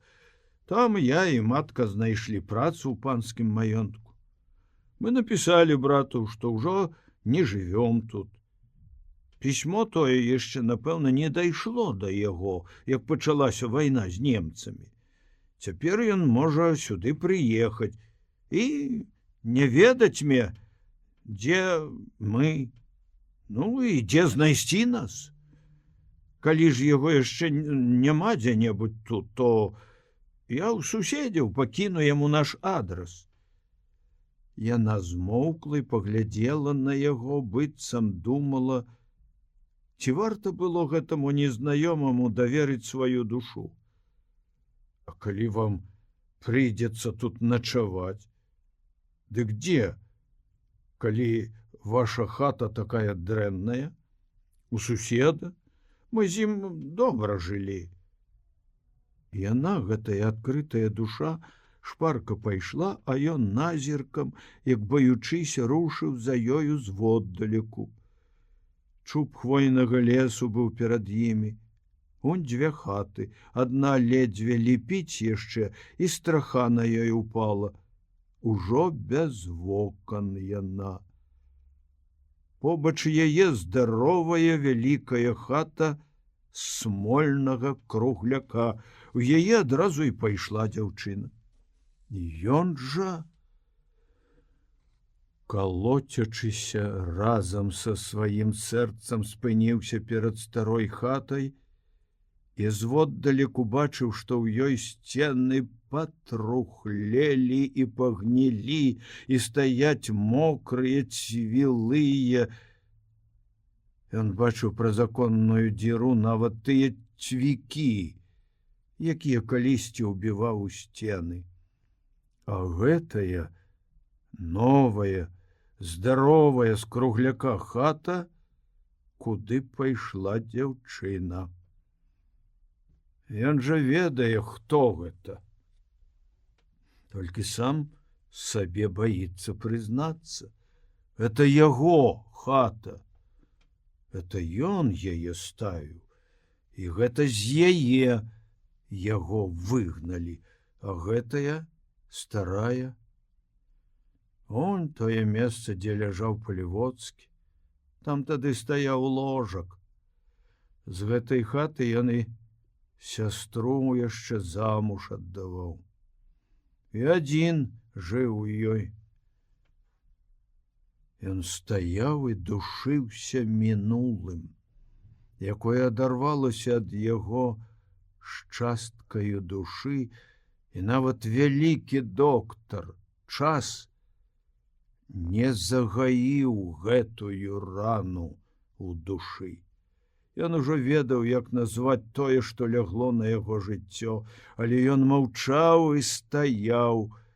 Дык яны тут жылі, аж пакуль ужо нельга было. Ці даходзілі сюды яго пісьмы? Тады, калі ён жыў у новых прасторных сценах, гэтая трухліна гатова была ўпасці на іх. Можа, ён вельмі мала стараўся, каб выратаваць іх адгэтуль. А ці не вінават ён перад худзенькім хлопчыкам Тамашом і перад маткаю сваіх дзяцей, і перад Лізаветаю?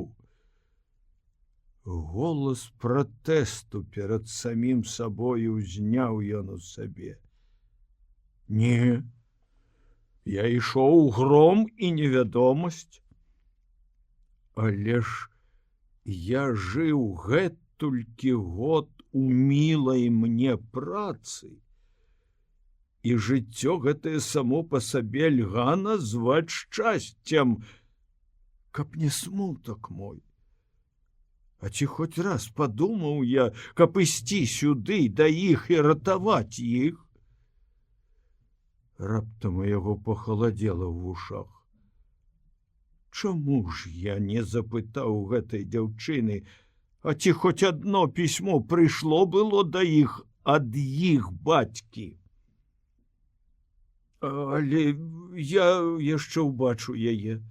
Да вечара я дапільную яе тут, а заўтра зранку пайду гаварыць з ёю. Адразу цяпер ён не мог ісці ў сваю новую, некалі пастаўленую ім хату. Ён баяўся свайго смутку. Да вечара ён праседзеў пад ігрушаю на лаўцы ў двары старой хаты і пільнаваў яе, але яна з новае хаты не выходзіла.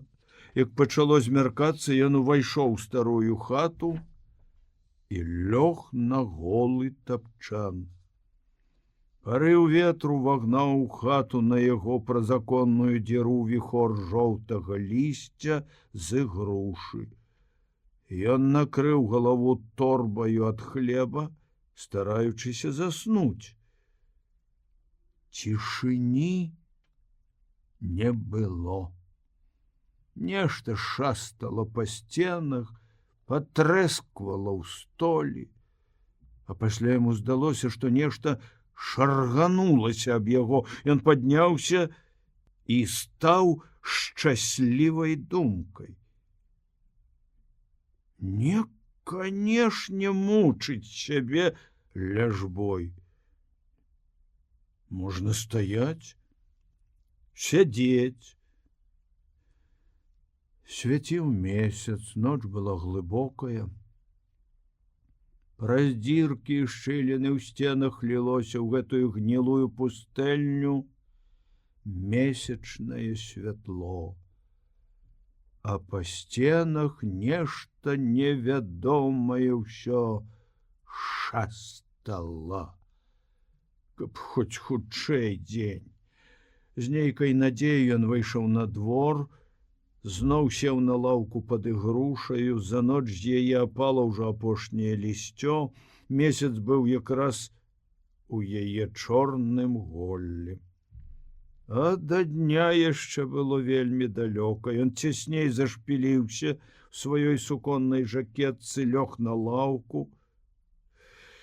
Холад не даў яму спаць, з поля цягло роўным шумам, узняўся ветер, месяц стаяў нізка. Сымон Ракуцька спаць не хацеў. Седзячы на лаўцы, прычакаў ён дня і больш у старую хату не заходзіў. Як адважыўшыся на вялікі подзвіг, ён закінуў сваю торбу за плечы і пайшоў у суседнюю хату. Там яна была адна, сядзела за сталом і пісала. Як прыгавораны да кары, ён стаў у парозе і сказаў: «Добры дзень у хату». Ён нават і не чуў, што яна адказала яму. Ён не мог адарваць вачэй ад акеннай шуфляды. Калі ён устаўляў яе, быў такі самы хмурны дзень позняй восені. Гэта я з вамі учора гаварыў на дарозе, калі вы сядзелі на камень. Я пазнала вас. Ну што, няма брата? Няма. Я пакіну яму тут гэтае пісьмо. Чакаць яго мне няма як. Што вы яму пішаце? Вам хочацца ведаць? Нават і без здзіўлення яна глядзела на яго, і вочы яе былі такія добрыя. І здавалася, яна абяцае праз іх шчырасць усяму свету. Пачытайце мне, што вы яму напісалі. Яна нават не здзівілася, што гэта за дзіва такое з гэтым чалавекам. Калі вам хочацца, я прачытаю, але я дапішу раней. Ён сеў на лаву і чакаў, пакуль яна скончыць пісаць. Сочачы за кожным яе рухам, ён час ад часу падаваў голас. А ці ведаеце вы, што гэта ваш бацька ставіў гэтую хату? Не адрываючыся ад пісьма, яна адказала: «Ведаю. Маці мне расказвала ўсё». Дык вы пра свайго бацьку ведаеце? А як ж? Але на што вам усё гэта? Хто вы такі? Як на што? Бо вашага бацьку я ведаў так, як ён сам сябе ведаў. Мой бацька быў слаўны чалавек з душой і сэрцам. У яго былі залатыя рукі, разумная галава і добрае сэрца. А дзе ваш бацька цяпер? Мы заўсёды ведалі, дзе ён. Як жа вы ведалі? Ужо вельмі даўно ад яго прыйшло было пісьмо з яго адрасам. Ён адчуваў, як сэрца распірае яму грудзі, але ён не мог так пайсці адразу. Ён хацеў усё высветліць. А пра графа Палівоцкага вы што-небудзь чулі? Мой бацька выратаваў яго ад смерці. Я яго сама бачыла. Палівоцкага? Як, калі? Незадоўга да вайны ён сам быў у нас, калі жылі ў старой хаце. Ён вам якое-небудзь зло зрабіў? Ты стары гад! 2 дні 1 ноч не выходзіў ад нас і мучыў нас дамаганнямі, каб мы аддалі яму нейкае золата, якое нібыта наш бацька ўзяў яго, калі паднімаў раненага на дарозе. Ён прасіў, пасля крычаў, пасля рамянём пасадзіў маме крывавы знак цераз твар. Пасля сунуў мне ў рукі свой адрас, калі мы адумаемся і захочам аддаць яму яго дабро.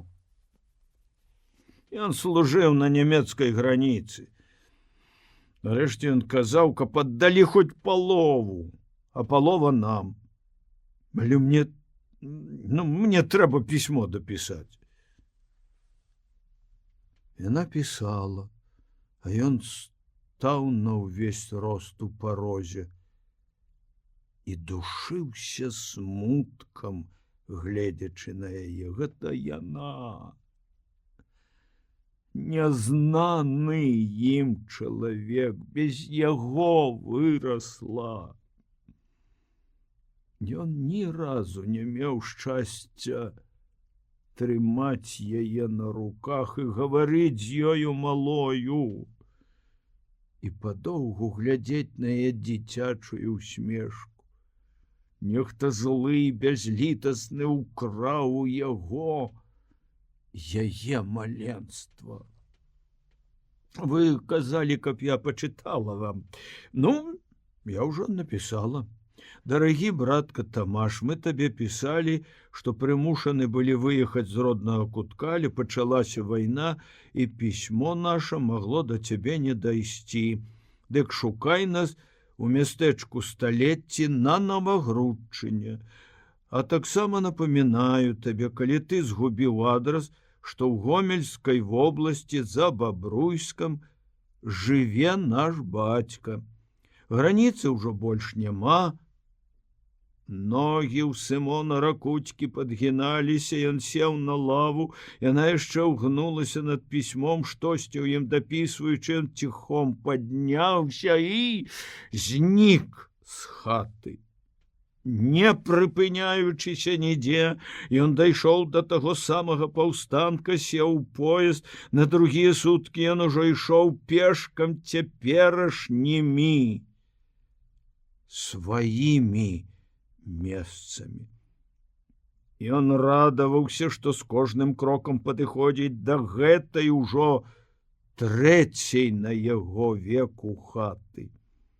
Можа, цяпер тут ён знойдзе спакой душы. Было вельмі рана, і цёплае стаяла надвор'е, было ясна. На хвіліну магло здацца, што гэта ўлетку пасля дажджу. Ён ішоў сцежкаю паўз дарогу краем сухога тарфяніку, па той бок якога сугліністы ўзгорак трымаў на сабе край неба. Пыльныя кусты шыпшыны, быльніку і піжмы бачыў ён, і думка яго спынілася на тым, што ў карэннях піжмы пад тым кустом жывуць мурашкі. Там яшчэ ўлетку чабор цвіў, а над ім кусцілася жоўтае зелле святога Яна. Куп'істы тарфянік быў увесь мокры, на шчыльна збітай у мяккі дыван нізкарослай траве на ім блішчэлі пад сонцам кроплі чыстай вады, як раса ўлетку. Вятрак махаў крыллямі дзесьці за балотам. Над рачулкай стаялі голыя вербы, адна была рудога колеру, другая жоўтага, 3-я сіняватага, 4-я чырванаватага. І гэтая каляровасць дрэў дапаўняла вялікае багацце і мноства ўсяго, што было ў чалавека перад вачыма. Дрэвы стаялі скрозь, іх было много, много лётала і сядзела ўсюды гатовых спаткаць зіму птушак, много было колераў і фарбаў, много было і прастору, і неба, і вады, і ласкавай цішыні. Брама яго дома была зачынена, брамка збоку крыху прыадчынена. Ён увайшоў у двор, усё было на месцы ў парадку, і ён прайшоў праз увесь двор і агарод і сад і назад вярнуўся. Густая сям'я дрэў ім пасаджаных расла ў кутку агарода пад загараддзю ж жэрдак.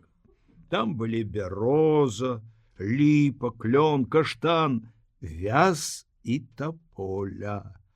Улетку і ў раннюю восень тут заўсёды шумеў вецер у лісці, і паўдзірванелай пад дрэвамі зямлі густа і высока расла трава і красавала мятліца. Там была і лаўка, дзе ён, бывала, праз колькі год аддаваўся сваім думкам. Ён зірнуў гэтае месца, дзе якой-небудзь ураўнаважанай душы век льга было б мець шчасце ад ціхай адзіноты і сумеўся. Ён аж уздрыгануўся. З яго і, можа, ужо доўгі час не сыходзіў чалавечы позірк. Там на лаўцы сядзела жанчына, постаць яе была нерухомая, вочы не сыходзілі з яго. Хоць яна і не была ўжо такая, як калісьці, хоць гэта была ўжо старая жанчына, але ён з першага ж позірку пазнаў яе. І дыхаць яму стала цяжка. Гэта яна. Без яго такая стала. Як бы страціла яна ранейшы рух сваіх вачэй. Ён зыначыўся без яе. Ужо і старасць не вельмі далёка стаіць за плячыма. І ў яе таксама. Нехта злы бязлітасны ўкраў яго, яе маладосць, і яе самую ўкраў, і яго маладосць украў. А ўсё ж жыццё яго з ёю разам было падобна на маладосць. Злы ён, жорсткі, гэты страшны злодзей. Ніякая кара нідзе і ніколі не спасцігне яго. Это ён бесперапынна вісеў над яго душою, як стопудовы камень. Пракляцце яму, гэтаму страшнаму злодзею, і прэч ад чалавека гэтую калоду пасярод двара і гэтую лаўку пад дрэвамі, якія шумам сваім так заўсёды уціхамірвалі душу. Сказаць дзецям. Але дзе ж тыя дзеці? Іх жа ўкраў вялікі злодзей. Сказаць усім і самому сабе ні моманту спакою. Все на пошукі вялікага злодзея, знайсці яго. Выясніць дакладна, хто ж ён такі, і зняць з яго галаву і паказаць всяму свету: глядзіце, іх ганаровае месца мне. Я абезгаловіў страшнага злодзея. Я больш не вечны выгнанец свайго месца. Я на сваім месцы. І страшны злодзей больш не будзе мяне абкрадаць. Што ж перш за ўсё сказаць ёй? Чым узрадаваць яе? Ага, я пакажу ёй усё, што я запасіў дзецям. Я чакаў іх, я думаў пра іх. Вісяць жа поўныя вешалы ботаў, сукенак, вопратак простых і ўбёраў святочных. У тую восень доўга трымалася мяккае надвор'е. 7 лістапада зранку нападаў мокры снег, а к вечару таго ж дня яго ўжо не было ані звання нідзе. Вада сцякла ў нізкія месцы і стаяла там, і ў ёй адлюстравалася хмарыстае неба. Хмары віселі нізка, а на другі дзень паміж іх высвечвала сонца, і на ўзлессі мокрая лаза здавалася гатовай распусціць першае лісцейка. Усё блішчэла, і здавалася, што гэта свеціцца вада ў лагчынах. Той дарогай, што ішла паміж тарфяніку і роўна пастаўленых в адну лінію хат, вельмі шпарка ішоў чалавек.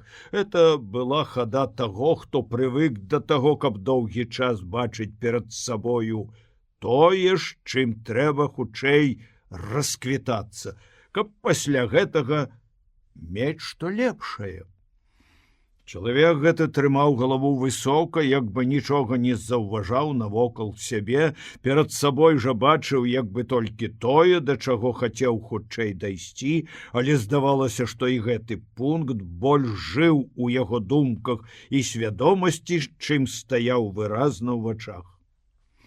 Ён так ішоў, што здавалася, ён упэўнены у тым, што нішто не стане на яго дарозе.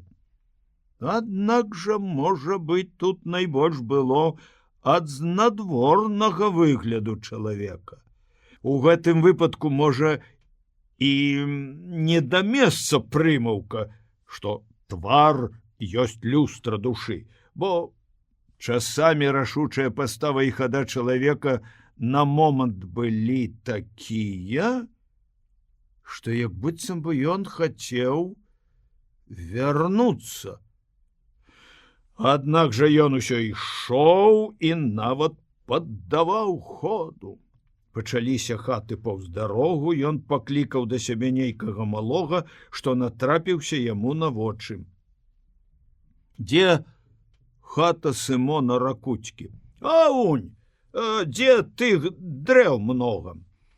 Чалавек глянуў на тыя дрэвы і хацеў усміхнуцца, але выйшла, што ён як бы здзівіўся.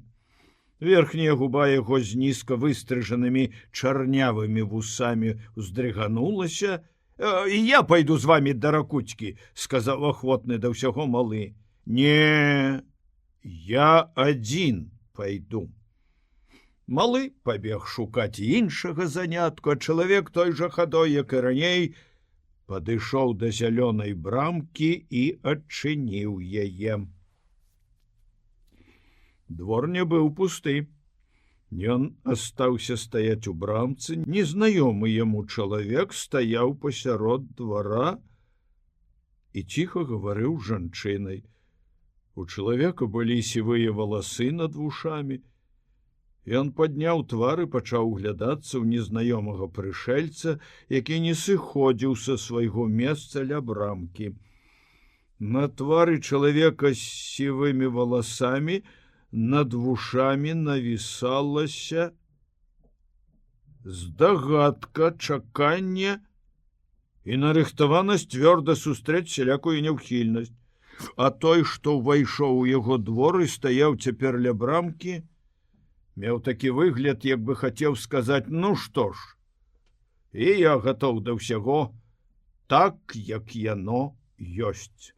Мы ні ў чым не вінаваты.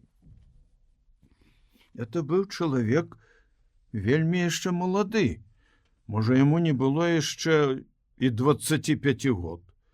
Але ён быў такі мажны і дужы, што калі не глядзець на яго твар, ён мог здавацца мужчынам, які ўжо разбыўся за многія гады жыцця і працы.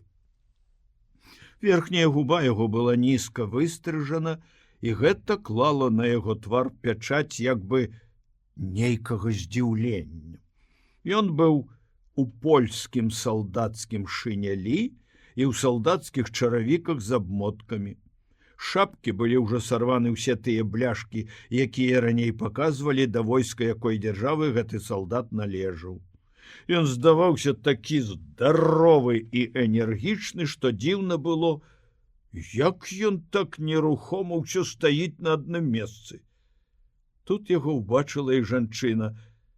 «Тамаш прыйшоў!» — закрычала яна і, як бы забыўшыся на ўсё, кінулася яму насустрач. Сымон Ракуцька, аднак жа сышоў адразу з свае гатоўнасці сустрэць сялякую няўхільнасць.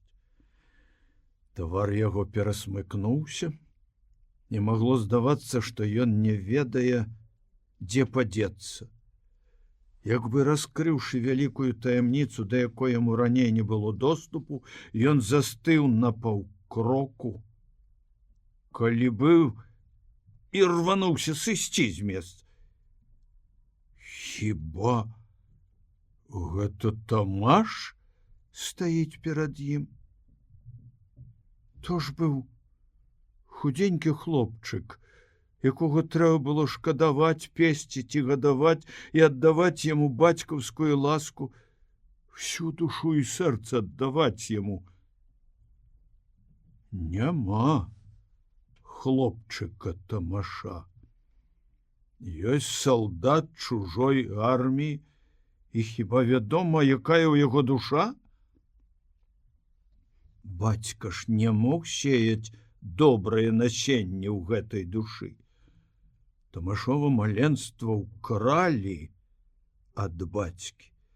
Жалезная нага таго страшнага злодзея зноў душыла Сымона Ракуцьку. Абкрадзены, ён стаяў перад салдатам чужога яму войска і сумаваў па худым хлопчыку Тамашу, маленства якога ўкраў страшны злодзей.